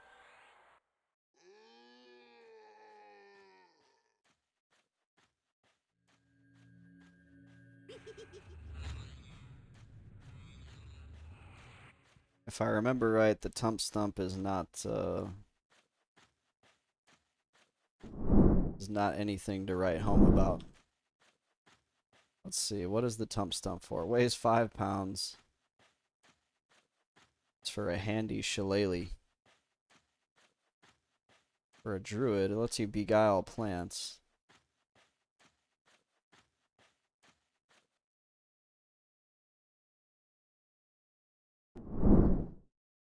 Not anything I need. Druid quest, yeah.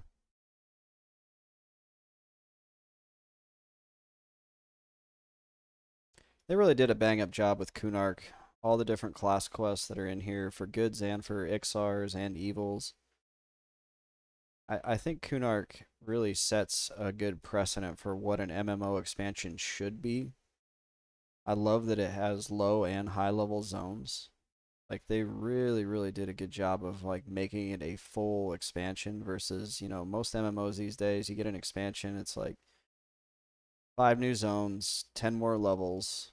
The World of Warcraft model. Ixar Monk's got the short end of the stick. Uh, why do you say that? I'm just curious. I'm not disagreeing. You know a lot about this game.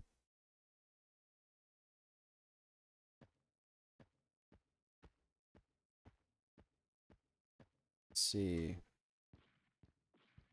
Should we pull this Tump, knowing that the guy to the left here might just respawn on us.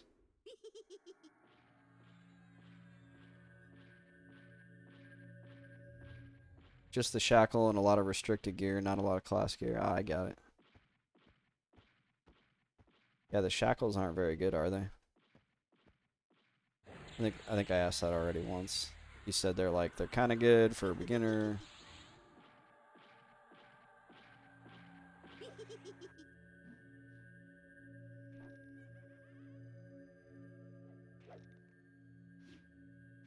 Yeah, sorry for asking the same question over and over. To be honest, the Necromancer skull caps aren't really the best either.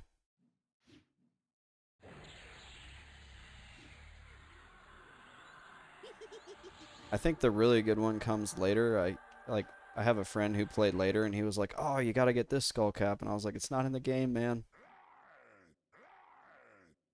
It's kind of a lot of work for a lackluster result." Yeah.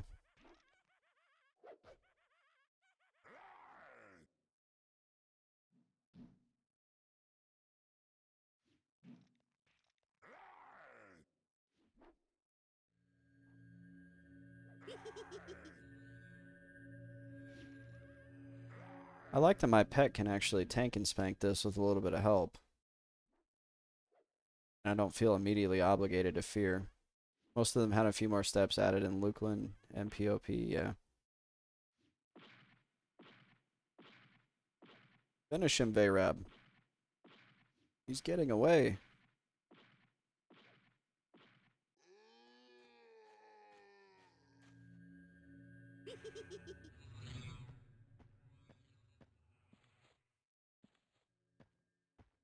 Loot here seems a lot worse than the Warslick's Giant Fort, I will say that.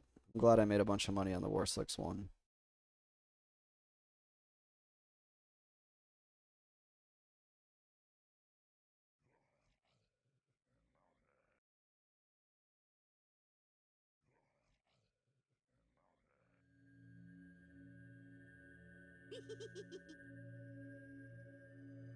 I'm getting experience, so when the bar is moving in the right direction, I'm generally pretty happy. You can always make more money later. You can always get those levels and then come back and farm something if you really need to. Let's see, I need to refresh my greater shielding. Hopefully it doesn't fizzle. It fizzled. It never fails.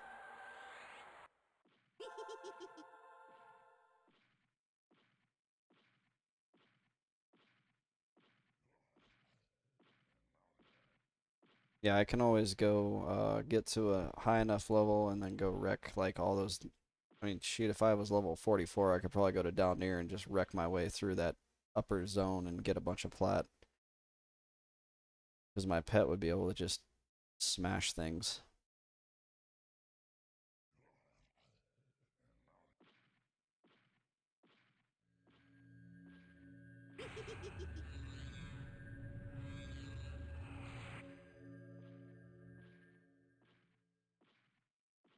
We got a little burn eye walking by here.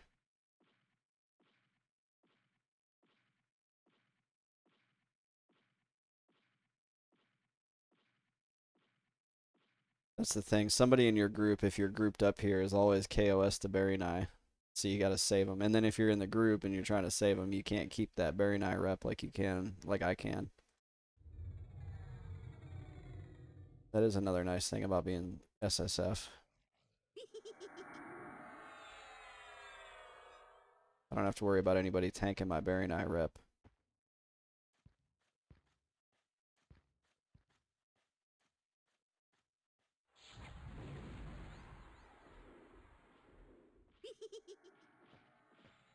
Death to badgers. No, badgers are friends, not food.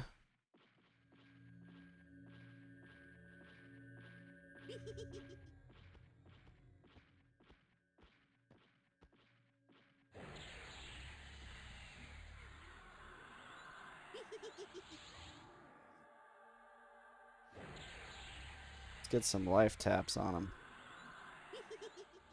We need life. Oh no.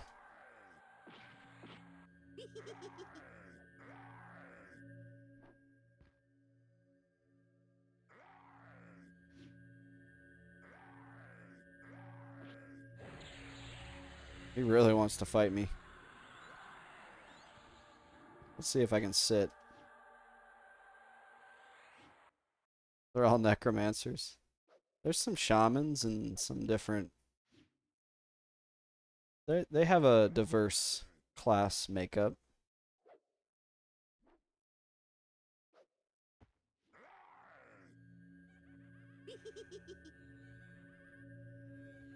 That Tump was kind of tough. Lore-wise, their society is entirely based on necromancy. Nice. I did not know that.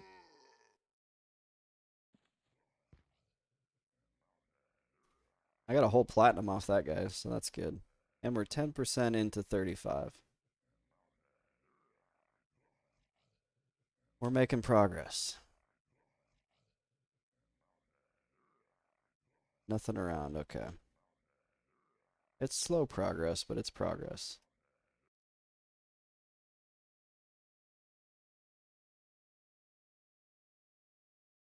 Necromancers really start to come into their own around level 29. I think they're not a lot of fun to play up to that point.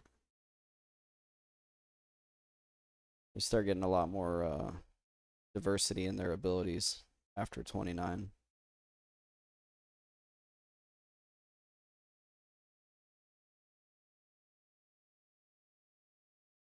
There was a point where I was like just face tanking everything for my pet. Because your pet's not very good. Most classes are junky till 25, unless you're a mage, man. Mages are like, they just wreck face from the very beginning. Enchanters too, oh my gosh. I remember I had the enchanter pet in Steamfont Mountains, the illusion pet, and I would just drag stuff to the enchanter pet, and it was just nonstop. Like I went from level 4 to 8 in a single evening, something that on my necromancer took me probably like 2 days, 2 different play sessions. Probably longer, actually. I remember the Field of Bone was not kind to me. There was a point where there was nothing but Ixar Marauders out there in the area in front of K Sora. And then later on, I needed to kill Marauders. I couldn't kill them because they were too high level. And later on, I needed to kill Marauders, and there was like none to be found. It was so frustrating. Interesting. Thought the Enchanter pet was the worst. Nah, they're. Oh, it's Kevin M. I thought you were M. Kevin. Welcome to the stream, other Kevin. No, enchanters are even the illusions at low levels are like really good. Later on, you don't want to use them unless your illusion way out levels the enemy. Like my illusion can tank a hill giant on my 48 enchanter, but that's because it's a level 46, I think, illusion. But I soloed the Goblin Preacher camp at level 22, I think, in Permafrost with the Enchanter illusion. And it was like not as good as a mage pet, but it was still good. Enchanters they only attack if you get attacked. You're right. They have no, you don't get a little pet window. Let's see if we can pull this Tump without pulling the Hillock. I'm pretty sure it'll be fine. Yep.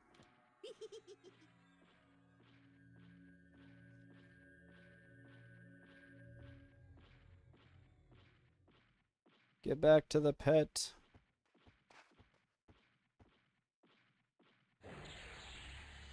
I might have clipped that. I might have interrupted it. Nope. And feint.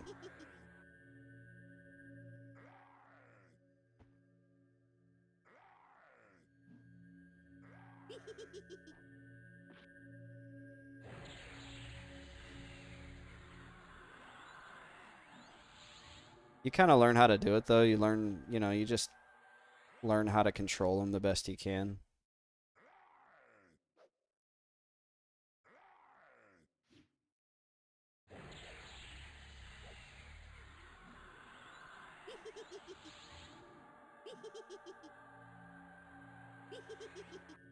Hee hee hee hee. So annoying. Yeah, when I was a kid, I thought enchanters were like the worst. I'm like, what is with this dinky pet that you can't control? This class must be terrible.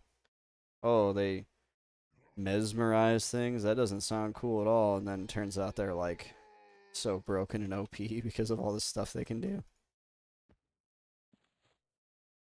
Hey, we got a pearl. You can get some loot here. That's good news.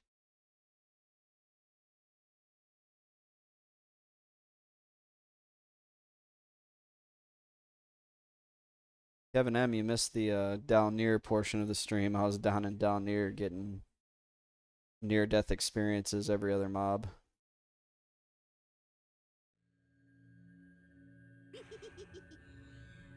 But I made about half a level. I have a level 50 enchanter and always thought it was difficult to solo. Really? It does take some practice. It takes some nuance, but once you get the hang of it, I slowed almost everything on my enchanter. I think I did like Kazakh Thule where I shot up a bunch of levels. I did some split paw, but I felt like I did a lot more soloing than uh, grouping. They're so efficient solo because you can basically fight two mobs at the same time. And you just break your invis and then, or break your charm with the invis, and then you can nuke two mobs down once they're both close to dead. Super nice.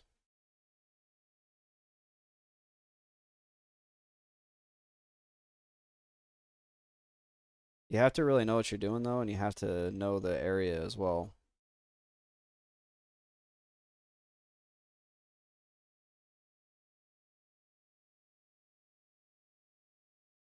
Like it takes some time to learn the spots and where everything spawns.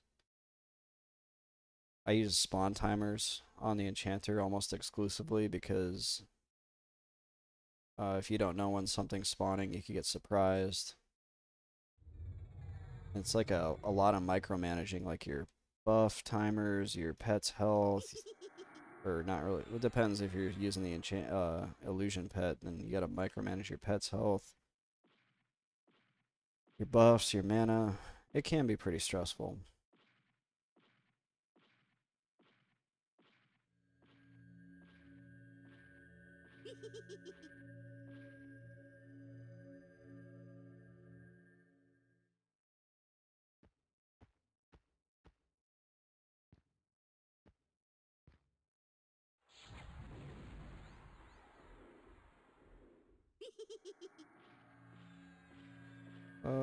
We're gonna get this off.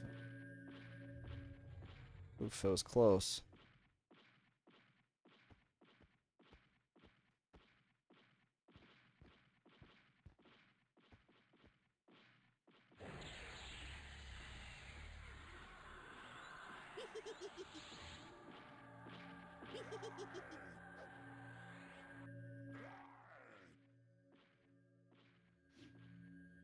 Worked it down to kind of a formula here.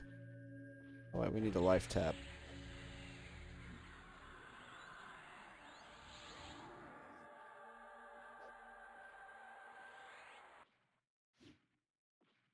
Yeah, I can hit 36 here. As long as there's not a group here that's killing everything, I can do this.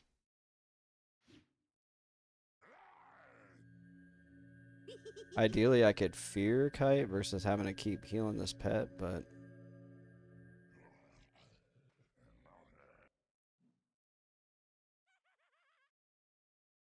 this isn't bad.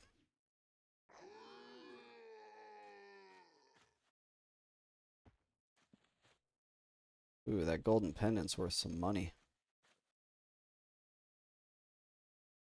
Okay, well, I think this is a good time to call it. Sick beats, that's funny. So I want to thank you guys for watching tonight. We did some good soloing down here, and then we checked out the FM Giant Fort, obviously. Um, this guy wants to group with me, but I'm solo self-found, sir.